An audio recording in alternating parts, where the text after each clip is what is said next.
never find a more wretched hive of scum and villainy. We must be cautious.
I'm about to have a hero gasm after that intro.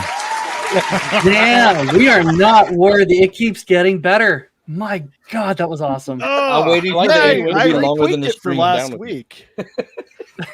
Oh man, I was thinking about going full flashcast and adding like 14 video clips of just bullshit before we even get to that. Yes. But no wonder your power went out. Couldn't handle that. Intro ends. All right, good night, everybody. Do you love refrigerators? Yeah.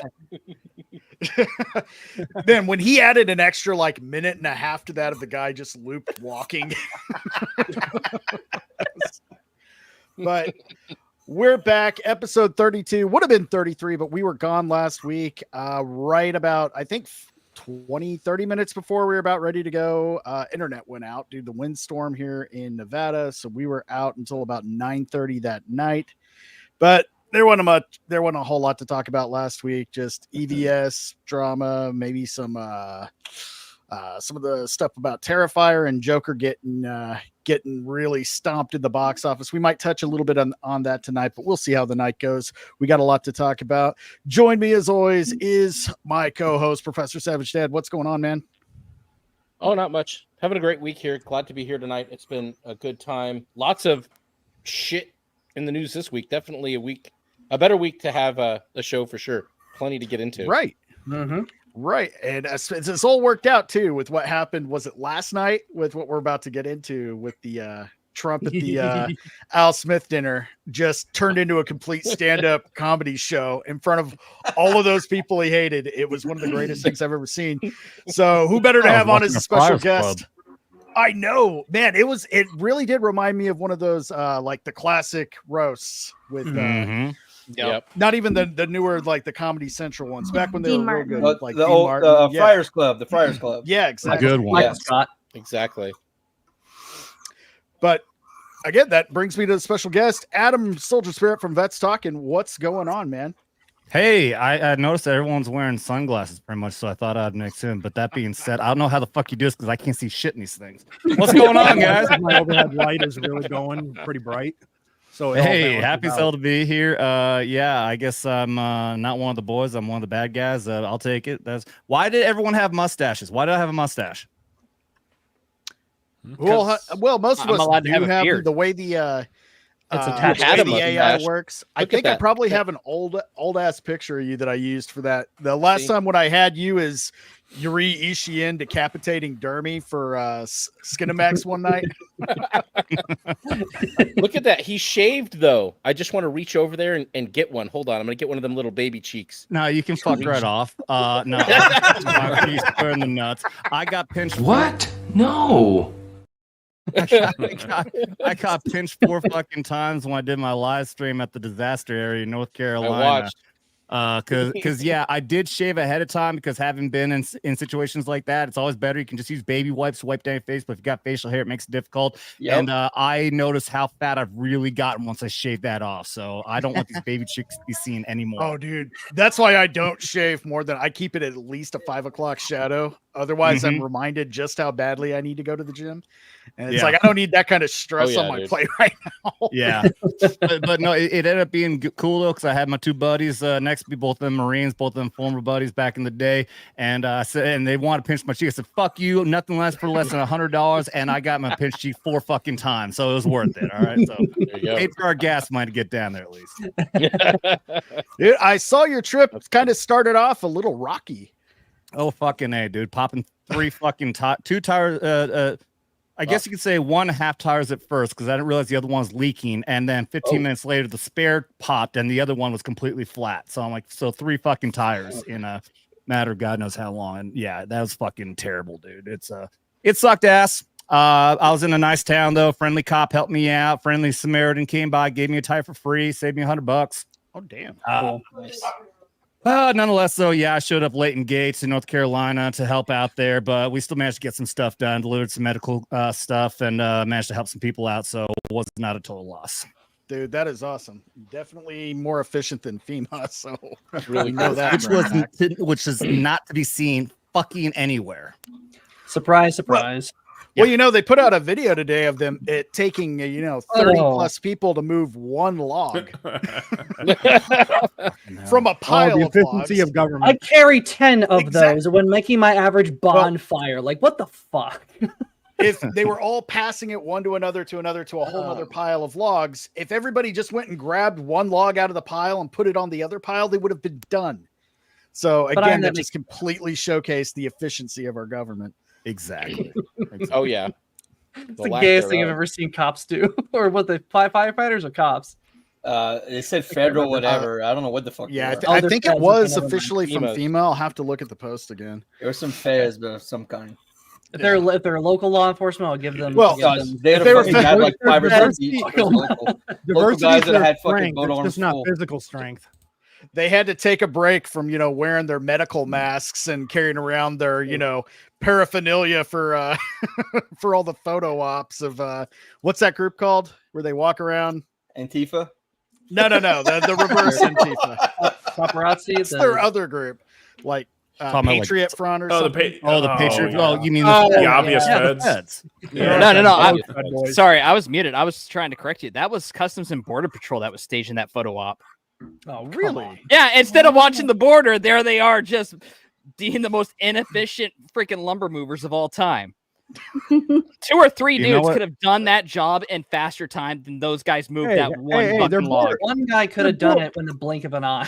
So that's why my application for the Border Patrol, they asked me that question. How many logs can you move in one shot? I said like 3 or 4. Well, that's why logs we don't. And then They only do it for the photo op, and then when they need the rest of the logs actually moved, they go to Home Depot, get 2 illegals, and pay them $20 to do it in 15 minutes. And by the time they come back, the local police have moved the whole pile. And the joke in itself writes itself. How many federal agents does it take to move a log? We now know. The answer is none. They just get Wait 30 from the border. Come and pick it up for them. Exactly. Oh, real quick, let's get back to look at. Oh yeah, let's get through intros real quick. Vagabond, what's going on, man? Welcome back. Yeah, nothing much. Just been all over the place. We're pretty much going to a metal fest tomorrow for a person that passed away, and then nice. Other than that, just taking it. I might go to Helen, Georgia next week. It's for Oktoberfest. It's like being in traditional Georgia. I mean, traditional, traditional Germany, like the buildings and everything. Nice. Oh, okay. So like cool. real Oktoberfest. Very cool. Yeah. All right, that's cool. Get To me be a among my Stein. people is the birthplace of National Socialism. Find you a busty white German broad and have some fun. If she lets me drink some a Stein from in between her bosom, then that's fine with me. There you go. Oh yeah. Strider, what's going on, dude? Well, I will be on a very similar hunt because I'm doing the Island Oktoberfest Oops. next weekend in Galveston. So I'm Ooh. gonna keep an I would eye love on to which go to that which one. side of the bustier the bow is tied on. So because that matters apparently. If it's I don't know which one. If it's tied on one side, it means you're taken. On the other side, it means you're single. So we'll see. But I'm some homemade cider from a Peanuts cup, and I know it's 80 degrees out in Houston, but I don't care. And just got done wrapping up some banana bread for my neighbors to introduce myself. I've been here a month, so I just realized I just described the gayest thing possible. But That's a very Midwestern thing. cider Everybody bread does for that your here. neighbors. I did. Well, mainly because I made a bunch of it because I had bananas going really ripe, and then actually this is pretty good. Yep. Like, I need kind of a icebreaker for my neighbors. I'll just drop some at their door and be like, You know what's "Hi." a good icebreaker? Knock, knock. Who the fuck is this queen? I've been living a domesticated life, so I've been living the trad life this week. Man, you're gonna make a great wife.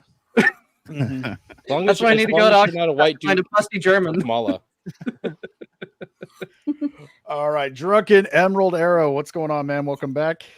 Thank you. Not a whole lot. Starting to work on my new show. Actually going to start doing a show. And it was a balance between two different titles. One was insert title here show because I just couldn't think of anything. And then the other idea for a show title is all the good show titles are taken podcast. Okay. Clever. Darnell, was that your idea? Already You're laughing taken. too hard. I wish. No, that was all me. Just one night kind of thinking about it, going, thinking of show names. And I'm like, they're all good. All the good ones are really taken. There it is right there.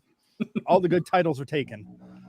Well, I mean, it gets to the point. So Yeah. Hopefully, don't take that one. Nemesystemic, what's up, dude? You actually Hey, have been. guys. I think this is your first week back in a little while. I know. Fucking, we got hit by Helene. Power went out the first day. Then, God damn it. Gotta check those batteries after the power goes out, man. Did they do Well, the no, Kamala Harris interview at your place? No. Bro. They would. I'm glad people she are would've laughing. come- You got the joke. She Okay. would have come to Tallahassee. You think DeSantis would have her here? I think she would deliberately take the batteries out of the detector just so it puts on, Feel at home. Yeah, The she's pile, trying the to pile of trying to make towels that are thrown crowd in. flow. Don't. But- Exactly. But no, the, Pandering to the audience.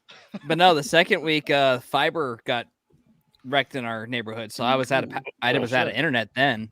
Then last week we didn't have a show, and now I'm finally here. It's about Right time. on. And this week I got back to streaming, so we got the music production streams going on in the afternoon, and then after hours is kind of just whatever I feel like. Right on, dude. Yeah. And Darnell, good to have you back as a special fill-in for all Nate. I am the world's first fully functioning homicidal artist. You're homosexual when he says that. I do too. Every time, never fails. Yeah, thanks for having me back. I wasn't expecting to be here tonight. I didn't know I was invited, so that was kind of. Oh, you said if we get into the haunted stuff, you want to be the panel skeptic. So I can be. I mean, before we get into that, I don't believe, but I am open to. I want to see it. I want it to be real. My investigation in Wisconsin was with a dude who did not believe him. By the end, he absolutely believed in ghosts. I want that. That's I want awesome. that. We'll want to hear all about that. I'm just glad to have somebody on the panel that's got nearly as much white in his beard as I do. Hey. We're represented tonight. Old dads represent. Put you guys out to Photoshop you onto Step Brothers here next time. There we go. No, I've just been working on. I've been getting ready for the taking over the quiz show for Mr. Burger in a few weeks. That's right. With Selena, we'll be moving it to Tuesday nights. Less competition to start with, but we'll be doing the 3 weeks of like a tournament of champions of sorts, and then once that's done, we'll move it to Tuesday nights, and Selena will be a co-host, Emerald will be our moderator, and then we'll be bringing on 1 or 2 guests a week. Right on. I'm pretty sure I'm going to be on for a couple of those early on. So yeah, I just need to double check, make sure I don't forget about it. But yeah, looking forward to that, man. Mr. Burger is freaking awesome. Love that dude. Yeah, he's awesome. And last but not least, Battsauce. What's going on, man? What's going on? Hey, yeah, I've been busy, but starting November, I got a pre-order for a book that's gonna start. Right on. Yay. So, nice. If you're interested in a fantasy comedy, hit me up on Twitter. Just DM me. I'll put you on a list so I can send you a message. And yeah, so I'm gonna be campaigning for that pretty hard in November. I like comedy. Okay, cool. Do you already have any links or anything for it? We'll go ahead and share them out through the show. No, I don't have that up yet. Soon, November, it starts. All right, man. Yeah. Well, yeah, just let us know once you get that going, man. We'll promote the hell out of it. We'll say hi to the chat real quick, and then we'll get started. We got Isaac. What's going on, man? Let's see who else we got. We got Bruce. What's going on, dude? It's my fellow paratrooper right there. Oh yeah, I was gonna say that's a new face. I hadn't quite recognized him yet, but welcome. In case he had been here, I didn't want to be like, my buddy's dad. Who the hell is this guy? As my airborne brethren from Vets Talkin. Nice. Oh right. He looks like a buddy of mine's dad who just died. That's weird. Anyway, here's Emily Kruger. Well, that's the topic tonight. Well, good night. I'm out. Well, see you later. Emily Kruger, master of music trivia. Trail. We got Jason Clinton. We got Master Hobo himself, live from the Hobo Shelter as always. Good to see you, man. Tiny but fierce. Hey, haven't seen you in the on the chats for a while. What's going on? Hi, Tiny. Who else we got here? I think we just about say hi here. There is one of our other regulars taking a little personal time off. Full Metal Nate. We'll see you as soon as you're ready to come back on, man. Just let me know. And I had a hell of a time in Barovia last week. That was fucking awesome. That was a lot of fun. That was probably one of the best D&D streams we've had. 100%. Really enjoyed that. We've had some bangers. Yeah, just about all of them really have been. Yeah. All right, so we'll go ahead and get on into the first topic. Wow, we actually got all the intros and said hi to the chat in the first 20 minutes. That's a show record. With 10 of us. How cool is that? Oh, we didn't introduce everybody. Big announcement for the show is everybody knows JackTarLad was doing the producing. He really helped me get everything set up and actually learn how to do this shit. He has had to leave the show just for personal reasons. He'll be back on as a guest as often as he can be, but he's turned over the producing reins to Selena, so she'll be taking over that back end side of the show going forward. So big applause to Selena. I just want to pause. Did you just say that Selena's taking the back end iron? Yeah, sure did. Giggity.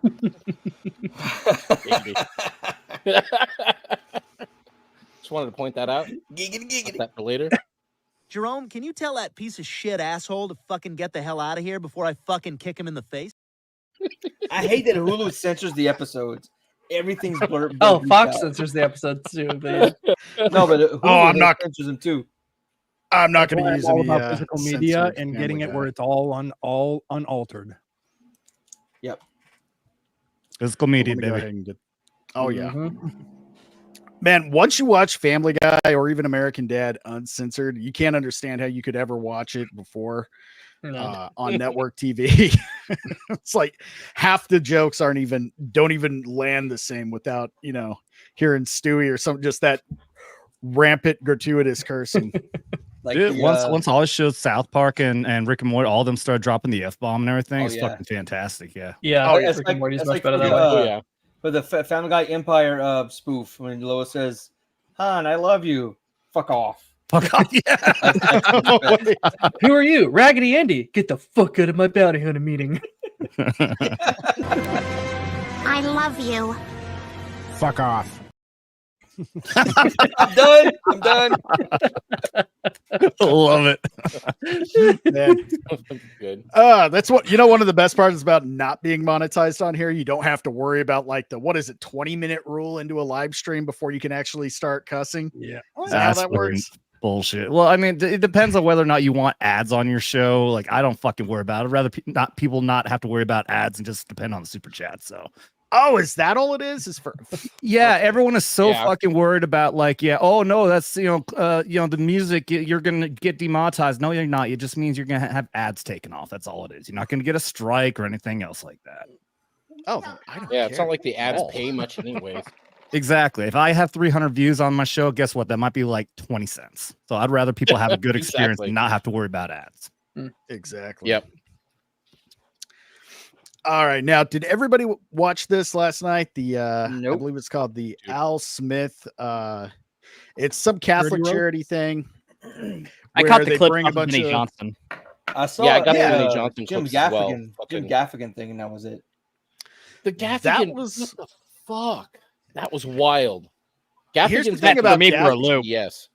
Gaffigan was a raging TDS, retard for a long time. Then he goes on Joe Rogan and he actually kind of got educated on a few things. You could really see the wheels start turning. He didn't say anything out loud, but he went hard on the Democrats and specifically Kamala Harris, even Joe Biden. He didn't really say, I don't think I caught any jokes on Trump's behalf, and he was laughing his ass off to 90% of his material while he was on stage. As opposed to Schumer there, who could not crawl deeper into his fucking ass the whole time. Dude. Good. Good. It's about time Schumer got reamed a new one. Watching Schumer just fucking have to sit there and get his ass kicked verbally by Trump was glorious. Beautiful. Glorious. Schumer just looks like the kind of guy he's the kind of guy that you don't want coming into any establishment that you work for, because he just seems like the ultimate male Karen. But he'll be very smug and quiet about it, and quietly threatening, and he just unnerves me. So I'm so glad that he got reamed a new one. Just got to sit there and watch Trump destroy him. Mm-hmm. Yeah, he's such a fucking goblin. I know, right? And let's see. I think this is the entire clip, but I kind of remember where all the good parts are. They're mostly in the beginning and maybe a couple toward the end in the middle there. But we don't have to play the whole thing. Is that Michael Bloomberg at the front? I was gonna say, is that a puppet? Oh, that is Bloomberg, isn't it? It's Walter from Jeff Dunham. I thought it was, the Wizard of Oz, but when he's back behind the big, curtain pulling the switches and shit. The fuck? It looks like a tall Keebler elf. Right. Pretty much. He kind of looks like Warwick Davis from Leprechaun. Yeah, that's what I was to say. Only stood upon like 8 apple boxes.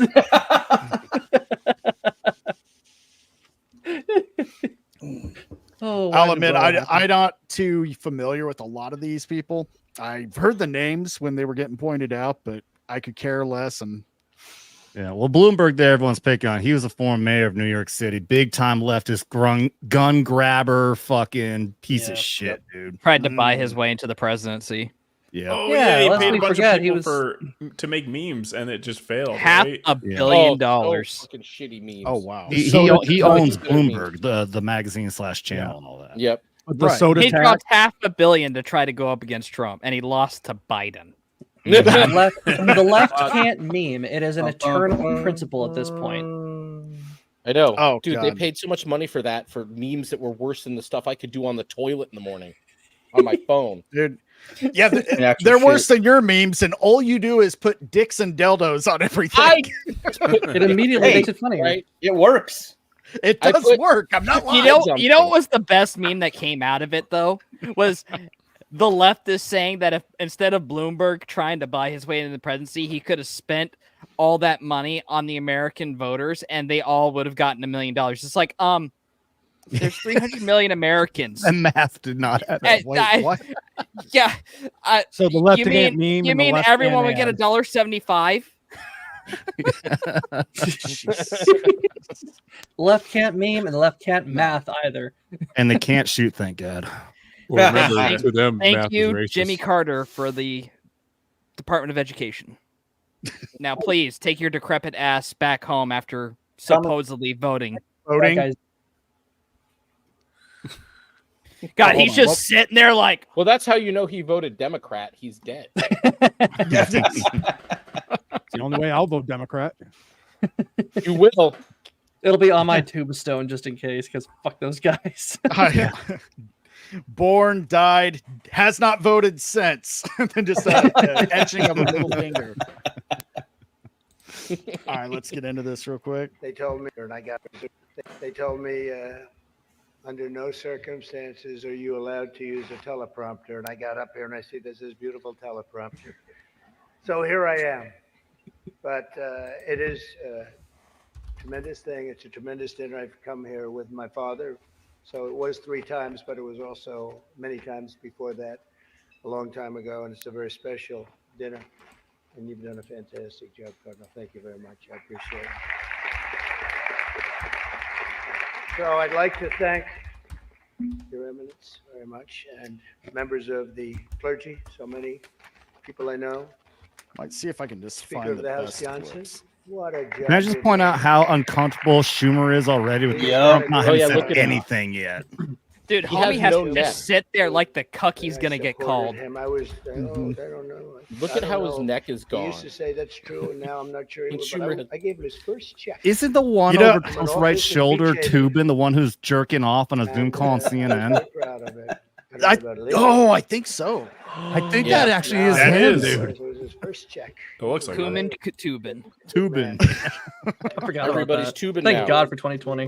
Thank you What very much. now? What was the Working excuse hard. they gave him? He was just under a lot of stress or something. Governor Hochul, wherever you may be. I don't this know. is a big day, is right? Where is the He was governor? jerking off to everyone on the panel. Why was it on I fire? mean, everyone. Hope you're doing all I right. thought my camera was Get a off. little- I love how he's You're gonna win. turning to address everybody. Be like, who am I missing? Who am I missing? Let me talk to them individually. I I love don't that. like what they do. Yeah. I don't like what Unlike they do. Your members Biden, who do. had to literally use Also, note there's cards and so ask many every friends time, up here. who's who, where. Acknowledge, or that's if he didn't acknowledge dead people. Right. A lot of great friends. And, some of my see Or if I get can one just find dictator some- mixed up with And another you are right, dictator. they are Oh, distinguished and they are wealthy for the most part. A couple are having a hard time, but they're going to get over it. I also want to thank my very beautiful wife, and thank you for mentioning, but can you believe this? She did a book, and it's a really good book, and she worked hard on it, and it just became #1 on the New York Times list. So I think that's okay. He says in front of Bloomberg. I love that. That's not an easy thing to do, especially when your name is Trump and you're on the New York Times list. That thing Yeah. must be selling like hotcakes. But thank you. Bloomberg just looks like a skeleton, man. You did. He looks like a red It's a true skeleton. pleasure to be with you this evening. Yeah, why is he Amazing so pleasure. red? And, Yeah. I these must have been days, drinking What is he the whole night. staring Well, at? really On anybody Vormir, anywhere on in New Vormir, there's no York without sun, a and it turns you red. subpoena for my appearance. Adrenochrome side effect is actually to turn your skin red. Anytime I don't get a I believe subpoena, it. I'm very happy. He does have the same shade as Bill Clinton. They've gone after me. Yeah. Mm-hmm. Okay, so I think I found something better. I'm gonna go to this instead because it's just the best clips of the night, so we won't have to just watch the whole thing, especially since that seems to be taped from a shitty iPhone. So we'll go like this. What's so funny is that Trump takes a second to get going, but once he gets going, it's like a well-oiled machine. He can't stop. I love that. Look, Mm, look, Cardinal, man, he's interesting. Iron, you're gonna have to give C-SPAN some forgiveness because obviously, as a network that just does nothing but record every single political thing that goes on, they can't be bothered to own actual equipment audio that's on par. equipment. Like not just audio, but like basic cameras like what I've got. Hey, you want to know they're using the finest equipment from the 1980s? Back off. For fuck's sakes, they could drop $700 on a refurbished Sony ZVE10 and have better picture quality. Hey, I remember that that was camera pretty rough. that filmed me in Home Alone 2. Let's see how this is. Let me know if you guys can hear it. Self-deprecating tradition holds that I'm supposed to tell a few self-deprecating jokes this evening. So here it goes. Nope, I've got nothing. There's nothing to say. Shimmer's just Why like, is- of course he doesn't have anything. I guess I just don't see the point of taking shots at myself when other people have been shooting at me for a hell of a long time. And my normal crowd All right, hold up. Just isn't. Did you see Not like my normal Schumer's crowd. smirk just drop No. there? I didn't see that. Let me go back. Like watch him, watch his smirk disappear as soon as Trump finishes that line. Well, also real quick, next to Bloomberg, is that Kraft, the owner of the Patriots? Yeah. Probably. I think I so. think Right here. Robert Yeah, I Kraft. think it Yeah, is. It is okay. him. Yeah. Sorry, continue. Oh man, they're all so Football nerd. grumpy too. The Cardinals loving him. Oh yeah, yeah. man. Yeah, I Cardinals like I are said, great. first I watched it live, and then I rewatched Jeremy D-Day Cobra's reaction to it. And yeah, the Cardinals love him, and Jim Gaffigan's loving him. Even some of the people in the back that were trying to hold it in for a while, is he just keeps rolling and just knocking them out of the park, one out of the other. They really warm up, except for this front crowd right here. Well, sure, well, except Robert Kraft and him are actually still friends, as far as I know, which is why Robert Kraft has caught a lot of shit. Yeah, good for him. Though. Okay, he may have been one of the only. There were a few people in the front that were turned around watching him. Now, you know, Keebler Elf, Bloomberg here, and whoever this this very moody black woman, they were not having it. They were just eyes forward. They wouldn't the even whole look at time. him. Right? One of them's So it looks like we Letitia got James. Statler and Waldorf Dude. on the bottom right. Well, not That only that, Letitia James is there too. She's Oh, no, over yeah, in the top she is. row. And she Yeah. actually had to stand and applaud him as he came up. Wow. That Cardinals As really her is their career speech, and man. her case goes up in flames, she had to stand back there and Pleading that she doesn't get sanctions in her closing argument. right. Oh, that's good. That's something I'm looking forward to. shooting at me for a hell of a long time, and they shoot at. But I know this isn't. Oh, my you're right. normal He just- crowd tonight because it just isn't. It's not my normal crowd. Believe me, my normal crowd is younger. Has a lot more energy. And you have certain advantages, too. Like cash, lots of cash. But many of you are Manhattan liberals from the media and the Democrat Party. I always say the Democrat, Chuck doesn't like that. He likes Democratic. And it sounds like so damn. beautiful. The Democratic Party. I always say the Democrat Party because it sounds worse. He likes Democratic. Why don't they just change the name? This way, it is Democrat.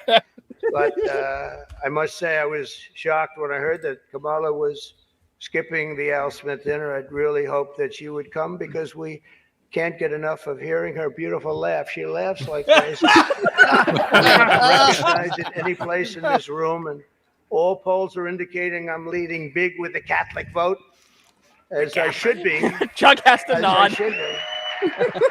But I don't think Kamala has given up yet. She hasn't. Instead of attending tonight, she's in Michigan receiving communion from Gretchen Whitmer.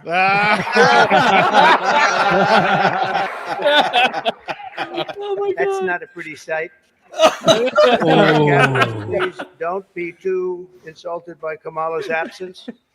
If the Democrats, yeah, he says, thank you very much, I appreciate it. If Democrats really wanted to have someone not be with us this evening, they would have just sent Joe Biden. He's having second thoughts, Bro. He wants to come back. If she does any worse in the polls, they're going to bring him back again, I think. Chuck, he's the one that got him out. That's the guy. Much That's more the so truth, than by the Crazy way. Nancy, I will tell you. Because I know him. He did it. Jeez, he is Joe has Oh. almost disappeared from view. The only way he could be seen less as if he had a show on CNN. They ain't fake news, right? Fake. Someone in the White House who can barely talk, barely put together two coherent sentences, who seems to have mental faculties of a child, it's said. Is a person that has nothing going, no intelligence whatsoever, but enough about Kamala Harris. Yeah. I know Kamala's word because she spends a lot of time complaining. I won't agree to another debate. But the truth is, I've debated twice this year, once against Joe Biden and once against David Muir of ABC. It's been a long tradition for both Democrat and Republican candidates for president of the United States to attend this dinner. Always it's a rule. You got to go to the dinner. You got to do it. Otherwise, bad things are going to happen to you from up there. You can't do what I just saw on that screen. But my opponent feels like she does not have to be here, which is deeply disrespectful. I've never liked people that I was competing against. When you do, a lot of bad things happen. And we are doing well. By the way, the votes are starting to come in. You got to get out and vote. And Catholics, you got to vote for me. Just remember. You better remember I'm here. And she's not. I could have done that too. But you do something that's incredible. The Catholic Church, you're helping the poor, educating children, and supporting the vulnerable. But if you really wanted Vice President Harris to accept your invitation, I guess you should have told her the funds were going to bail out the looters and rioters in Minneapolis, and she would have been guaranteed. She would have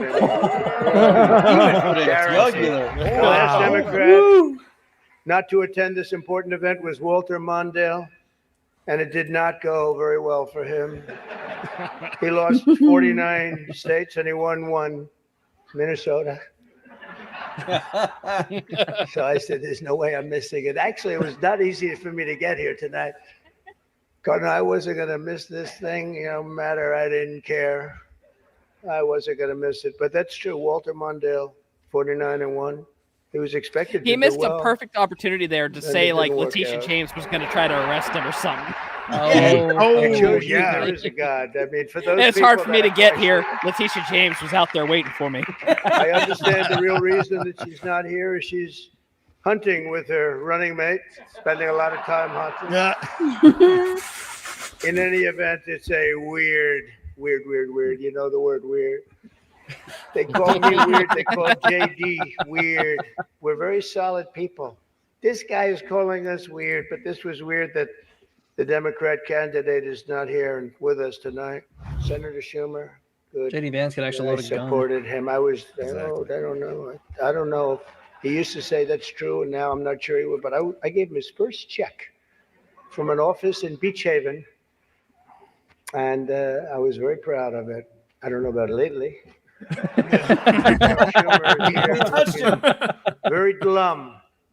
Oh, he goes hard on Schumer. He's patting him a lot. Did you see Schumer just cower right then? Considering how woke you're. What's that? Did you see Schumer just like cower? Yep. Cringe away from him. Oh Doing that god. little, Yeah, I'm happy. It's a power move. Trump knows it's a power move. What he's doing right there. Trump It's is like a going up master- to the just Saudi like prince. when he You're not see that allowed guy to shake touch. hands. Don't The be a Saudi little girl prince, and not right? laugh. He's like, no one can touch the Saudi prince. Just comes walking up there. Hey, how's it going? Pats him on the shoulder. Yeah, Goes and right. sits down. Everyone's like, what the fuck? Absolute Chad. Make sure you Yeah, that rewind was one of 10 the best seconds. What's things. coming here is the best joke of the night. Yeah. Your party has become, if Kamala loses, you still have a chance to become the first woman president. Holy shit! Holy And actually, he shit! said, do you mind if I do that? He said, no, you got to do what you got to do. He's a pro. He's a professional. No, he's a good man, actually. I hate to say it. I'll say, this dinner was really setting me back when I say that, but I've known him a long time. There's a group called White Dudes for Harris. Have you seen this? White Dudes for Harris. Anybody know?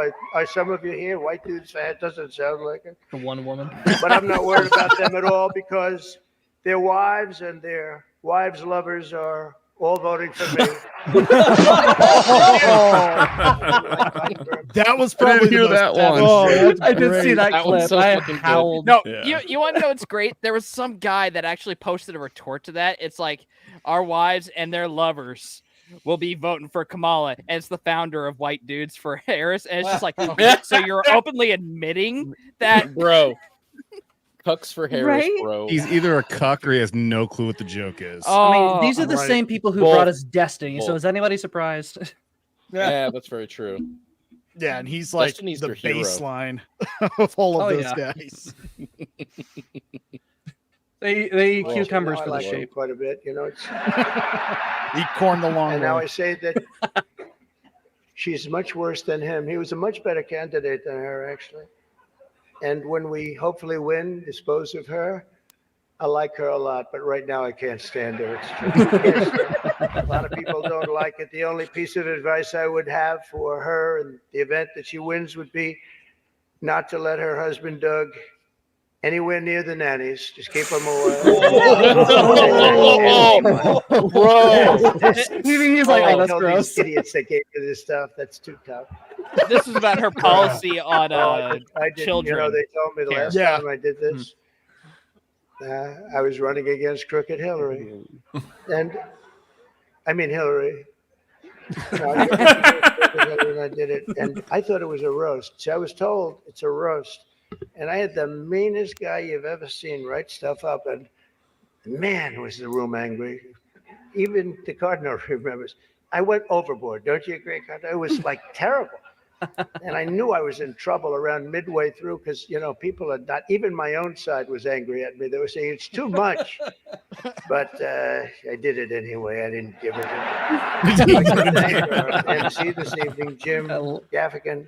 Most recently, Jim has been playing Tim Walsh on Saturday Night Live, and that'll be a very short gig, I hope, Jim.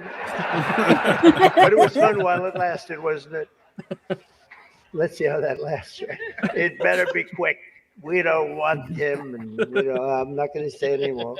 But unfortunately, Governor Walsh isn't here himself. But don't worry, he'll say that he was. He's going to say he was.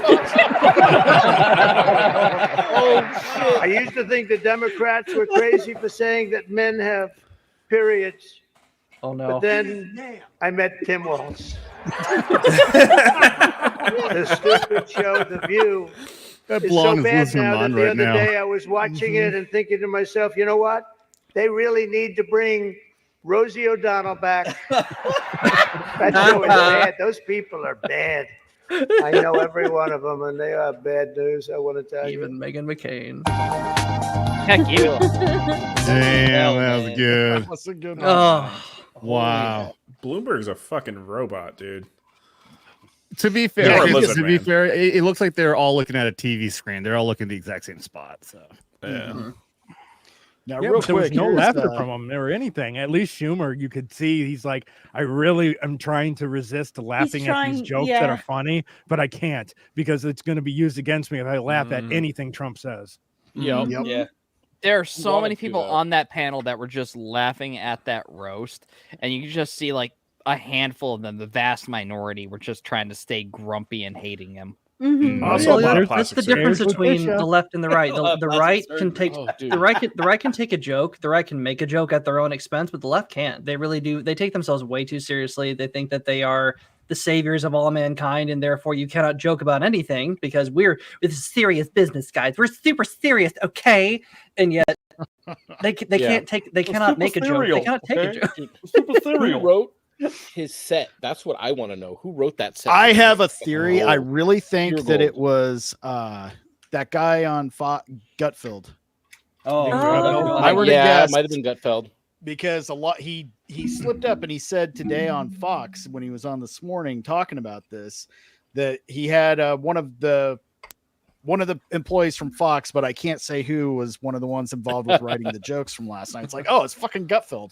Yeah, It Because was the only Gutfeld, two that are funny are Jesse Waters and Gutfeld. I mean, The it rest of landed, them are- so And Trump gonna has credit. Gutfeld's number, so Yeah. Mhm. Yep. You know, Bloomberg probably borrowed some certain powder from a certain lawyer. I don't think he's moved at all. I think he was in that same position all night. I mean, it would explain why his nose is all red. If his right hand starts moving rhythmically, he's like, "Why is my camera still on?" You know where he got it from. It's a really obedient lizard wearing that skin suit. Man, when the majority of these people go to their satanic eyes wide shut party, can you only imagine how gross and disgusting that must be? Look at these. The no wonder they prosecutors are killed rock, Stanley paper, Kubrick for scissors, that. Who's not getting Bloomberg? Like, the best thing you're going to get at one of those parties in DC anymore is maybe if Boebert shows up, but like there's Pelosi, Schumer, they're all so old. Nah, she's too busy going to the Beetlejuice plays. You know what I mean? Yeah, no, right? She doesn't. Hey, AOC, I would go. maybe, but AOC smells funny. I bet. Oh man, I want to say I don't think there's a red-blooded male on planet Earth who would not accompany Loan Boebert on a lawn mowing expedition. Oh yeah, Come she's on. fine. Dude. Oh yeah. I mean, she's when she You're had sitting those next to her and she's installed. all grabbing your hand and fucking having you grope her up right in front of everybody. Like, yeah. And the front of Beetlejuice, heck yeah. You know she's into freaky stuff if she's doing that at the Beetlejuice play. Ooh, Beetlejuice. I'm gonna do something weird. I need you to go with it. Real quick, here's Gaffigan going after Kamala. Thank you. Good evening, rich people. Thank you. I got to be honest. I feel like I'm at a casting call for Daddy Warbucks. And I'm not going to get the job. Who's the Larry David looking motherfucker in the bar? He looks confused. Your Eminence, President Trump, First Lady. He looks like one of the Muppets that used to sit up in the balcony and heckle. Statler and all the Waldorf. Muppets. It's good to be heckling again. It's good to be doing anything again. I just filmed Wait my a minute. diaper. Where's my nanny? If you put him and Schumer together, they are those two Muppets. Yes. Yeah, pretty much. Well, look at the guy on the end, like on the end by the flowers. Like he looks totally. That's what That's what I'm talking about. That's what we're talking about. Haircut. Yeah. What? What's your name? Man, Jim Henson Studios really outdone themselves lately. The millionaires who are not yet billionaires. Welcome to the 79th annual Al Smith Memorial Dinner. As you can, please give it up. Yes. As you can see how we're dressed, the theme again is let them eat cake. Now, I understand some of you may recognize me at least the lady in the guy front who cracked a plays smile. Tim Walls on SNL. Oh, this is almost half an hour long. I was just looking for the one joke if I can find Need it. highlights. Yep. I'll go ahead and Like stop Benny sharing for Johnson's now. But what do you guys think? Do you think this going to that and going that hard on everybody and laying out those jokes helped or hurt Trump at this point, or does it not really matter? So it's just I don't think entertaining? it matters. It doesn't matter at this point. In all I don't honesty, think everyone's convinced that Nah, they're gonna do. It helps. Well, I heard a story. I don't know if this is true or not, but I did hear a story going around that Kamala was apparently pissed the hell off that she was advised not to go. And the reason she was advised not to go, and this is why I believe this story, the reason that apparently she was advised not to go is because she doesn't want to look like she was cozying up to the Catholic vote, because that might alienate the Free Palestine pro-abortion vote. So she decided not to go. Well, apparently this morning she was on the phone with the campaign manager, just reaming this poor girl, absolutely laying into her for a half an hour, screaming at her, just losing her mind because apparently she looked really, really bad not going. I mean, I heard that too, but the other reason I heard why they didn't let her go or they didn't want her to go was after she bombed so bad on her Fox interview. Mm-hmm. Both of them are probably equally as true, and I believe both of them. I believe all of them. One of the things that there's no way in hell.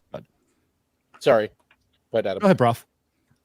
Okay, no, I was just gonna say, after watching her on Brett Baer, her staff has to understand that there's no fucking way she was going to be able to deliver the jokes that were necessary to be on that channel last night. That's why they probably said it was a bad idea. But she's stuck in a limbo of no matter what she does, she looks like shit. She does not know how to talk to people. She's not authentic. And there's no way she was going to deliver those jokes like Trump did. Trump was going to make her look. She showed up she would have looked worse by the direct comparison. Yeah. It really, in a head-to-head, she always looks bad. One of the things that I get a lot from my source of information and all my inspiration for what I do on my channel is Dan Bongino, great conservative commentator.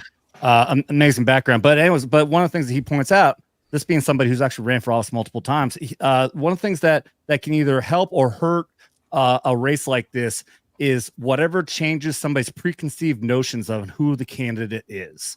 And what do I mean by that is Trump going up there and being the bombastic asshole that, and really that wasn't that bad. But, we know the left is going to go up there. They're going to call him sexist, racist, homophobic, histophobic, phobophobe. But the fact of the matter is that's not going to change anyone's preconceived notion of who he is. Whereas Kamala has been lifted up to be the joyful, the great one. She's the brat when she can't even fucking show up to a Catholic fundraiser. That is just one more element that changed what is the preconceived notion of who she is. Everyone knows, everyone at least is learning how much that bitch truly fucking sucks. Yep. Making people laugh is the easiest way to change their opinion. Or exactly. And that's why I'm saying it may be really late in the game. And Vagabond, I agree with you. That probably 90% of everybody has already made up their minds. But if there's even that small percent that could shift things a little more in the right direction, it doesn't matter. What he just did was humanize himself, because by making those jokes, even though he wasn't that self-deprecating, he just said, all right, here we go. I got nothing. Yeah. It's still, but it kind of reminded people of why they used to like him. Yeah, but the thing is, that's the joke. He's leaning into that character of himself. Yep. People who really know him, like Bongino, knows him very personally, and they say all the time he is the most caring, the most giving. If you are friends with him, he'll be friends with you. He'll give you a call and help you out any way, shape, or form he can. But he's playing a character when he's doing this. When he's saying, "No, I can't think of anything self-deprecating. I'm perfect in every way, shape, or form." It's a joke, and those of us who get it fucking love it, and we love him even more for it. The people who hate it, nothing's gonna change. They hate him. They're never gonna fucking change their mind. It's nothing worse. Well, He's smart. Take a joke. Exactly. He was smart this round though, because this is just coming out now with what early voting started, and it's like the last couple weeks he's been kind of bringing that character back. But at the beginning of it, he played it straight as he could, and that was perfect. Yeah. It's all about the timing. He's carrying it over the finish line right now by showing everybody he's still him. Because most of the campaign, he's been very, a lot of outreach, a lot of kindness, a lot of kind words, no attacking, no jumping on anybody. In all honesty, he was smart. He let Vance take care of it. Vance has been out there, not pulling punches with people and hitting Vance is not doing it cocky either. He's doing it smart. He's doing it smart. He's just like he's the straight man. He's letting he's exactly. Vance is being the Danny Glover, while Trump's good at being Mel Gibson. Yeah, well, he's definitely being a much more straight man than the one chugging fucking horse cum. Oh, s'mores. Just being straight. Oh, he is a straight man. That is for sure. Have you seen his wife? I got to see Jim Jefferson live. Smoke show. Yeah. This has been an interesting presidential campaign. The Democrats have been telling us Trump's reelection is a threat to democracy. In fact, they were so concerned of this threat, they staged a coup, ousted their democratically elected incumbent, and installed Kamala Harris. Right? In other words, that's not a joke. All her dreams have come true. And that's the thing. It's all that's all fact right there. Yeah, that's not a joke. That actually happened.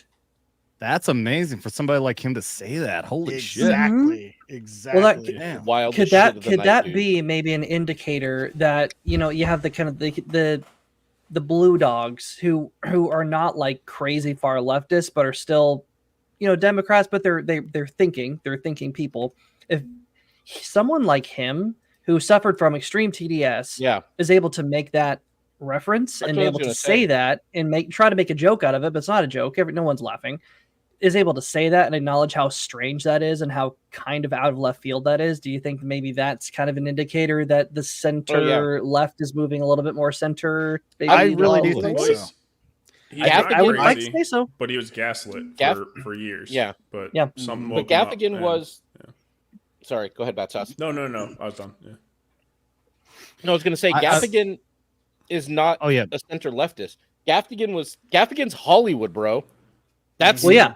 Yep. That's what makes it makes it all such the a more fucking wild shift for him. Like Rogan, and he's not the only one. radical. Yeah, he's not the only one. There's a comedian out there who's been just ripping really hard on Trump for years until Hamas attacked Israel last year, and now seeing the shift, how all these fucking true anti-Semites in the left, the Democrat Party has shown their fucking colors. He's moving away. He's still not supporting Trump, but he is a part. He hasn't officially said it, but he's definitely looking. He's part of that hashtag walk away movement now. Yep. It's happening a lot, man. It's happening a lot. Like we're saying, there's a lot. It's not just these people are like the silent minority or center left, but there are the ones who have been in this echo chamber of Hollywood for so long that once they finally get that glimpse of what's outside the matrix, they are able to wake up and pull themselves out. That's what's going on. Dude, even journalism, this start happening. Did you see Maxim magazine come out and support Trump? That's still a thing. Maxim magazine's still going? I was surprised. It is. I thought that was done. I thought it was too, but they had pictures of the golf chick, saw that, Paige Spinarak, with an Is open it down blouse. to like 5 pages now? Yeah. I could have swore they went woke and got rid of the female celebrity centerfolds that they always had. I think that was Maxim Playboy. wasn't anything inappropriate. I mean, there was no nudity or anything. Just It was hot just chicks. like you got to see, like, you never. As long as Dylan Mulvaney's not on the cover, I'll get another one. Exactly. No, the golf chick, the hot golf blonde girl, Paige Spinarak. Yeah. She was on yeah. on their cover too. Ooh. Okay. Yeah. But yeah, it was wild to see that. I'm like, okay, is there a shift going in journalism now? Because it's print magazine, so nobody cares, but it's a legacy brand that's been not this for a long time. And now it seems like they lost all their money and they have to come back that way. And to be fair, Adam, that magazine never needed more than 5 pages. This is I true. mean, now MAGA is in the title. So Maxim magazine. Yeah. I gotta agree with Hobo. Another thing that we've noticed, SNL is starting to actually at least put on the act of being fair when they're making fun of Trump. You're tired of low Kamala numbers and they're dogging on Trump isn't as over the top as when Alec Baldwin was doing it. This new guy is actually funnier.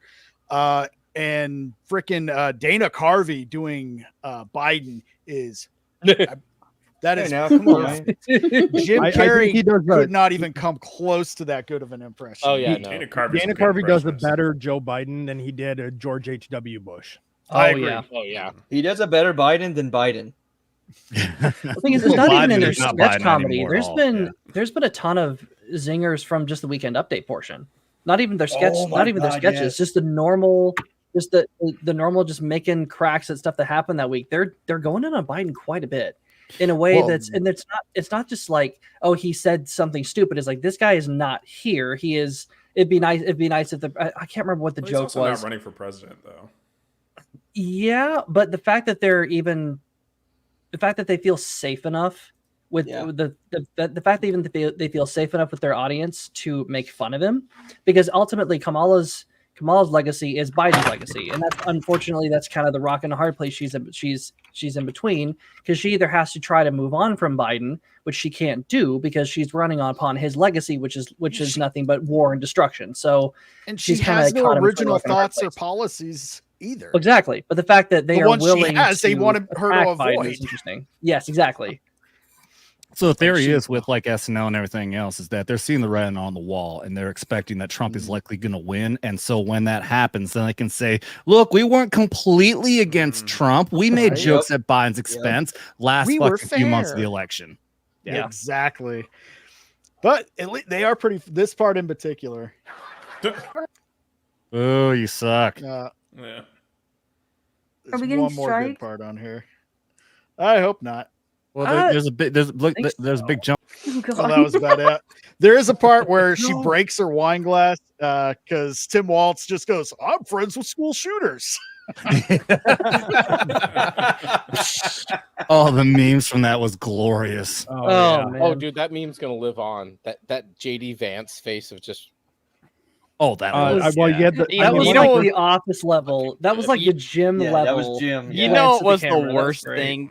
The worst thing about that was when he was confronted by the press when he was at that photo op in the deli, and he didn't answer the question. He just ignored them, turned away. I didn't see that. Yeah. I didn't see that. He didn't know what to But say. do you want to know the best one was that ended up being Trump Vance 2024, not friends of school shooters. Yeah. I did see that. Dude. The Trump ad team is just like, yeah, we're just gonna take all of their stuff and just slap. I'm Donald Trump and I approve this. I mean, it's too easy. Yep. It's not even a challenge at this point. There's this.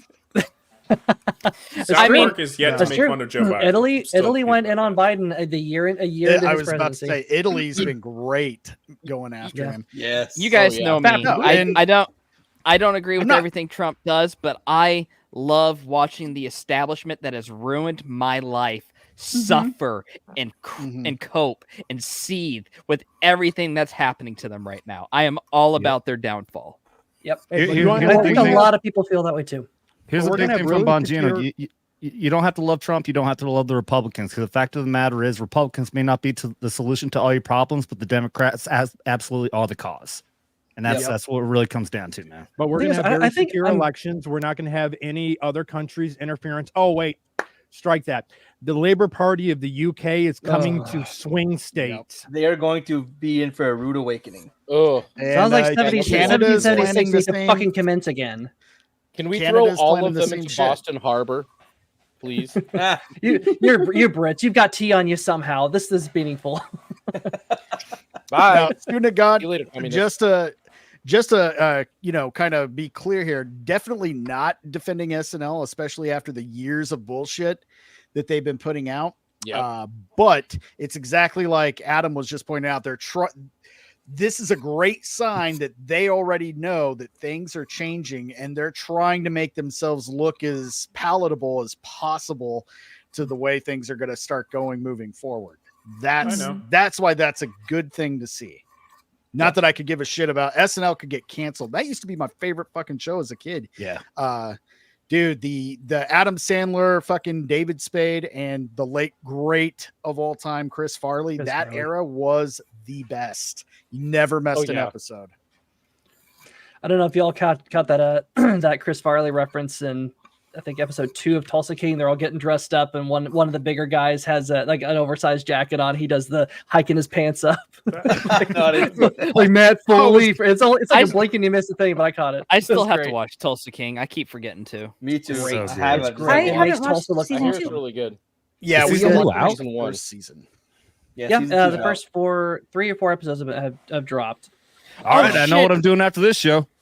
Oh shit! Okay. Legend of Vox Machina just had more episodes drop too. Oh crap! Really? I am so behind on things. Well, yeah, the beginning. Yes, I'm season behind three's on dropped now. Penguin and fucking. Season I'm behind a two. Penguin. Yeah.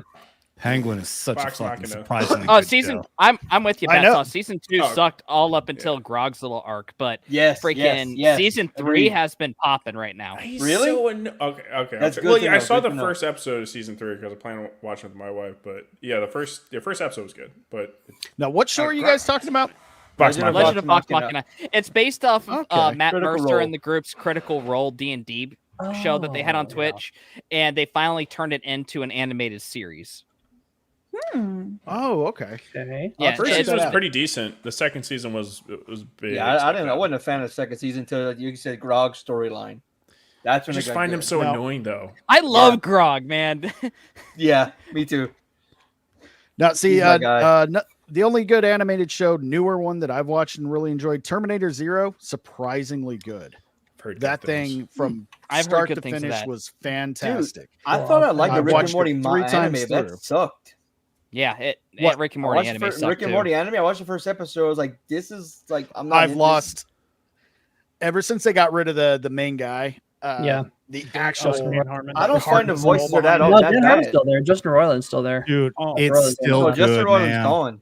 Dan It's Harmon's still there. good. I thought I was gonna hate him being gone because we knew he was good at improvising. But that's this all he new can do. dude is fucking good, man. Yep. The show's still good. It's two guys, but they're fucking great.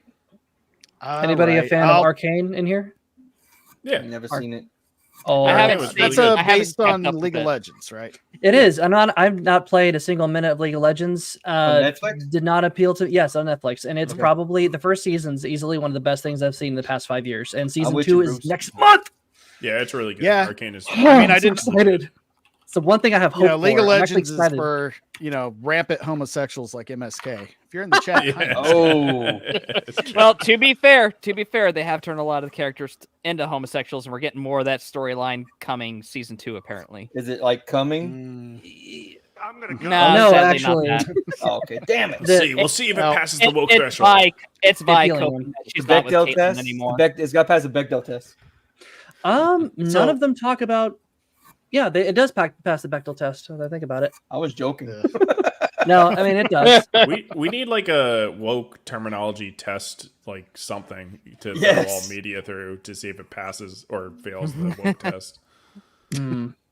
Put certain parameters and whatnot.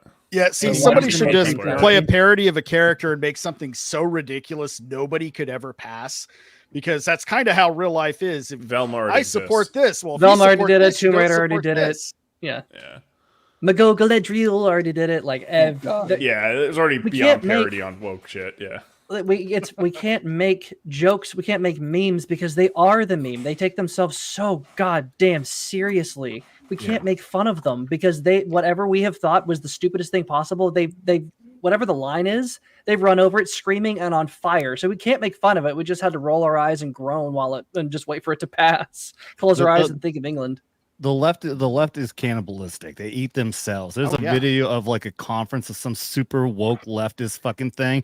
People are on stage and they have to start asking, can people stop doing this because it's really triggering some other people and blah blah blah. Please, everybody, please out. They're fuck. They Please, can't can even we be stop around using themselves. gendered language? No, remember, Can we it's stop not using people. gendered language. Yeah.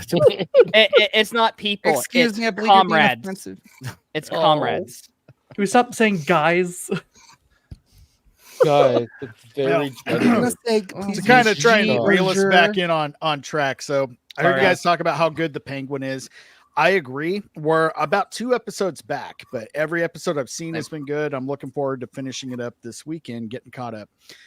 It even made me appreciate my least favorite live action Batman movie, which was The Batman. I couldn't stand that movie after I first saw it. I thought Robert Pattinson's portrayal was awful. Making him a detective was good, but making him an idiot was not. He's not a good detective. So what's the fucking point? To be fair, it's early on in his career. He's going to get smarter.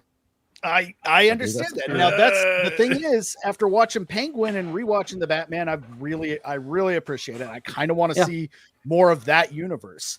It made me appreciate some of the other things about how they fleshed out Gotham a lot more. Like, I love the Nolan series, but Gotham's just your standard cut and paste city. It's not alive like it was in the Tim Burton's or in this one. So made me appreciate a lot more about it. Now, kind of just to piggyback off that, the Joker, the Joker movie was great. Did anybody disagree with the first Joker with Joaquin Phoenix? Oh no, I did loved too. it. It was wonderful. I hated it. Yeah, I didn't see it. It was dumb and pointless. I didn't like it. Vagabond, you didn't Well, see it it? certainly is now. No, I didn't think it was necessary, but Yeah, I think never? it was a great adaptation. No, My thing is, I can't. I only stand watch Phoenix, It's so- the Gundams talk about it, and that's the video essay about it. But other than that, that's all I know. I've never seen it. Well, Oh, wow. it was one for what it was. I enjoyed it. I even was kind of hoping that they would kind of merge that world into the Batman, since it both, glad you they know, they didn't. kind of looked similar. It looked like Batman was taking place in the 90s. You couldn't quite tell if it was modern day or a little bit in the past. But anyway, I digress. More recently, they took one of the most inexpensive billion-dollar movies of just a few years ago, and now the director decided to tell everybody that liked that movie to go fuck themselves, literally, with that movie, the Joker 2. So now Terrifier 3, a very low-budget, raunchy horror movie, has not only kicked its ass, but gone to #1 in the box office. Anybody got any thoughts on that? No. I haven't even heard of that movie. I saw like Oh a my clip or God. two. It's like apparently extremely. I gotta gory. look this up apparently. But It's horror is extremely- always. Oh my god, I'm like Like- suffering watching these movies, and I'm supposed to go see the third one, and every time I yeah. do, I'm so nauseous. And I she want keeps, to. every time we've tried Yeah. to go see part 3 times now, and she keeps going.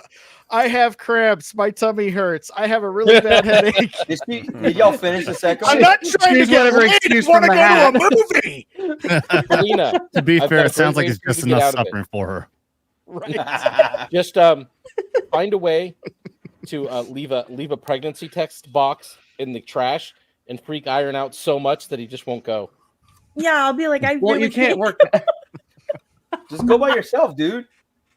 Well, the whole thing Well, is it's for her channel. It's for my This channel. is the first thing she's doing is reviewing these movies. Well, you're letting that iron get cold. Gotta hit it. If I know. Adam, if you haven't Yeah. heard of these, if you're not into any really over the top gory horror movies, you're probably not going to be too interested in that. Yeah. Probably my thing anymore. Last time I was kind of into the fucking oh god, and I can't remember it. But yeah, I'm just not into that kind of shit. Saw, Hostel. That's kind of it. It doesn't really go as hard as those to the degree Are of you like kidding? torture porn. I wouldn't think It so. looked worse. Hostel is pretty fucking hostile, dude. Yeah, I still think Hostel's worse, especially considering the atmosphere of that. This one's way more on the. It's so over the top, it gets ridiculous to where it doesn't even seem as real. But the fact that just such a low budget gore ass horror movie is kicked the hell out of what should have been the biggest movie of the summer, and how much money they put into it, getting Lady Gaga, upping the production value. Wait, you think Joker 2 should have been the biggest movie of the summer? It was anticipated to be. It was supposed to But be. even bigger than Deadpool Wolverine? Okay, maybe not that, but it was No. supposed to be. Yeah. It was supposed to make another $1 billion. Okay, At okay. least At least tops to where it make was. back its Yeah. budget. I was which about to say, I has- don't it think has yet anyone to ever do. said I was expected to make that It as much as dropped- Wolverine did. No, it has the biggest drop off of any comic book movie. Yeah. We're including Ant-Man and the Wasp, Doctor Strange, Multiverse of Madness, all of that shit. Wakanda Forever. This thing dropped off 90% on the second week. You know, and to be so, I haven't seen the movie. I've heard FNT and all them talk about it. I'm not surprised it's as bad as it was, but I'm still going to be willing to give it a chance, especially when everyone was saying, "Oh yeah, that's what a guy wants to do. Go see a musical." And my argument has been to a few people, including Adam Krugel, who replied and said, "I can't remember what he said, but I said, yeah, well, I know I hated the idea of going seeing South Park bigger, longer, and uncut too." Robin My Hood point didn't being fight that was a though. musical. Not all musicals Yeah. are terrible. There's also that the La La one Land? the barber Cannibal the who's musical. I like a good. Yeah, musical. Sweeney there's Todd, good dude. musicals. Sweeney Todd Sweeney was Todd, great. yep. I yep. love Todd, Sweeney yeah. Todd. I mean, it's Yep. Andrew Lloyd So- Webber. You can't go wrong with that. But La La Land was Yeah. actually the last one I saw in theaters. I'm going I to say loved it. something gay. Really gay. I just said I Okay, like thank La La you, Land. Jen, Not and gonna I- be going can we here. move Not that. on now? Gayer. I'm going Wow. You love gayer. I Coldplay? went. I took no, not that gay. All right, there's levels. I'm not there yet. This is pretty gay though. Back when the wife and I were together, she was a huge fan of Lloyd Webber's Phantom of the Opera. I took her both to see the movie, and we went to the theater when it came to town. I actually enjoyed it. I didn't think it was half bad. I love Phantom of the Opera. Okay, it's pretty Phantom of the Opera's standard. great. Okay. Yeah. So you There's like nothing going to to the be ashamed theater? of that. I got laid. It's, I mean, it's not as see, bad as there- La La What's the Land. thing? They have Sounds one. super They have gay one now. composer It's in common, incredibly gay. Andrew Lloyd Webber. That man's a master. It's not like you want to go see Cats. good. Yeah. Oh, Oh my God. I think Fucking this is hate what Cats. Prof was expecting just now. Relax. Relax your anus. Really, Did that's you at like least have a good ride home? Because storytelling. based on Cats has no South Park storytelling. and Speaking musicals. of anus, And Moulin Rouge is another good one. That one's I fun. love Moulin Moulin Rouge is Rouge. Wrong with great. that. No, Joker I'd watch 2 that could have with my wife worked as well. as a musical, but like the It hype could've. about the quality of the movie wasn't there. Like the hype going around Joker 1 was pretty crazy. People talking about like Joaquin Phoenix being super serious in this role and how good he is, and the director, and yeah, a lot jerking off basically, right? But like the hype was there, and so it made sense when this was successful. I think it's surprising how big of a failure the movie was. I wasn't people are talking poorly, like they weren't excited about having Harley Quinn in it, period. There was just a lot of things not going for it, even just having a sequel. But like what they did to the Joker, from what I hear in the movie, like, and They how the story emasculated the went, character the whole movie. like, okay, it And didn't have the to be that bad. Like, that it was boring is the basis consent. The basic statement I'm getting from everybody, even from like mainstream media, they're saying, well, we're glad it told the chuds to go fuck off, but it was really boring. And the songs didn't mesh into the story. They just took away from it. So you're trying to get, all right, we're about to get to a point that makes any of this worth being here for. And there's a song that has nothing to do with what's going on right now in the movie. Most times in a good musical, the song transfers into the story and leads to the next scene. Correct. This apparently doesn't. I'm not do really a musical person. So The rule for musicals is whatever you can't. When there's too much emotion for speech, you sing. When there's too much emotion for song, you dance. That's how it's supposed to go. Right. So the fact that this is just whispering and kind of talk singing, it doesn't fit. It doesn't fit in with what we know works for musical theater. Hey, I'm real learning quick, so much about Strider right now. Hold on 1 second. I gotta go. Oh, I gotta go. My kids need some help. My wife needs help with the kids. No. It's Okay. I gotta get going. All right. Get that dad shit done. You can jump back in if you want. If you get back and you're done. I gotta go get one of my kids at their mom's house. They don't want to be there, and they're like, please come get me. I'm not happy here. Oh So yeah, I gotta dude, go. All right, dude. Well, you don't get to shit on our good time talking about ghost stories then. She's like an hour away, so I won't be back for like a while. So Okay. All right. No worries, dude. Later, Darnell. yeah. So you got anything to plug before you go? Was that? Oh, I'll tell everybody. Go I subscribe couldn't and watch him I on didn't hear what you the said. pitch. Or Oh the shit. Yeah, you do it. I'm brain fart. All right. I'm already going. Go on, Darnell. Quiz time with Night, Quizmaster. Quizmaster Darnell. Goodbye. There you go. Have a good Bye, night, guys.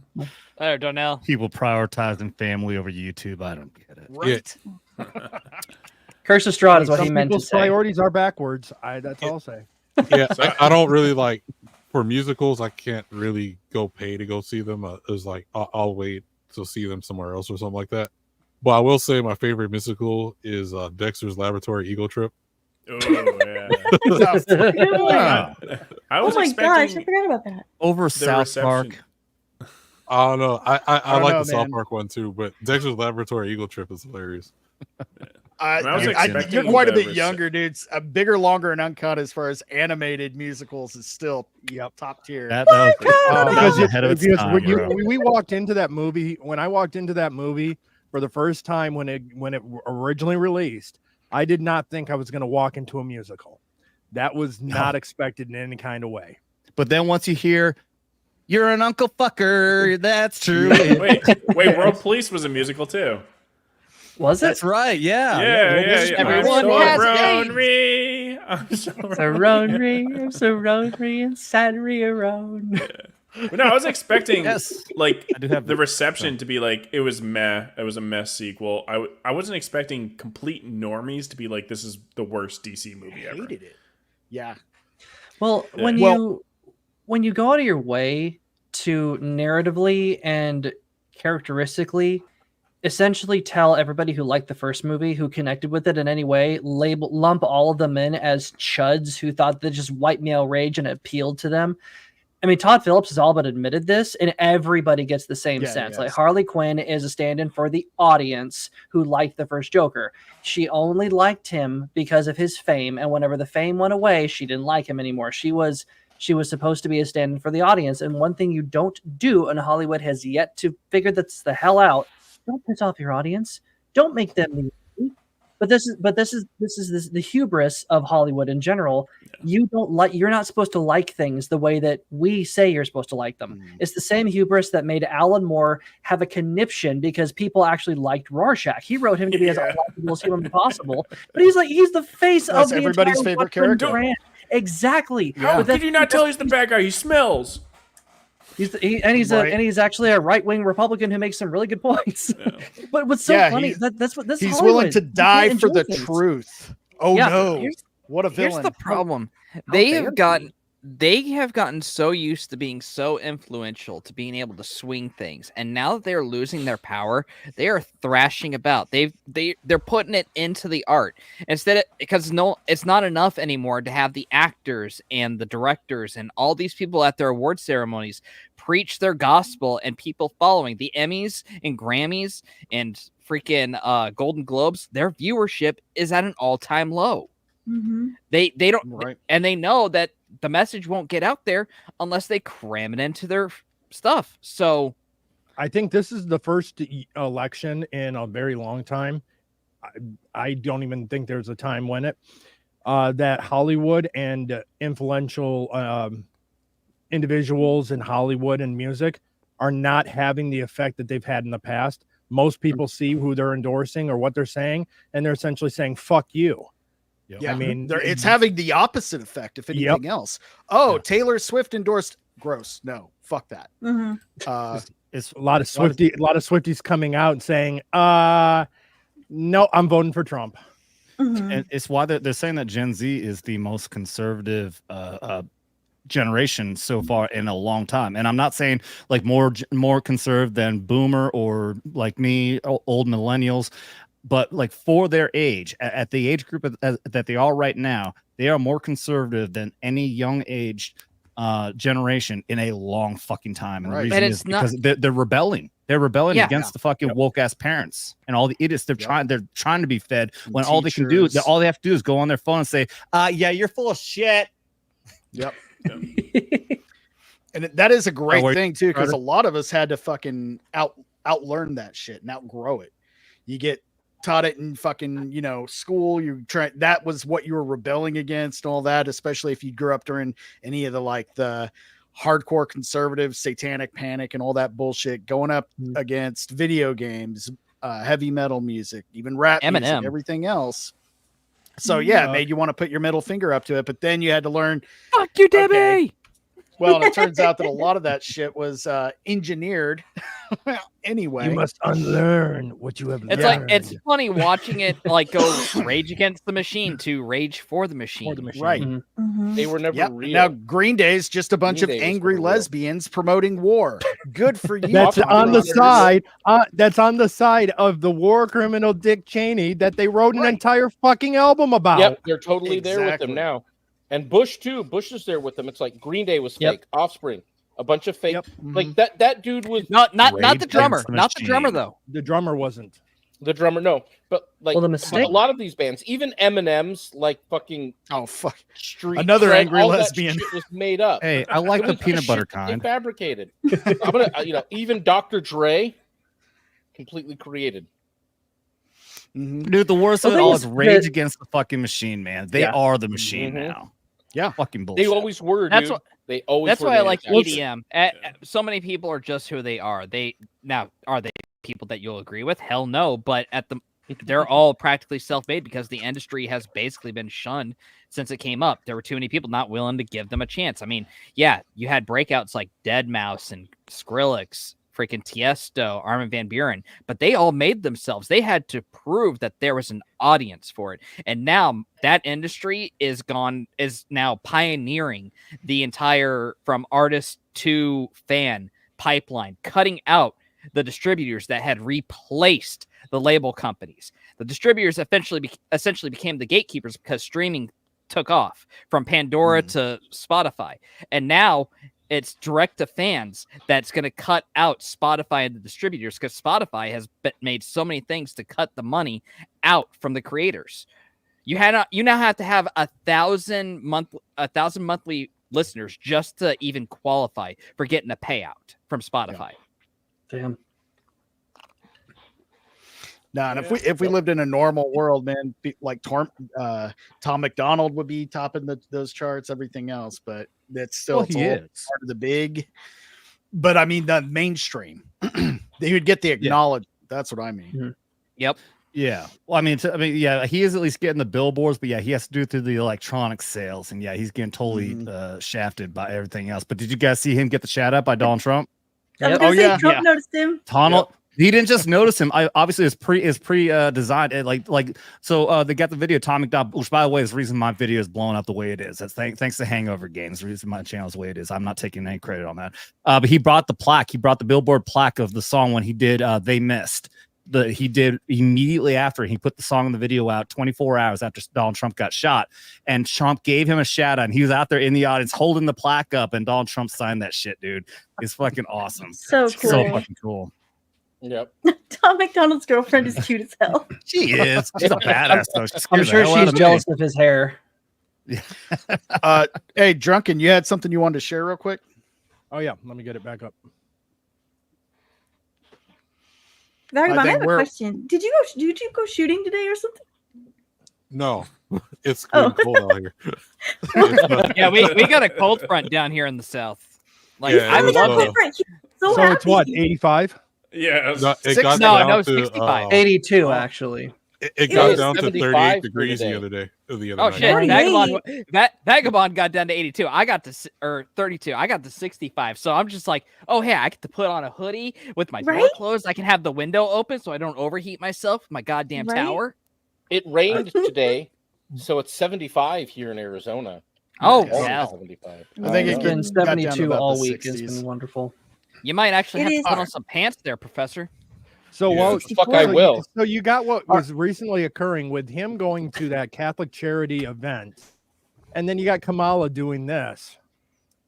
Make sure you got the volume up all the way and you full screen it.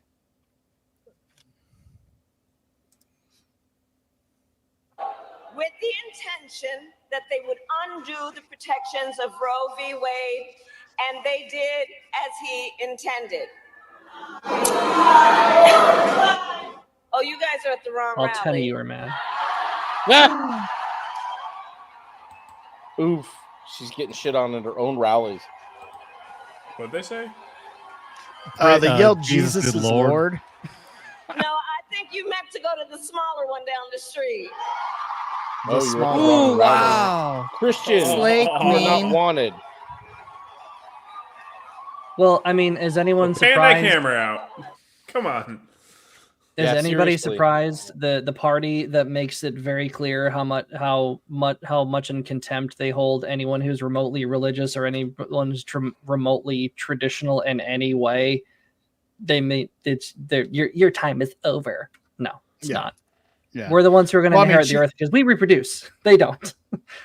She really thinks the queer for Palestine vote's going to be the deciding factor. So good luck.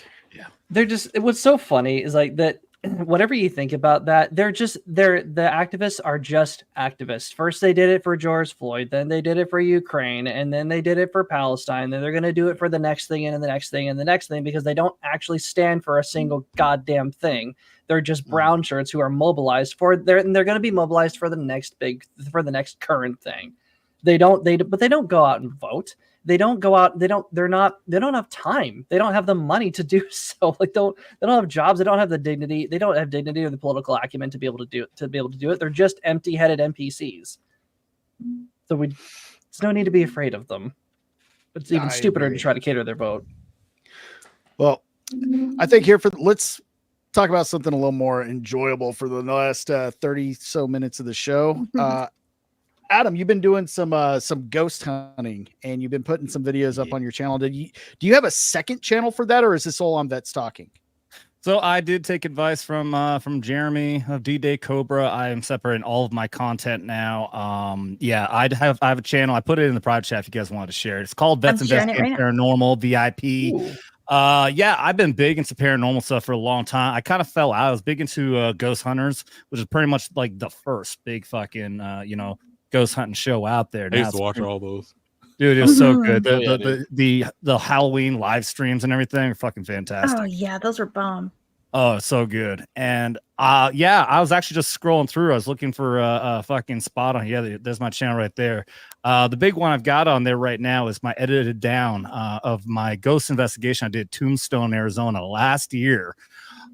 Which was completely impromptu. I just wanted to go to Tombstone, Arizona, and somebody saw me out there doing my YouTuber thing, my gimbal, which I hate because I think I look stupid. But they said, "Hey, are you here for the Paracon this weekend?" I said, "No, but I will be. You better believe." So I stayed up. I stayed a whole week in Tombstone just to be there, and I did a 4-hour live stream there at Tombstone, Arizona, and we went to 3 locations: the old Undertaker office, Boot Hill Cemetery, where all the infamous gangsters and everyone was buried, and then of course at the OK Corral at the end.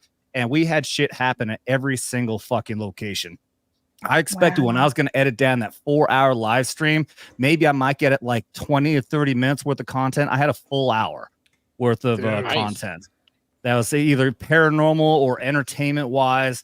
The coolest one that I got, and this is why I really want to share this, because I know, who was it that said they're a skeptic? Well, he left. That would have been torn out. I really wanted to see if I could, prove him wrong here. I want to share this stuff because this is the coolest thing. I didn't find this until when I started editing this. So this is a year after the fact was when I found these EVPs on here. And this I'd really, so let me share this. I'm sharing my screen right now. Let me know when you got it pulled up. Pulling it up now.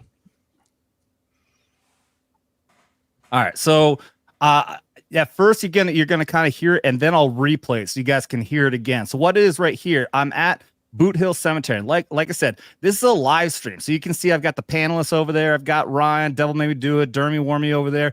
I'm listening to them through a Bluetooth, through a fucking Bluetooth earpiece, and talking through a fucking microphone, an uncorded microphone. And I heard this. I couldn't make it out, but I'm the only one who heard this at the time. And then I didn't hear it again until when I edited this. So check this out. Oh wait, fuck. $10,000. Yeah. I rewind it. I probably $10,000 easily. Portion. Whoa. Now that part in the background, that's We'll see. If you want that, go ahead and take it.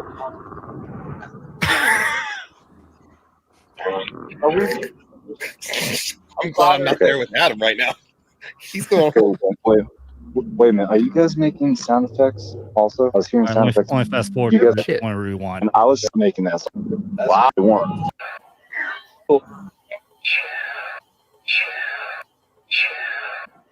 Whoa.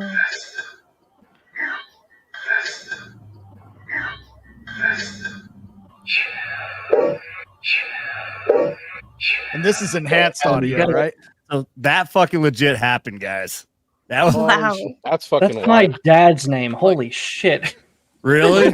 Yeah. So, knowing Dermy, Jeff. Knowing Dermy, was he just like ready to start praying and crying? He did. I'm not joking. He pulled out his rosary and he started praying.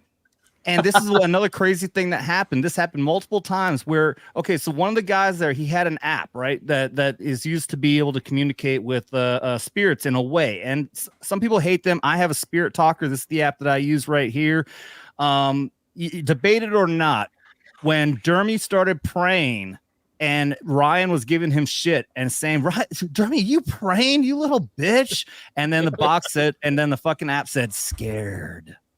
At another point, yeah, I got a $10 super chat from somebody, and they were debating on there how much was $10 worth. Oh, it's worth a lot of fucking money back then. And the box said fortune.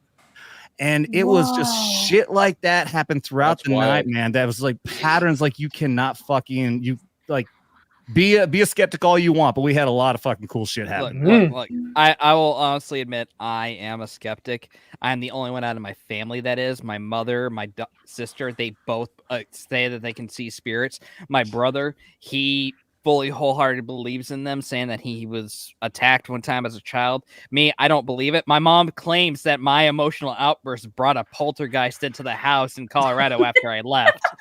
And then she decided that, hey, you know what sounds good? Let's get a house between 2 cemeteries and then I move in. That's a great idea. But you know what? They won't let me get a goddamn Ouija board to prove it. Like, I won't believe it until I get a Ouija board. Don't do the Ouija board, man. Don't do the Ouija board. No, that's one of the worst things you can do, because you're inviting these beings to actually like take over your body, and that's demons, that's not it's good your boy. shit, man. But no, I've got all my fucking toys here and shit, and we don't have the videos up yet, but like I was saying, up in Wisconsin was the best thing because it was completely coincidental. There's an old there's a restaurant there called the Depot. It used to be the train depot back in the day, back in the 1900s, and the place goes back like 200 years. It used to be a fucking a site for military bases, all kinds of shit. And the guy who owns the place is actually a skeptic. His wife believes in it, but he does not. And when I talked to the bartender, she said, hey, yeah, let's get you to do an investigation. I went there the next night. And one of the best things that happens, I had the REM pod here, which the REM pod, what it does is it creates an electromagnetic field around the antenna here. And it's going to react no matter what by me holding it. But as you get closer like that, it does that, right? So as the closer you get, then the more crazy it'll fucking go. And you can hear all the sound effects and all that. Oh, wow. Well, what happens is that when, so with this sitting perfectly still, if nothing near it, it should do fucking nothing. Now, people can go, the thing is, if it moves, it'll fucking make sense. But if it's sitting perfectly still, it'll be fine. There is one place on the second level of this place, right outside of outside of this guy, the skeptic, the owner, right outside, where he's got a little bit of a hallway, and right where there's a door that leads way up to this clock tower. I mean, really creepy ass shit up there. There's a spot that even him as a skeptic, he will literally jump through this spot because he has such an eerie feeling every single time he goes there. One thing that I did is I want to actually be able to debunk. I don't want to go and assume anything. So one thing you can do is you use a K2 meter. It picks up electromagnetic fields. This is actually a really bad spot for me. I hate actually sitting at this desk because right behind me, you can see it kind of going off right there. I have my fucking Wi-Fi and router right behind me, and it gets super strong EMF back here. Oh, yeah. And I realized when I bought this and I did that, I'm like, that's why I don't like sitting here, because it gives me a fucking terrible feeling sitting at this desk for a long period of time. So one thing you can do is Wi-Fi is ran by ghosts. We just cram ghosts and spirits of children into our Wi-Fi routers. That's how it works. I thought that was that's how Wi-Fi always worked. It was a ghost network. You ever come to Georgia at all? Well, actually, okay. Well, I was actually just down there, but real quick, I do want to I want to finish the point that I'm getting as one. I ran this as a test to make sure that it wasn't just getting some EMF. There was nothing around there.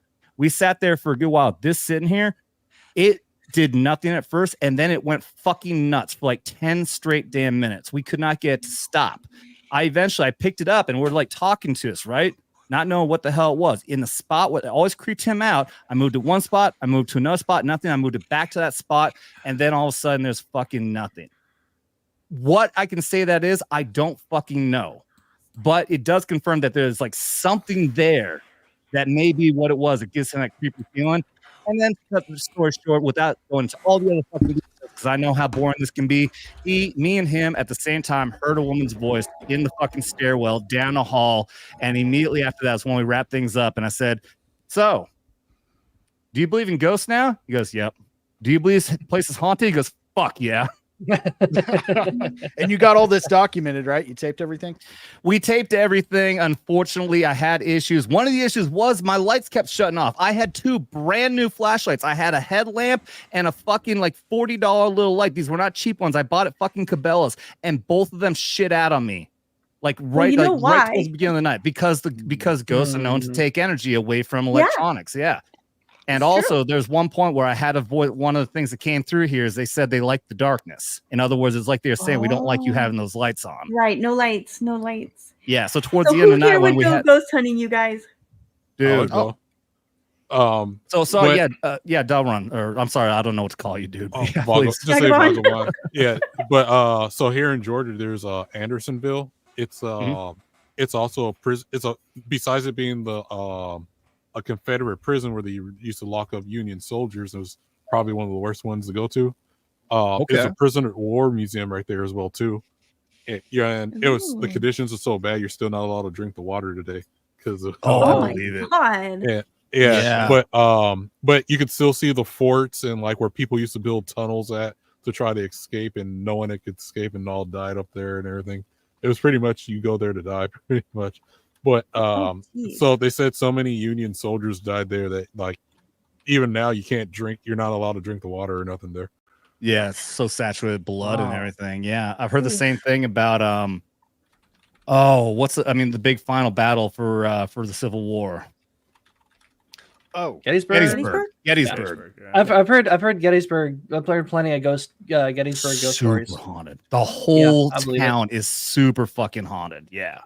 Because like he's saying, yeah, same thing like there, that the blood, like there's so much death there that the entire ground just got saturated with blood and all this dark energy and these horrific things happening. So it yeah, man, anytime that you get these incredibly intense incidents that happen, it creates like an energy, and obviously we can't really say for sure what the fuck any of it really is. All we can really do is theorize, but it definitely comes down to like one of the reasons I got motivated to do this because I found a channel that did a ghost hunt at a place called the Haunted Castle House in Brumley, Missouri, and I realized that was 10 miles south of me. Oh shit. And yeah. Ooh. So when I saw that and saw tons of shit happen down there, then I'm like, fuck yeah, I want to do this. I want to go down there ASAP. And the thing is, there's been like so many murders, so many deaths, so many suicides that it creates some sort of an energy there. And you know, you can end up theorizing if this is like, if it ends up like attracting some dark being that pushes people into doing these dark things as well, and just creates like a cycle out of it. Wow. I definitely believe that. I was in France last year and went to Normandy Beach. Like it was Omaha, like the bad one. And just stepping on there, you felt something. It was definitely hallowed ground. There was an energy there I couldn't describe. And it was overwhelming, but at the same time it felt like there were people with me, and I was just on my own, maybe the 30 feet around me, just me in the ocean, just walking on sand and feeling the water lap up. I did not feel alone. Like I felt like something was right up near me, and I didn't think twice about it. But I was just to have like a quiet, reflective moment. I put in my earbuds and was listening to Saving Private Ryan's "Hymn to the Fallen," and it just to kind of put myself in a better mood. But like the emotions of that, the emotions of just being there and thinking about the significance of it, I don't know, maybe that contributed to it, but man, there was something. I felt like I was on hallowed ground for sure. Yeah, definitely. We felt that way when we went to what was it, the Eureka Springs? What's it called? There's two of them. We went to the Crescent Hotel. Yeah, and the Basin. Yeah, if we ever make it, that Arkansas is not too far from where you are. So if we ever go out there, man, we'll let you know when we're going. I'm like 4 hours from the Crescent Hotel. Oh, okay. sweet. Yeah, it ain't bad. Yeah, that's just due south of me. Yeah, I have not been. No, I didn't even know that place. We should do it together. If we can get it together, down. we should do it. Yeah, I'm down, dude. Eureka Springs is an awesome little town too. It's a lot of fun there. I love that. Yeah, but we had crazy experiences at both hotels. I don't know which one I would say was worse. I know you and your sister had more stuff go on with you at the Basin. I was already asleep, so I can't confirm this. No, you guys the were Crescent. Me the Crescent was so much worse. The Crescent? Yeah, because you and I had got the honeymoon suite with the tub thing, right. And then remember we kept seeing things through the closet that just it felt so weird. The closet felt just weird. When you feel like you're being you're not alone. Watched. Like you just keep catching things from the side of the eyes. Yeah. So you went for the tub, but stayed for the creepiness. Yes, pretty of much. course. Now, we weren't interested in doing YouTube or anything like that at the time, so we didn't really think to document anything like we should have. But there was we had left to go downstairs to meet her sister, and then went back up to our room to get ready to go out to dinner. And the maids hadn't been in. We hadn't even touched the bed yet. It was fully made, and it had one of those like kind of suede like throws over the edge of the bed. And we leave and come back, and there's two distinct handprints. But here's the thing: they're too small to be either one of our hands. They're perfect, about the size of my palm. That's just crazy. like somebody much smaller had. I have to look them up. They're somewhere on a camera somewhere. I did take photos of it. This is the reason why I bought this. So I bought an infrared camo FLIR. Ooh, it's a really thin one that can fit into a cargo pocket. And so I bought it like for one, I had a lot of shit this at the beginning. Look, you can see me. Yeah, there's me. At the beginning of the Tombstone thing, when I was at the Undertaker's office, we had some really crazy shit happen when I had a FLIR there. But I also want, because I've seen these videos where same thing, like somebody will see hand marks on, say, a table or something. You pull the FLIR out, and there's a heat signature there remaining, as if somebody put their hands there, but no one actually did. Man, that would have been handy to have then. The weirdest Literally. thing that happened to me, just myself, was walking up the stairs, and I swore there was somebody because it's one of those long, windy type staircases if you're not taking the elevator. And I was going the long way just so I could like look at all the pictures and everything on the wall, get a few pictures. And somebody, I didn't even know how they got up to me so fast, to come up behind me and walked. And I never even caught a glimpse of the person's head, just that they went all the way ahead of me and then turned the same direction where I was going to our room. And I turned and there's no one fucking there. And this was a person. I mean, they physically went by me. I could feel, walking by. I said, excuse me, and just kept walking. But it was one of those things where I wasn't paying enough attention to even get a good look at the person, other than I noticed they never turned their head. So I just saw the back of a head. And as they made the corner, they should have been right there, not going any faster than I was going. But there's a lot of great backstory to that Crescent Hotel. Yeah. Basically, a guy pretending to cure people's cancer was actually a serial killer at the time. And killing, harvesting organs, all that, right on par with, not quite as bad, but pretty damn close to what's the guy from Chicago? Can't think of the name right off. Oh, I know who you're talking about. Yeah. Devil in the White City guy. Yeah.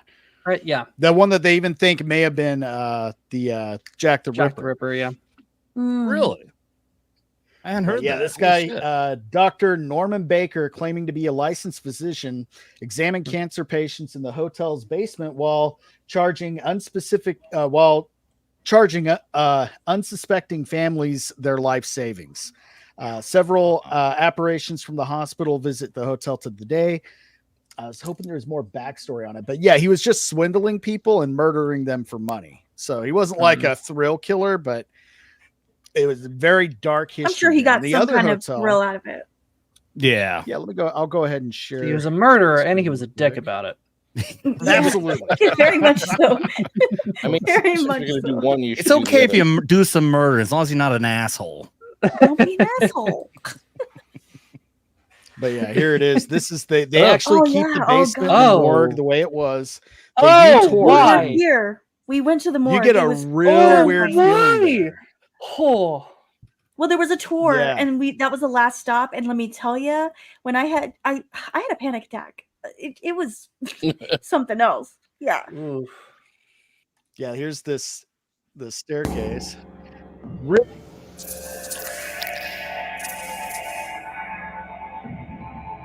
It's such a beautiful building, though, I have to say. It's real really pretty. beautiful. People get married there all the time. We wanted to. Oh yeah, it's old. It's from the Victorian era. And it says the hotel that Jeffrey Dahmer killed his boyfriends in, but I won't want That's to. true. I don't want to get I did married. check that when I was in Minneapolis for the RNC. It's like, this is a good place for divorce. I'll just mute it. Man, I thought they tore the Dahmer place down, or they actually freaking The house, the apartment complex they did, but places like the fucking hotel that he killed the first person at, it's still there, fully functioning. Ugh. So if we do this, who's coming with? Vagabond? I'll go. I would be Sounds down. fun. I'll go we with you. do this. We do this. If, Battsauce? I'll tell you what. After this, go up here to the lake. You He's can like, go no. to the Castle House, and also I got the Jefferson City Federal Penitentiary just 45 minutes from me as well. that's that is a right. super haunted place as well.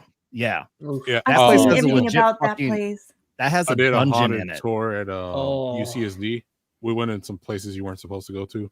But that's Did a you whole sneak nother story. around? Notice how I don't get an invite because everyone knows I'll just fuck around.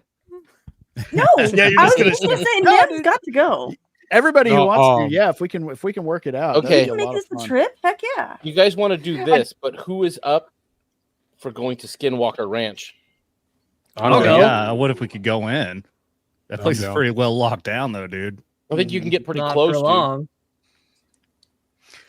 We used to always do like go up tours and to. shit? Oh, go ahead. Let's see. No, I'm saying like the Skinwalker Ranch. Do they let people in for like tours or something? I mean, I Original. don't know, but you can get out to the from land around it a Ouija lot. The board. stuff that isn't owned by Bigelow. Nem, are you serious? Don't do it, bro. Don't do it. What? Don't do it. I completely lost track of what we were even talking about. I don't even know what's going on here. He was ordering it. He was looking Oh. up cheating words. Saying we're going to go to some fun places, you know. Well, You yeah, guys will have a good time.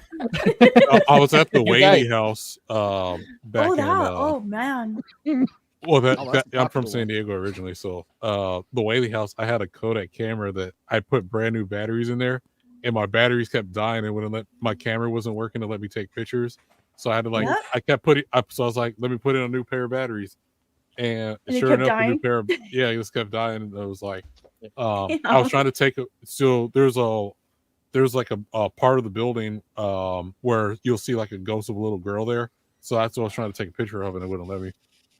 Dude, She's so like, you no know- pictures. You know what I Fuck. did when I was up at that Mhm. Green Bay location? I had a it's about this size, but one of those portable chargers, a battery pack. I mean, Yeah. super huge amount of energy. You could charge like 5 fucking phones on the damn thing. What I did when we were out there outside of the office and I had the REM pod going, I put that on a table next to where it was, and I said, "Hey, this has a lot of energy in it. You can take this as much energy as you want out of this." And it wasn't long after that. That's when the fucking REM pod started going fucking Oh, shit. nuts. Wow. Yeah, if we do another meetup in San Diego, we can all go to like the Whaley House, or I know like the Hotel del Coronado's haunted. There's a couple of haunted places in San Diego.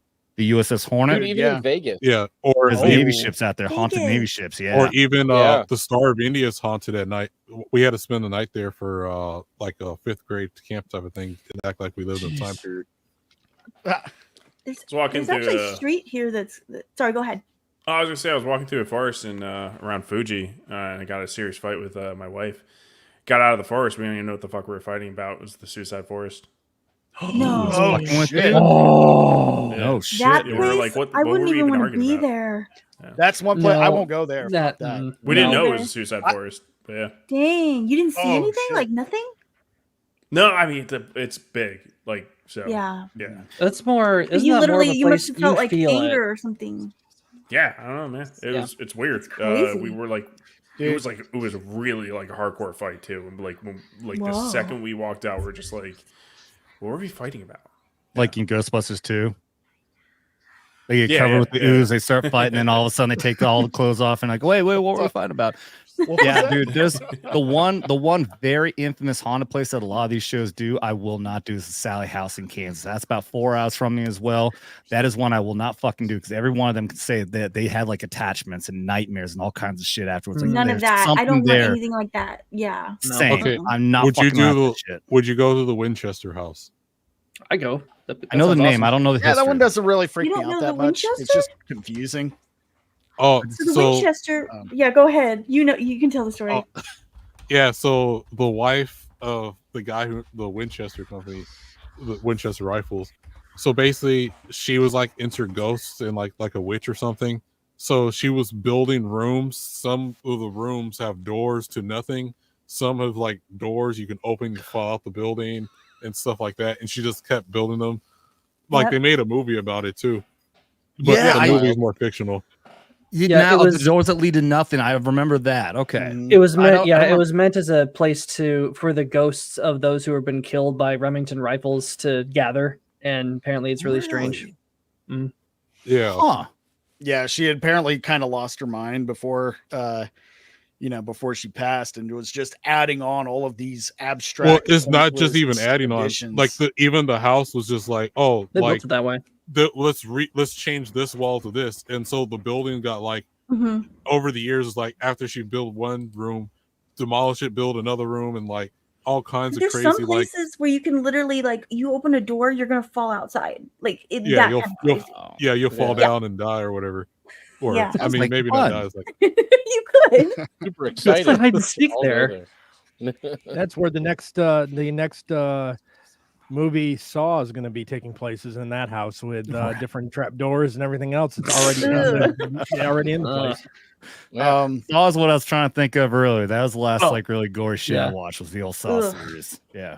Yeah. Okay, yeah. If Saw's too much, then you probably won't be. Then a you fan. don't want to I'm watch not Terrifier. Yeah, I'm Terrifier not is saying way too more much. It's just I just don't really enjoy it like that. I only don't part- enjoy it either.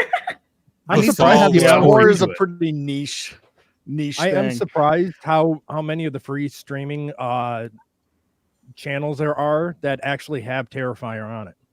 1 and 2. The first one, because it was such a low, the first two were such low budget movies, but that's the biggest thing I appreciate horror movies for is they give like really big actors and filmmakers a platform to start out.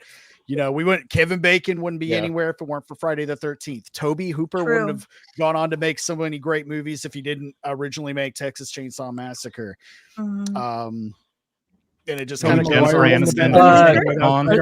Lee. We would not have gotten Christopher Lee if not for the Canon horror films. That's true. Yeah, absolutely. True. Vincent Price. Something I found out about Christopher Lee. He was there at the last public execution in France of beheading in 1939. I did not know that. Yep. And apparently he recorded it. You know what blew my mind recently? I randomly found, well, I think because I started watching a lot of paranormal shit, but I saw something about the science behind Ghostbusters and this show that does between the proton pack, the trap, and everything. What's his face? Not Harold Ramis. Dan Aykroyd. Dan Aykroyd is really like legitimately into this shit. He actually has some level of scientific explanation as to how this shit actually worked. It wasn't just zappy light bulb and pull the fucking shit in. Like he actually has an explanation to how this could be feasible technology. Wouldn't it be cool to get a hold of him? And his dad were legit paranormal investigators, like kind of like hobbyists, but his dad did it. His dad wrote books and shit on it. So he gained a lot of that knowledge from him.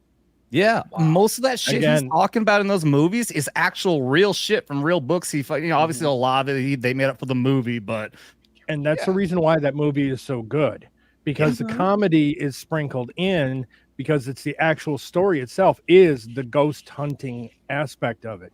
Unlike 2016, that's just we're just going to be a flat out in your face comedy with really bad jokes. Yeah.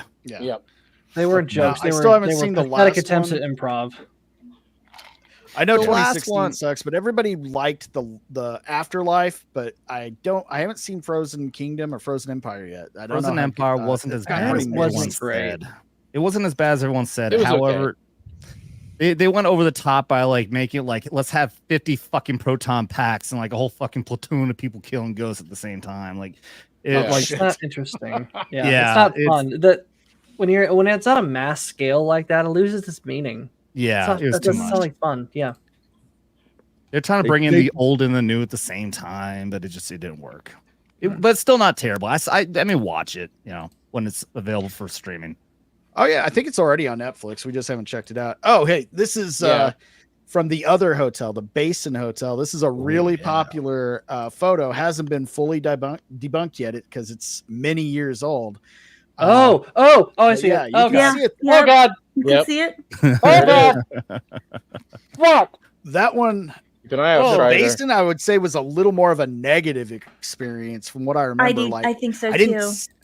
I didn't see anything like you and your sister did, but I felt shit. Kind of like what you were talking about. We didn't get into any fights. I was just pissy and just wanted the night to end. That's why I just decided to, fucking pass out and be done with it. There was weird energy in there. There was some weird energy in there for sure. And we had a great night, so there was no reason to be angry. And I didn't even drink that much.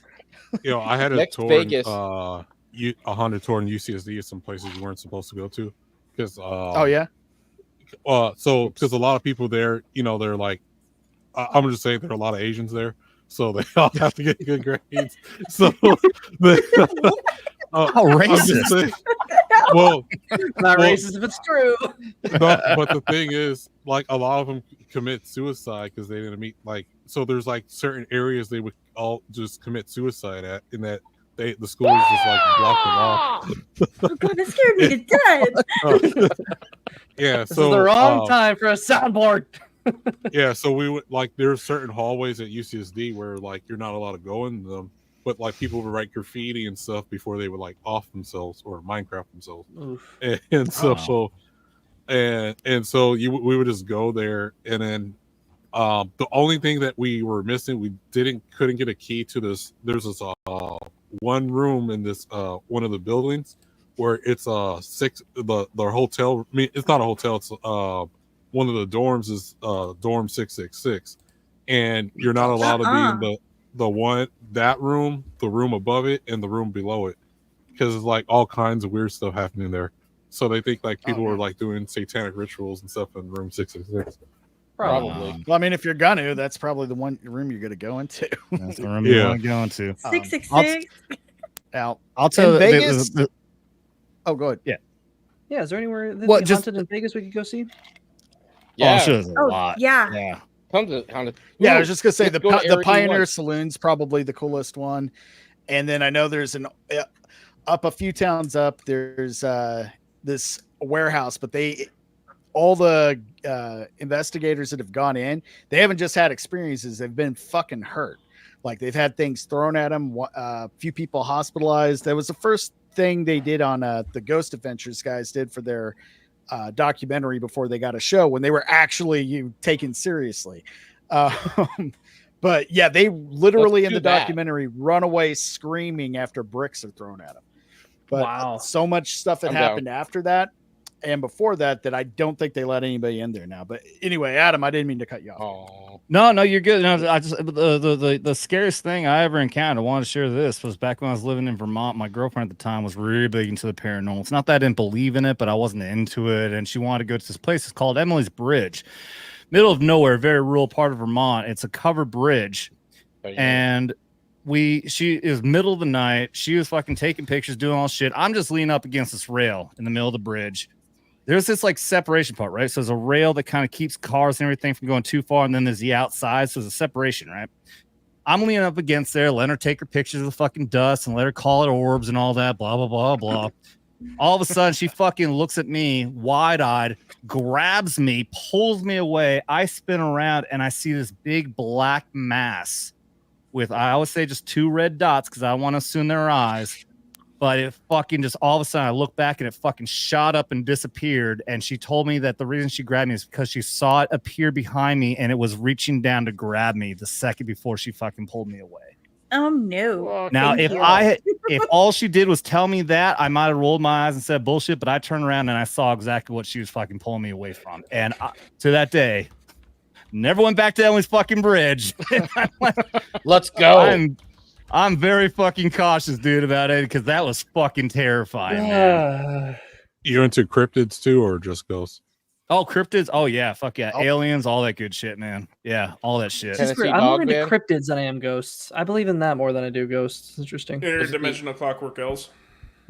Sure, I believe it. Well, I mean, I kid, but I am serious. Yeah. Well, no, I do Vagabond. believe that because I don't think there's a that's coincidence legit. that everyone who's done DMT that has seen that exact thing. That's a common thing across everybody. I don't think that's fake. That's Well, not they've done coincidence. experiments where they put people on, completely. Is he going And- quiet or is it me?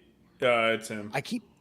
It's him. It's the ghost. You went in and out. They're in there in the room with him. Yeah, you were The going ghosts in are, and the out. ghosts are upset that that we're talking about them. We're And talking they're about taking hearing it out on fucking Guys, whispers I'm for gonna the be past 10 working minutes. after this. and Like, please don't scare Yeah, me. someone's Nobody else playing is horror hearing movie whispers. overtones. I've heard the Exorcist theme. I've heard other things along with it. So it's like I don't know. Strider's freaking bugging out for something. I don't know what's Yeah, going on. whoever's Strider's using bugging their out. soundbite Vagabond. keeps giving What I it was away. saying. Yeah. I'm hearing whispers. That's all I'm Vagabond, have saying. you seen the Appalachian Dog And Man? whispers too. You know what it That's is? a It's cryptid not I wanna whispers, see. y'all. Somebody's- It's not Nate! whispers. No, it's hi, Nate. No, it's not whispers. I keep telling you guys. It's Thor snoring. Oh, okay, that's adorable. Then I'm fine with that. Thor snoring. thought it what do was you mean? That's scary as hell. Okay, I heard something. Actual I was telling you, I was hearing something. I thought it was Professor Savage Dad too. So Why did would I? everybody I think this is me? I thought you were playing like a soundboard or some shit. Well, I was wondering who was sharpening a knife like they're getting ready to murder someone earlier. No, that was Darnell. all I That could was see is Darnell just- because I I could saw see him. it. I'm hearing Right. chains clanking. I could see it in Strider's face. I mean, he was getting more and more. Just it's almost like a person listening to a smoke detector beep constantly going off. You can just see he's just going. So in case you creepy at haven't all. noticed, Now, is I'm that going to you? be fun to take on paranormal shit.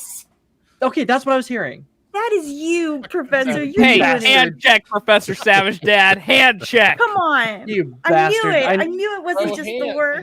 hands. Hey, look, someone said All the dog hands in the pool. world. I can't put my Oh, I hands think on my that- dick that- right now. The Kentucky Oh, Dog God. Man, the Tennessee Dog Man. That's the cryptid. I'm wondering if Vagabond's seen because he's right there. Oh, I haven't seen that one. When I was in San Diego, if you drive through Proctor Valley, so they got the Proctor Valley Monster, which is supposed to be like San Diego's version of Bigfoot, and then there's even like a museum with like a footprint or whatever, and then there's the Proctor Valley Ghost, which is basically some girl that died on a prom night or whatever. And if you're driving and you see a girl in like a white dress, you're not supposed to pick her up. Don't stop. Yes, I've Yeah, seen No this. shit. Yeah, you don't stop. But if that. supposedly if you do stop and then you look behind in your car and you see her in your car, you're supposed to be you're probably going to be dead anyway. What is Jesus. super Wait, hold on. Yeah. Isn't this an Amish legend or something? Well, I don't know. They probably stole it from the Amish and just said Because I let's make swore that. I swore I heard a similar like urban legend that's like out of the Amish community. Like apparently there was an Amish woman that was killed some odd years ago by someone who picked her up because she was hitchhiking, and I guess she was excommunicated from her community.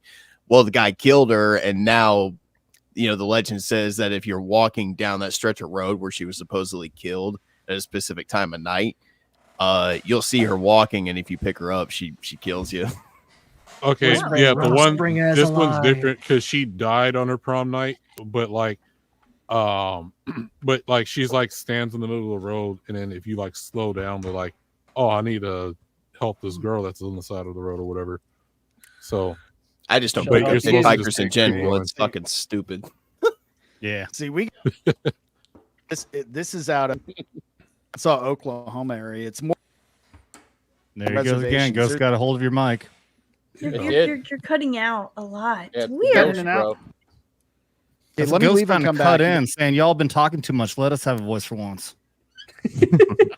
I just They're got staring, here. y'all. Peace off, ghosts. No, that's just Thor snoring. We actually have a pretty cool urban legend here in North Carolina. It's pretty dope. I think I mentioned it in the chat like a couple days ago. The Devil's Tramping Ground. It's called the Devil's Circle. Has anybody heard of it? No. Sounds somewhat familiar. So it is a spot in forgive me. Hold on a second. All right, so it is a spot in Bear Creek, North Carolina. It's up in the mountains. But so it's this lone patch of dirt that's just sitting in the middle of the woods. It's a circle, but people have reported camping in this circle, and then in the morning, like when they come out of their tents, everything is moved outside the circle, including them. That sounds like some Blair Witch crap. Yep. Oh, And wild. people have recorded supposed videos of this happening, like while they're sleeping. Like they'll come out in the morning, they'll leave the camera running for basically the entirety of the night that they're sleeping, and then when they come out in the morning, yeah, they're out of the fucking circle. It's the weirdest shit like ever, and nobody knows if it's people coming out of the woods and purposely doing it. Nobody knows if it's a supernatural Either way, that is phenomenon. awful. It is fucking freaky. It's like, dude, if I'm sleeping in a tent in a specific spot and somebody starts moving it, I'm gonna notice that. So how in the hell is that happening? Dude, I wish I had known about this last week before I went out there. I didn't even know, but I brought my whole pack of all my fucking ghost hunting gear. I could have gone and checked that out. All right, hold on. I'm gonna see if I can. Okay, here's How far is it from Asheville? I'm not really sure. Hold on, I'm It trying to find doesn't. out. It doesn't matter. But You know what you should do is Adam is like make a new show segment where it's just not like a live stream, or you can make it a live stream where you just interview other YouTubers of like their personal ghost stories or whatever. oh yeah, no, dude. I actually my plan is like I don't know how frequently I can put videos out. It might be every 2 weeks, might be just once a month as far as these ghost hunt goes. But what I want to do is I'm going to put them up as a premiere so everyone watches it live, and then I'll do a live stream immediately after. We can all talk about what happened in there, and then talk about ghost stories with other YouTubers. Yeah, dude, I've already got all kinds of plans with that shit, dude. All right, hold on. I think I found a good. You're right, Master Hobo. I want to go ghost hunt right now. You guys are giving me the Jones right now. I think I found a good. Picture of it. I'm I sharing think it. I'll go for Halloween. I'm probably gonna go to just a haunted bar here in town, and that's as much as I'm gonna do. Oh, hey, Prof, you want to say goodbye real quick? I know you got to go. Oh, yep, I gotta jump. I'm headed over to Ballbusters. Check me out there, guys, after the show is over. Okay. Yep. I'll see you over Awesome. there. Have fun. Later, guys. Everybody say hi. All right, go bust Stay some balls. spooky. Go bust Hey, some balls. spooky. Gonna He'll leave me come back hanging. with Now a very. now gonna give me a fist bump. What a dick. He'll come back with a significantly lighter voice. Because ball busting. I don't know where Iron is. Hold on. Give me a second. Are you sharing There you something? go. Yes, you are. The ghost got him. Bro bump. Bro fist. Oh, that looks Yeah, freaky. so that's what it looks like. It's I don't just, like literally that. it's just a dead patch of dirt out in the middle of the fucking woods. And apparently this is something that's been going on for like 120 years now. I don't like that pretty it's in a nuts. Oh, circle. I heard about this. Yeah. There's like certain spots in the world where there's like, I think there's one in like Europe somewhere too, where it's like you'll be in the middle of the woods and you just all of a sudden there's like this patch and that's where like all the paranormal activity happens. Mhm. Nope. Yeah. Nope. Nope. Nope. Nope. I Like, I don't like that I would it's like in to a see round. stuff like that. Yeah. It's too creepy. Other than that, I really don't think I'm pretty sure there's more down here if I truly looked, but that's probably the most famous one out of our state. Dude, there's haunted shit everywhere, man. My favorite military bar, veteran bar here, Charlie Foxtrots, and you would have never figured it, but I told one of the bartenders manager there, said I got a fucking paranormal channel going. She's like, this place is haunted. And we started going down this rabbit hole, and we did a ghost investigation there. We had a bunch of shit happen. Not super haunted like other places, but we got voices and all kinds of crap happen, man. So Yeah, my there's mom ghosts everywhere, dude. My mom has actually had a couple things happen to her because she used to be an ER nurse for like 10 years. Oh god. So, but she worked in a part of there's a hospital in Dunn, North Carolina that she used to work at. She used to work near the morgue area. And there's a specific part of the hospital at night that is just oddly quiet for no fucking reason whatsoever. and usually they've got patients out the ass, but there's this one hallway that people just did not go down because people reported seeing shadow figures and patients down there that shouldn't be there, but then would just mysteriously disappear. Like she said she had a friend that he was a guard, but he was down there one night and he found somebody walking down there that was dressed like a patient. Well, when he went to approach them, he was like, hey, you need to like get out of here, you're not supposed to be down there. He said he turned around and started to like walk the opposite direction, thinking they were following him, and when he turned around it just disappeared, like they weren't there. Oh hell no. Yeah. See, I want to go to a sane asylum or something like that. Yeah. See, There's actually no. there are a couple of those in Oklahoma. Actually, I was There's looking a up lot one. in Oklahoma. Oh yeah, well there's one called the I had to look this up because I remembered something really creepy in Guthrie, which is the former capital, and I'm glad I looked this up. A Masonic boys' home. So you already know this is gonna be good already. So I guess it was an orphanage, run by run by Freemasons, No. and apparently I couldn't find anything to back this up. But there's a headmistress killed a bunch of kids there, and I guess it gets better. And there is a staff member Minecrafted himself there as well in the bell tower. So it's like if you want the perfect setting for the creepiest house you've ever fucking been in, that's it. And apparently walking down the hallway, and I remember hearing this, you can witness a woman walking down the main hallway, the ghost of a scared little girl, which is weird because it's a boys' home, and the sounds of children crying and screaming. So that's wonderful. Yeah. No, thank you. I'm kind of curious. Amazing time.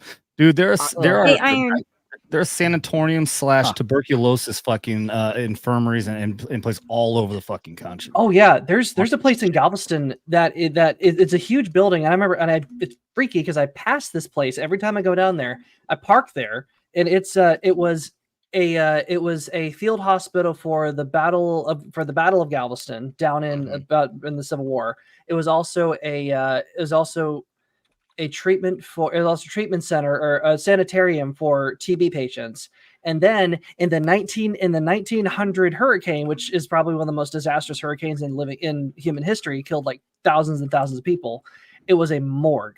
So people went there and found their family members.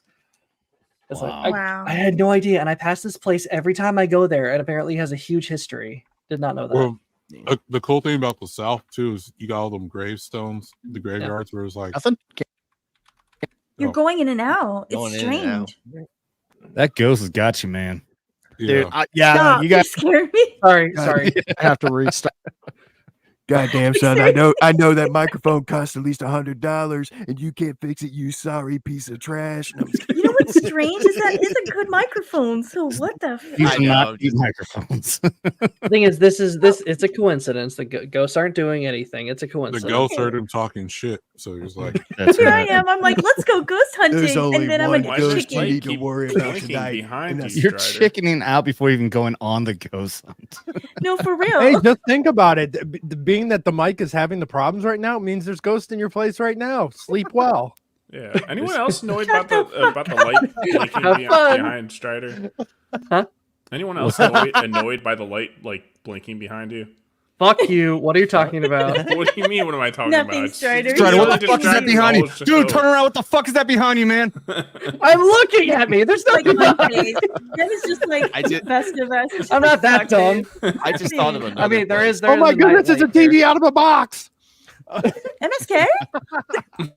Well, actually, there's a fun little. You can't really see it, but there's a fun fall ambience thing going on. MSK behind my comes screen. out of the TV box like the Undertaker, just boom, fucking gong. Here he comes.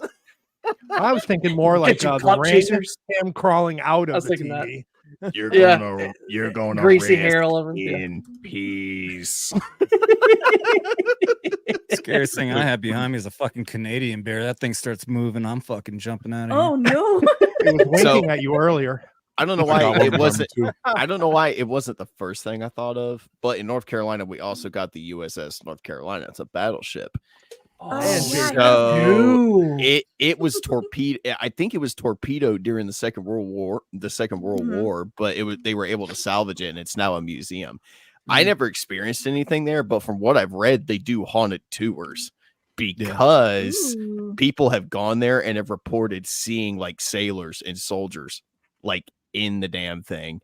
And if you stay there like overnight, you can hear the sounds of what sounds like explosions and like I you know heard people that's like at screaming. Yeah. At the Queen Mary also. Yep. Kind of But like the my Queen pro- Mary. The thing is, I could never ever do that because I'm very claustrophobic. So the thought I've of been like, there. It's you've been a to the Queen really Mary? no. I've been to the USS North Carolina. How was it?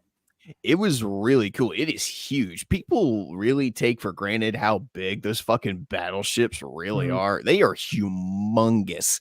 Like we're crawling around in the bowels of the thing and we're getting lost. We ended up in the kitchen area at one point, the barracks. Like I said, we never saw anything, but they have one room that basically has it's like a memorial room. It's got flowers in there and plaques for all the people that died when it was torpedoed. And you know, it's even got people from my county like on the plaques. Like Wow. there's people from Willow Spring, North Carolina that worked on that. You know, worked on that here's damn my thing. theory of why there might be ghosts. Because Democrats keep their bodies alive so they can get votes. That's a good one. Very You gotta keep that true. voter base going, man. Gotta keep that voter base Oh strong. my god. How No, do they do that? It With is. secrets only the Sith knew. Jimmy Carter? It is my plan since my channel is uniquely military based for ghost hunt, which I looked at. There's no other active channel going on right now that is military themed fucking ghost hunt. So I did want to go Nice. to I want to go to fucking these Navy base. Like I said, that I can't remember the name of. There's one out in San Diego. Oh, so the USS North Midway.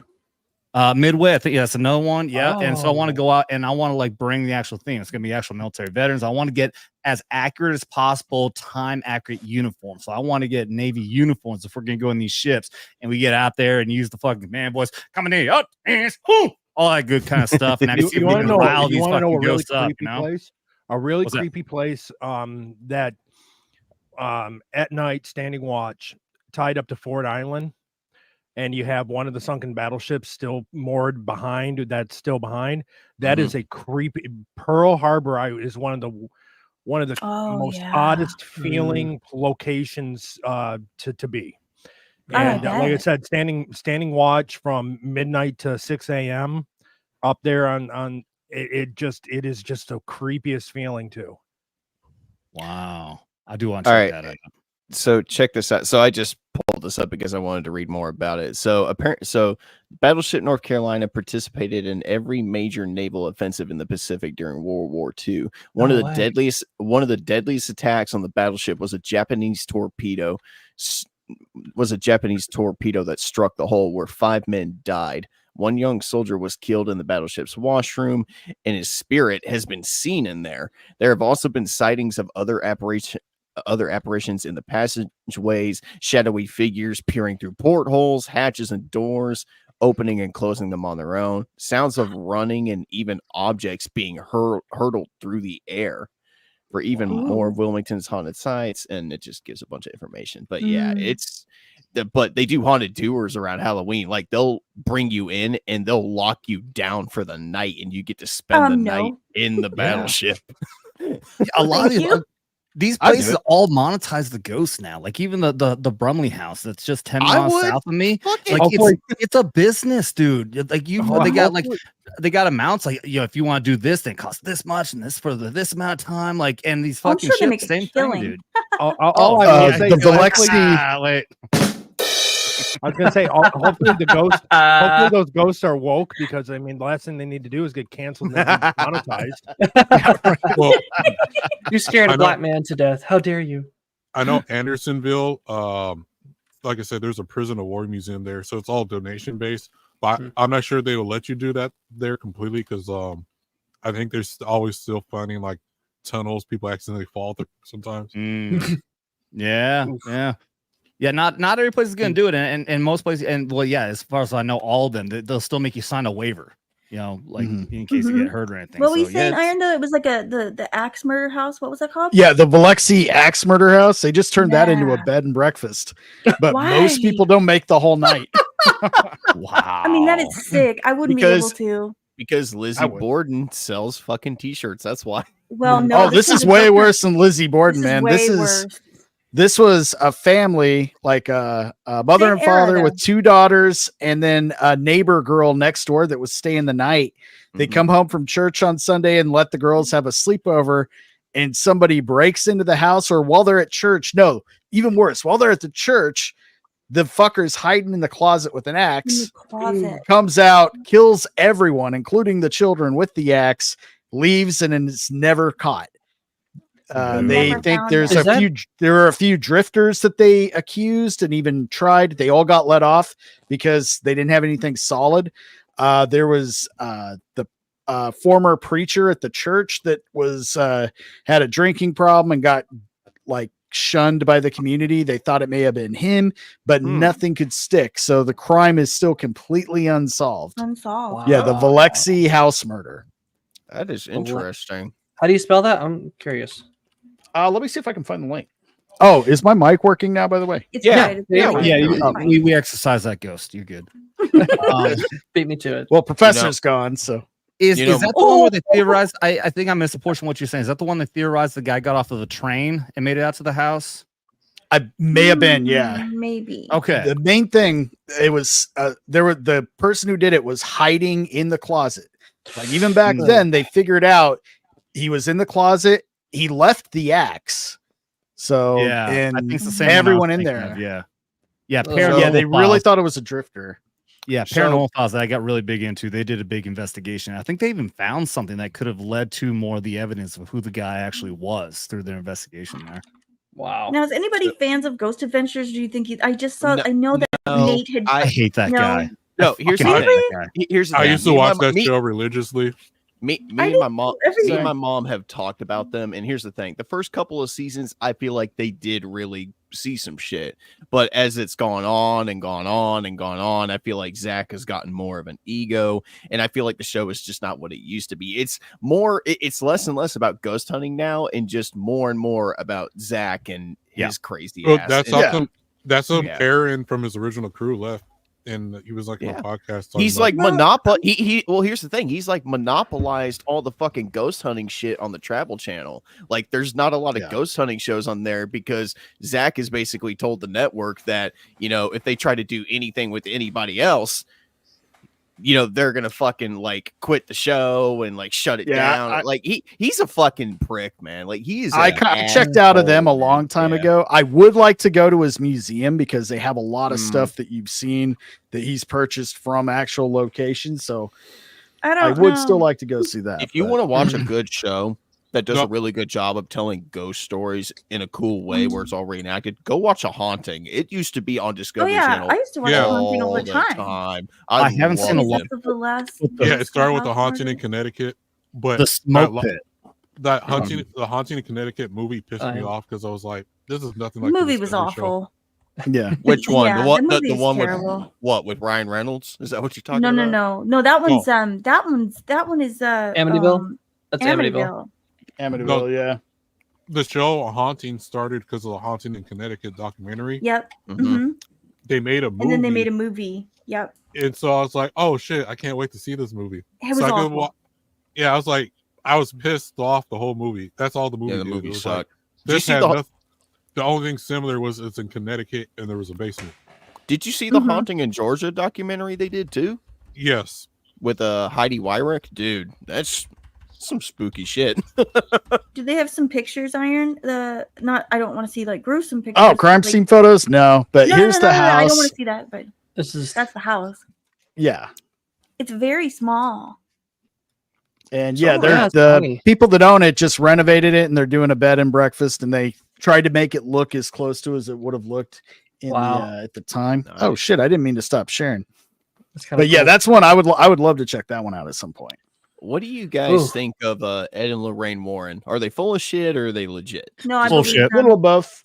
Little of both, I think. A little bit of both. Okay. Now the movies are completely full of shit. Yes. Oh, yeah. They're good. I enjoy them. But yeah, I've read the books and stuff on the actual, like, all those different cases. And they were even involved in the Amityville stuff, which I really think that a lot of that was more just that stepdad trying to, cash in on a. It's strange, though, a weird connection. Sorry, real quick. A weird connection between Amityville and the Villisca. They have the same fucking windows. Windows. Those circular. They look like eyes. It's creepy. One of my favorite. Oh, I'm sorry. Go ahead. I was just gonna say, like, so I didn't know actually very much about those two. I've heard of the Amityville and all that because of the movies and all that, but I wasn't so much into paranormal that I was doing all this investigation. If any of you follow Gary Nerdrotic's the Forbidden Frontier show, he's talked about this channel called the Y-Files many times. Yeah, I love that channel. I became so addicted to it. I fucking binged through every single episode in no time. And he does a very good episode. I can't remember the name of the episode top of my head. He does a very good deep dive into them. And by the end, when he presents all the evidence, they look like they're pretty full of shit. Now, they can't prove that everything is fucking bullshit, but a lot of it, include especially that fucking creepy ass doll. That's Annabelle. Total fake. Yeah. Yeah. Well, Sounds there like is an Amityville Annabelle horror. There is an Annabelle type doll, Definitely but fake. it's not Annabelle. Yeah. Well, here's the thing. I think it got stolen. Like, I think after the first Conjuring came out, someone broke in and stole the doll. The claim is it's still in what's the name of the two? The Warrens. Lorraine. Ed and Lorraine Warren. Lorraine. So Lorraine supposedly has this museum and supposedly has the doll still there. Well, they're both dead. Like they passed. Yeah. No, but she did have it in her home. You're right, because she pretty much had made a little makeshift museum and let people do tours and stuff. Wait, wasn't there she one did that where, until like, she passed? The doll kept breaking out or something, or they thought the doll was the one that. Yeah. Oh no, thank you. Yeah, there's that one. There's the Annabelle, which that one I don't buy as much. But then there's this story out of Europe about Rupert the doll. Yeah, that's the one I'm talking about. Rupert. Yeah, that shit's creepy. Yeah. Yeah. Like they keep like locking him up, and they always find him outside the container they put him in. Yeah, that freaks me out. And that doll's and a lot of people died around that doll. One of my favorite Annabelle, the movie version is not scary. If you look at the Raggedy Ann doll that's supposedly possessed, that's fucked up. Yeah. Because they made Annabelle look like a spirit Halloween decoration. Yeah. That's for sure. Oh my God, Rupert's terrifying. I've been slaying dolls since Final Fantasy IV, so I'm good. I've been slaying Fuck you, dolls since Cactuar. I've been slaying dolls since Alice Madness returns. So No, not Cactuar. We're talking Calcabrina. Well, Creepy ass music. we're at the 2 hour 30 mark, so I want to give anybody that wants to get out of here a chance. We can we can keep going. It doesn't matter to me. no, this is therapeutic. So if right anybody now, anybody wants to dip out, now's your chance, or just let me know when you want Or to. just has to. No. All right, cool. Everyone's quiet. I'll say this much at least. I just dropped a link, so it's crazy. Wi-Fi just did a compilation video of the science of ghosts and ghost hunting. Just came out a day ago, so I just dropped that link in there. If anybody, I'm telling you guys, not only is it great information, it's entertaining as all fuck. He has a fucking fish he talks to called Hecklefish. I love the fish. Hecklefish is great. So it's great entertainment. It's amazingly well researched, well edited, and a very good fucking time, guys. So I recommend check it out. Especially since we're talking about the ghost stuff, if you're interested, it's a great compilation of all stuff that he's put in there. I am not sponsored by him. AJ, bring me on your channel, please. But actually, he's friends with Gary. Did you know that? No, I didn't know they were friends. Wow. Yeah. I watched one of the live streams for Y-Files, and he said that he knows Gary, and he's going to be on Forbidden Frontier at some point. I would that's love gonna be if he freaking came awesome, to man. one of the meetups. Oh my gosh, I would freak Yeah. out. Oh That'd be so yeah. cool. Dude, I love that show so much. Like AJ so now good. and Gary are my two favorite fucking YouTubers. And when I watch that, I'm like, Oh, yeah. they know each other. Oh my god. My favorite Y-Files, I think, was the one about the Illuminati. He did that so well because he put like a story within all of the facts and everything he was dropping. Yeah, well, he does that with a lot of them. Oh, So he it's manages so to spin good. the story in there that like really gives you a real perception of what it is that he's talking about, instead of just saying, "Well, this says this and this says this." No, he's giving you something that actually is a story that you can go along with, and you're really at the edge of the seat of your pants, trying to hear what are you going to tell me next. And then Hecklefish chimes in with a sex joke, and it's like funny as fuck. Yeah. But What do you think about this theory that I have, especially with like in the crop circles one when they talk about the aliens are coated with like silicone, right? They're not carbon. What do you think that has anything conspiracy with plastic surgery and filling their body with silicone to maybe replicate? Tie that in with That's a interdimensional good clockwork. Holy shit. Well, that's interesting son of also a bitch, because I'm all the microplastics we're hearing about now that's in our bodies, like in our fucking nuts and shit. You heard about this? Yeah. Nope. Yeah, this is a real thing. Like scientists have been They're coming like out this sleeping real tonight. problem now that our bodies, that we're consuming microplastics through water and food and everything else, and especially in guys, it's developing our fucking nuts. Look, Well, it's look, increasing our look, estrogen too. Look, Yeah. look. If my girl gives birth to a Lego, I'm gonna still love it anyways. And I'm gonna have more. I'm gonna finally be able to build a castle. exactly. Step on it. I'm gonna get the Lego set I always wanted as a kid. Your kid's gonna come out. Everything is awesome. No, my kid's gonna come out as a Tuplo and be like, "Who'd you cheat on me with?" No, the funny thing about the silicone thing is I don't know if you're familiar with David Icke. Yeah. He did a I was big on documentary him where for a he while. interviewed the Zulu Shingoma, is like the last one. And he was talking about the gray aliens, according to the Zulu. They're what we like call them as grays. That's like the suit that they're actually wearing. I actually go so I could see that, and you think about it, they actually did that in Independence Day. What you actually saw was actually a suit that the little guy was wearing inside. Yeah. But I would take it the next step further. I heard, and Gary just talked about this before also, that there's a lot of people with the theory that the Greys are actually some sort of like organic androids of sorts. That they're actually not even real living beings. They're just the ones who've been sent here to fill out the tasks of the real fucking makers who are back on the planet. Oh Yeah. Yeah. That's like as close as they could get it to looking like us. That would make sense. Think about it. if any fucking species of any kind was going to go out there, there's still going to be some kind of flair to it, you know? I mean, you're going to want to fucking make those spaceships look sexy. You're going to want to make those space suits look awesome. It is the most bland upon bland thing you can possibly see in everything we've seen from the fucking spaceships and those guys and everything. They're fucking robots. They don't care about it. They just need to consume whatever fucking thing to sustain them and to complete their fucking mission. Or is it plausible that they're just space communists? They don't care about aesthetics. They're just like, hey, it's like the Great over Jump reform, Suit. bitch. Y'all ever hear or read Spaceships of Ezekiel?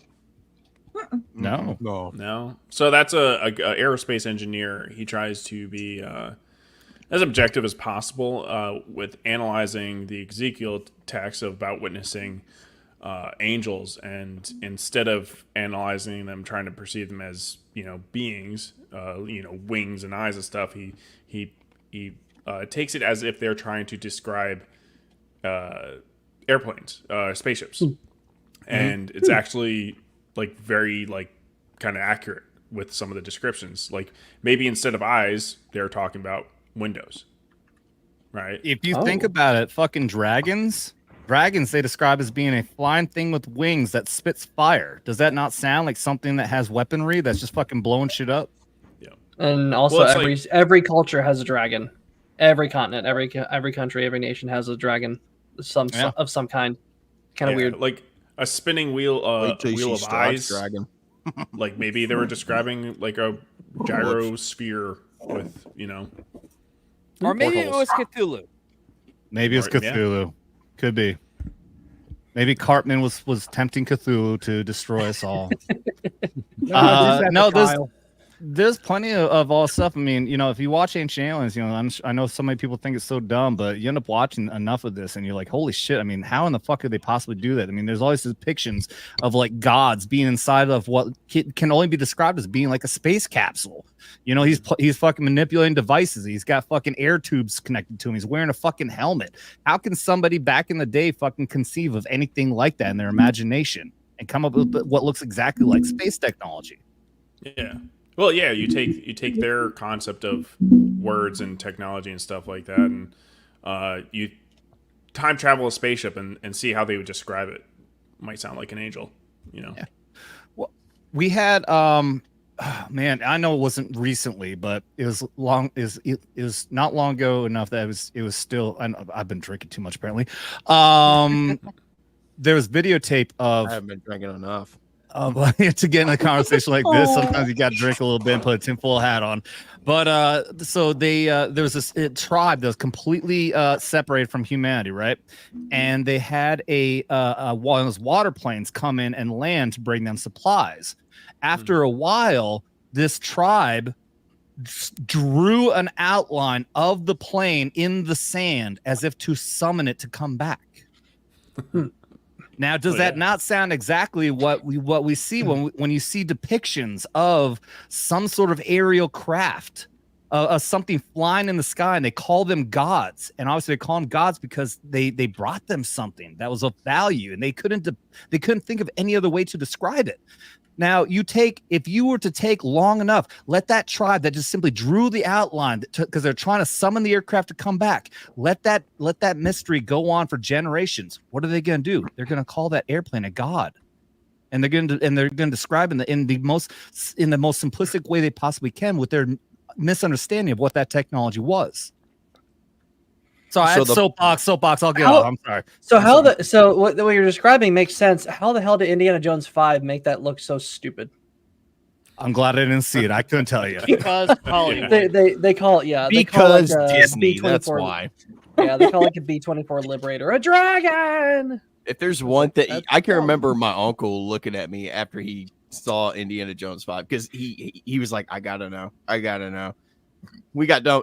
He got done watching. He looked at me. He's like, so my point has been proven. Know. He's like, my point has been proven. I'm like, what do you mean? He's like, there really are only 3 Indiana Jones movies. Yeah, right. The fourth one is fun if you look at it from as a classic Spielberg movie, not an Indiana Jones film.